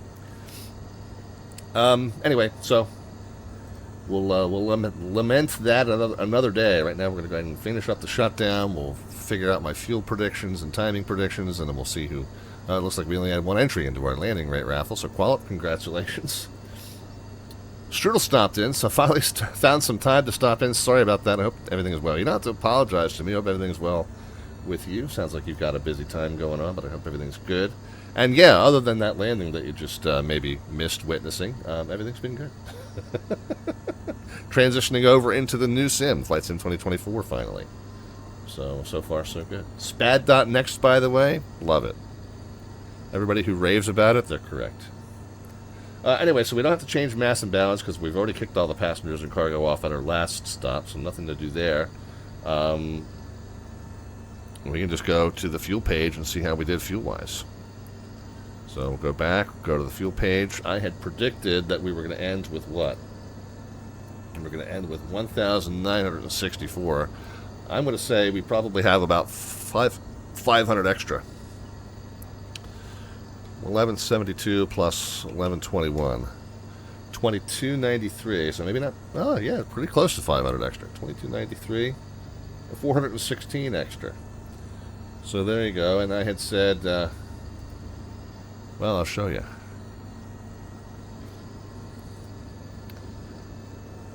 And I think we got airborne on that final leg just a few minutes late, but not tremendously so. Maybe 5 minutes late. It said we were going to end right at the top of the hour, and we're 15. We were 15 minutes after that. Yeah, 416 pounds difference. So that's not too bad. And again, I think I'm going to chalk up most of that delay to me yammering on while we were over there in Selma. Anyway, in terms of the landing performance, man, it's registering a bounce every time with me now. I think that might have been a more true bounce rather than a slight skim and skip like we saw earlier this evening. But yeah, 270 was what registered. I mean, that's not terrible, but it certainly was a jolt.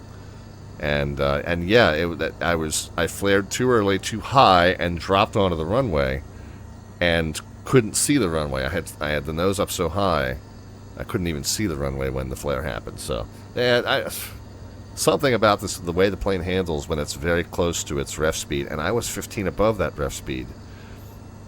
So, I'm going to need to tinker with that. I think the 15 extra knots on legs 1 and 2 tonight really made a difference. My first 2 landings, I felt very good about.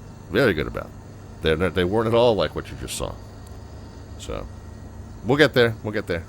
I really do love this plane. I'm not ready to give it up because I can't land it properly. I'm just gonna have to fix my landings. Anyway, so Qualit gets that entry by virtue of default.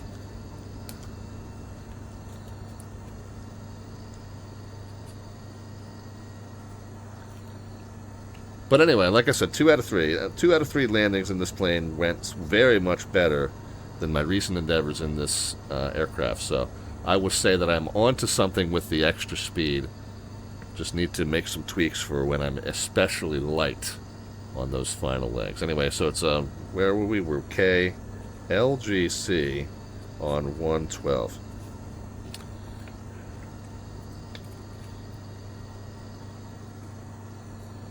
We didn't get a lot of participation in our slant artwork adventure tonight.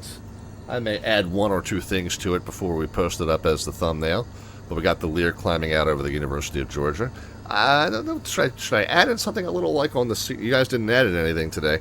Should I add in something to commemorate Martin Luther King? Or I think that might be a little too serious and somber a tone for this live stream, especially considering how goofy and silly these thumbnails have been up till now. So maybe we'll add something like me spiking a football in the end zone down here or something. I think that maybe will go that way. But anyway, it was a good trip, and it was a lot of fun. We went from here, LaGrange, Georgia. We did a day in the life of a corporate charter pilot. So we did our charter base here in LaGrange. We went to the pickup point at the University of Georgia at Athens, Georgia airport. We picked up there. We took a group down to Selma, Alabama. I mean, we didn't really choose it because of Martin Luther King. We chose it because it was on the Atlanta ARTCC Pilot Passport Challenge. Just timing just happened to line up that way.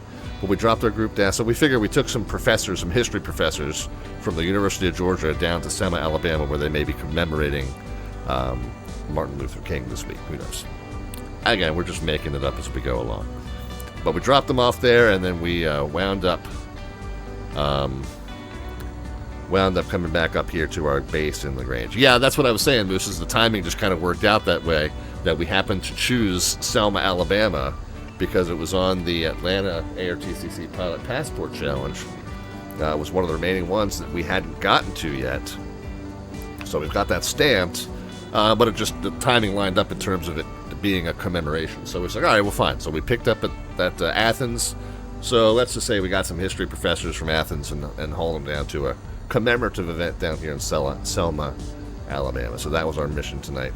Ex post facto, just making it up as we go. We did happen to notch the last notch in the bedpost in terms of the airline captain challenge. We've the last one in that one was Athens, so that was stamped tonight when we made our pickup up there by the University of Georgia. So we now have completed the passport book for airline captain. If we go under achievements, look, we got a nice little badge, nice little gold ribbon over there. So thank you from the Atlanta ARTCC for that little gold ribbon. We can even download a certificate. That's cool. I'll do that and post that up on the socials tonight. But the passport book for airline captain is complete. For corporate pilot, I think we've only got one left. Right? Is that correct? Yeah. AUO, Auburn. I kept saying Aurora. It's Auburn Airport is the only one left on the corporate pilot list. And then the Bug Smasher, we've visited a few of these in the Learjet, but many of these are going to be more geared toward the Comanche.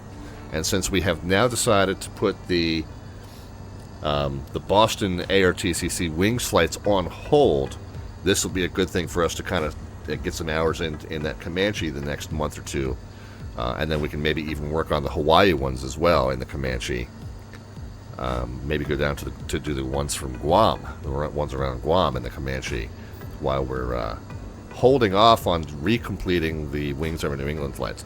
By the way, if you missed the beginning of the stream, the reason that we switched off of that was the plan for tonight. The reason we abruptly switched off of that, and my apologies, by the way, to A2A Simulations, because they had even reposted, whatever the word is now, they had even reposted my post on X about doing the Boston Wings flights in the A2A Comanche, and then all of a sudden they changed the plan up on them. So if any of you guys are lurking in, and I apologize for the last minute change of plans, gosh, you guys know we love your plane. So we'll get some more hours in it, and we'll engage you guys on socials. We really appreciate you guys engaging us back on the socials. So yeah, sorry for not making good on that tonight. A lot was happening in a short amount of time, but the reason we kind of put that on hold is because I heard through a anonymous but reliable source that they're kind of revamping those. I mean, you have to change those flights up every now and then because certain nav aids disappear. VATSIM has changed in the fact that they're no longer using a generic advisories. You're now using specific advisory frequencies. So I think they want to rewrite their curriculum to kind of reflect that. Some of the lessons they have to redo because like an NDB approach doesn't exist at that airport anymore, things like that. So they're kind of going through, cleaning up and updating those lessons, and they're just about to release the newer set. And so I didn't want to complete the whole series right before they release an entirely new series or updated series. So I'm going to just put all that on hold until they come out with the revisions, and then we'll start from scratch. Fortunately, I was only one episode into that, but we'll scrap that episode, and we'll start it again once the revisions are out. But in the meantime, we'll work on this in the A2A Comanche, and then we'll hit the ones over in the Honolulu Control Facility as well. They have essentially this equivalent passport challenge set up in the Hawaii region as well. So that will be what we work on while we're waiting for Wings to finish their revamps. Let's shut down. So Qualify, I rambled on so much, I'm not sure what you were referring to. That was named after a poem by an Irishman, so I apologize. I missed the reference there because I didn't see until 5 minutes later that you said that, but... Oh, Selma is. Okay. Not aware of that. Not aware of that, I will confess. Let me go ahead and finish up the shutdown of the aircraft here. We just have a few things to do. And then we'll talk about what's coming up on the stream, because we've got some cool stuff coming up on the stream I want you guys to be a part of. So, let's get the plane closed up. And, we'll get on to talk about that, and then we'll figure out who we're sending the raid over to. We got the yaw dampers off, autopilot master. That one's, whoops, nope, that one's there. And then the avionics master can come off. The inverters can come off. Nav lights. Battery switches. And then we should still see, well, we should still see emergency power.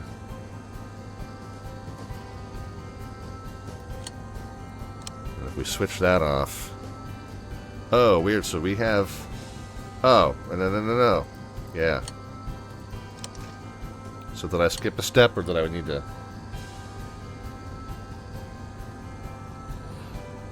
Yeah, so with the GPU connected, we were still getting power. So I just need to change the order here. That's what I need to do. Go back, utilities.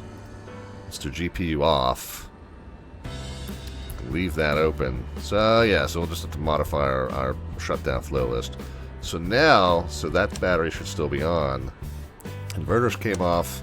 This battery should, there we go. So that is now back to just the emergency power and the gear lights.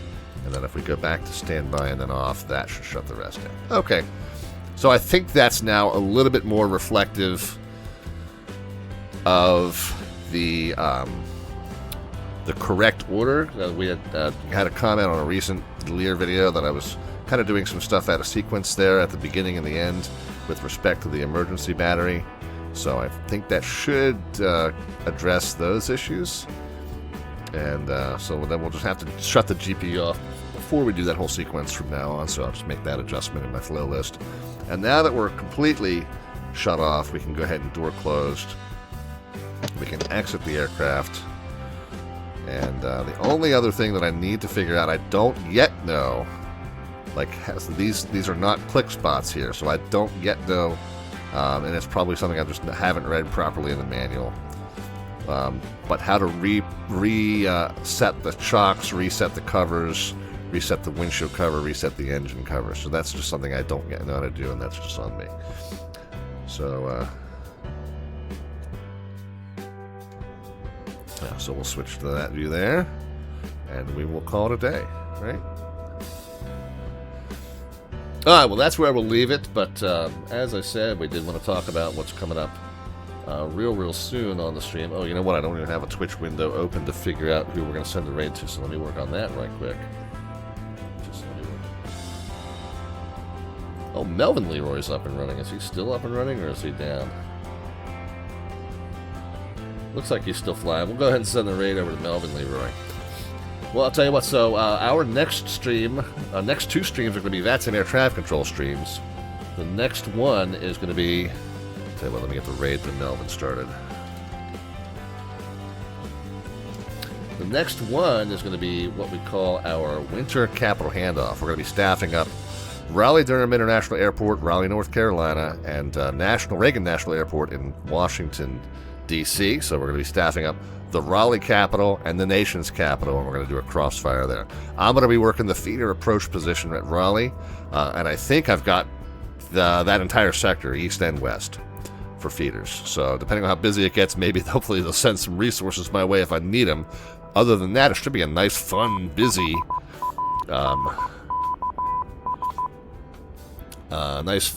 night. So, yeah, so join us Wednesday, 7 p.m. U.S. Eastern Time, 2300 Zulu Time. We're going to send the raid over to our very good friend Melvin Leroy, who does appear to still be flying at this moment, doing some work in the Comanche in South America. So we'll get you over to him. Tell him that Slant Alpha sends his love. And we will see you Wednesday from the Tracon room of Raleigh-Durham International Airport, guys. Take care. Be happy, healthy, and safe in all your adventures between now and then. Good night.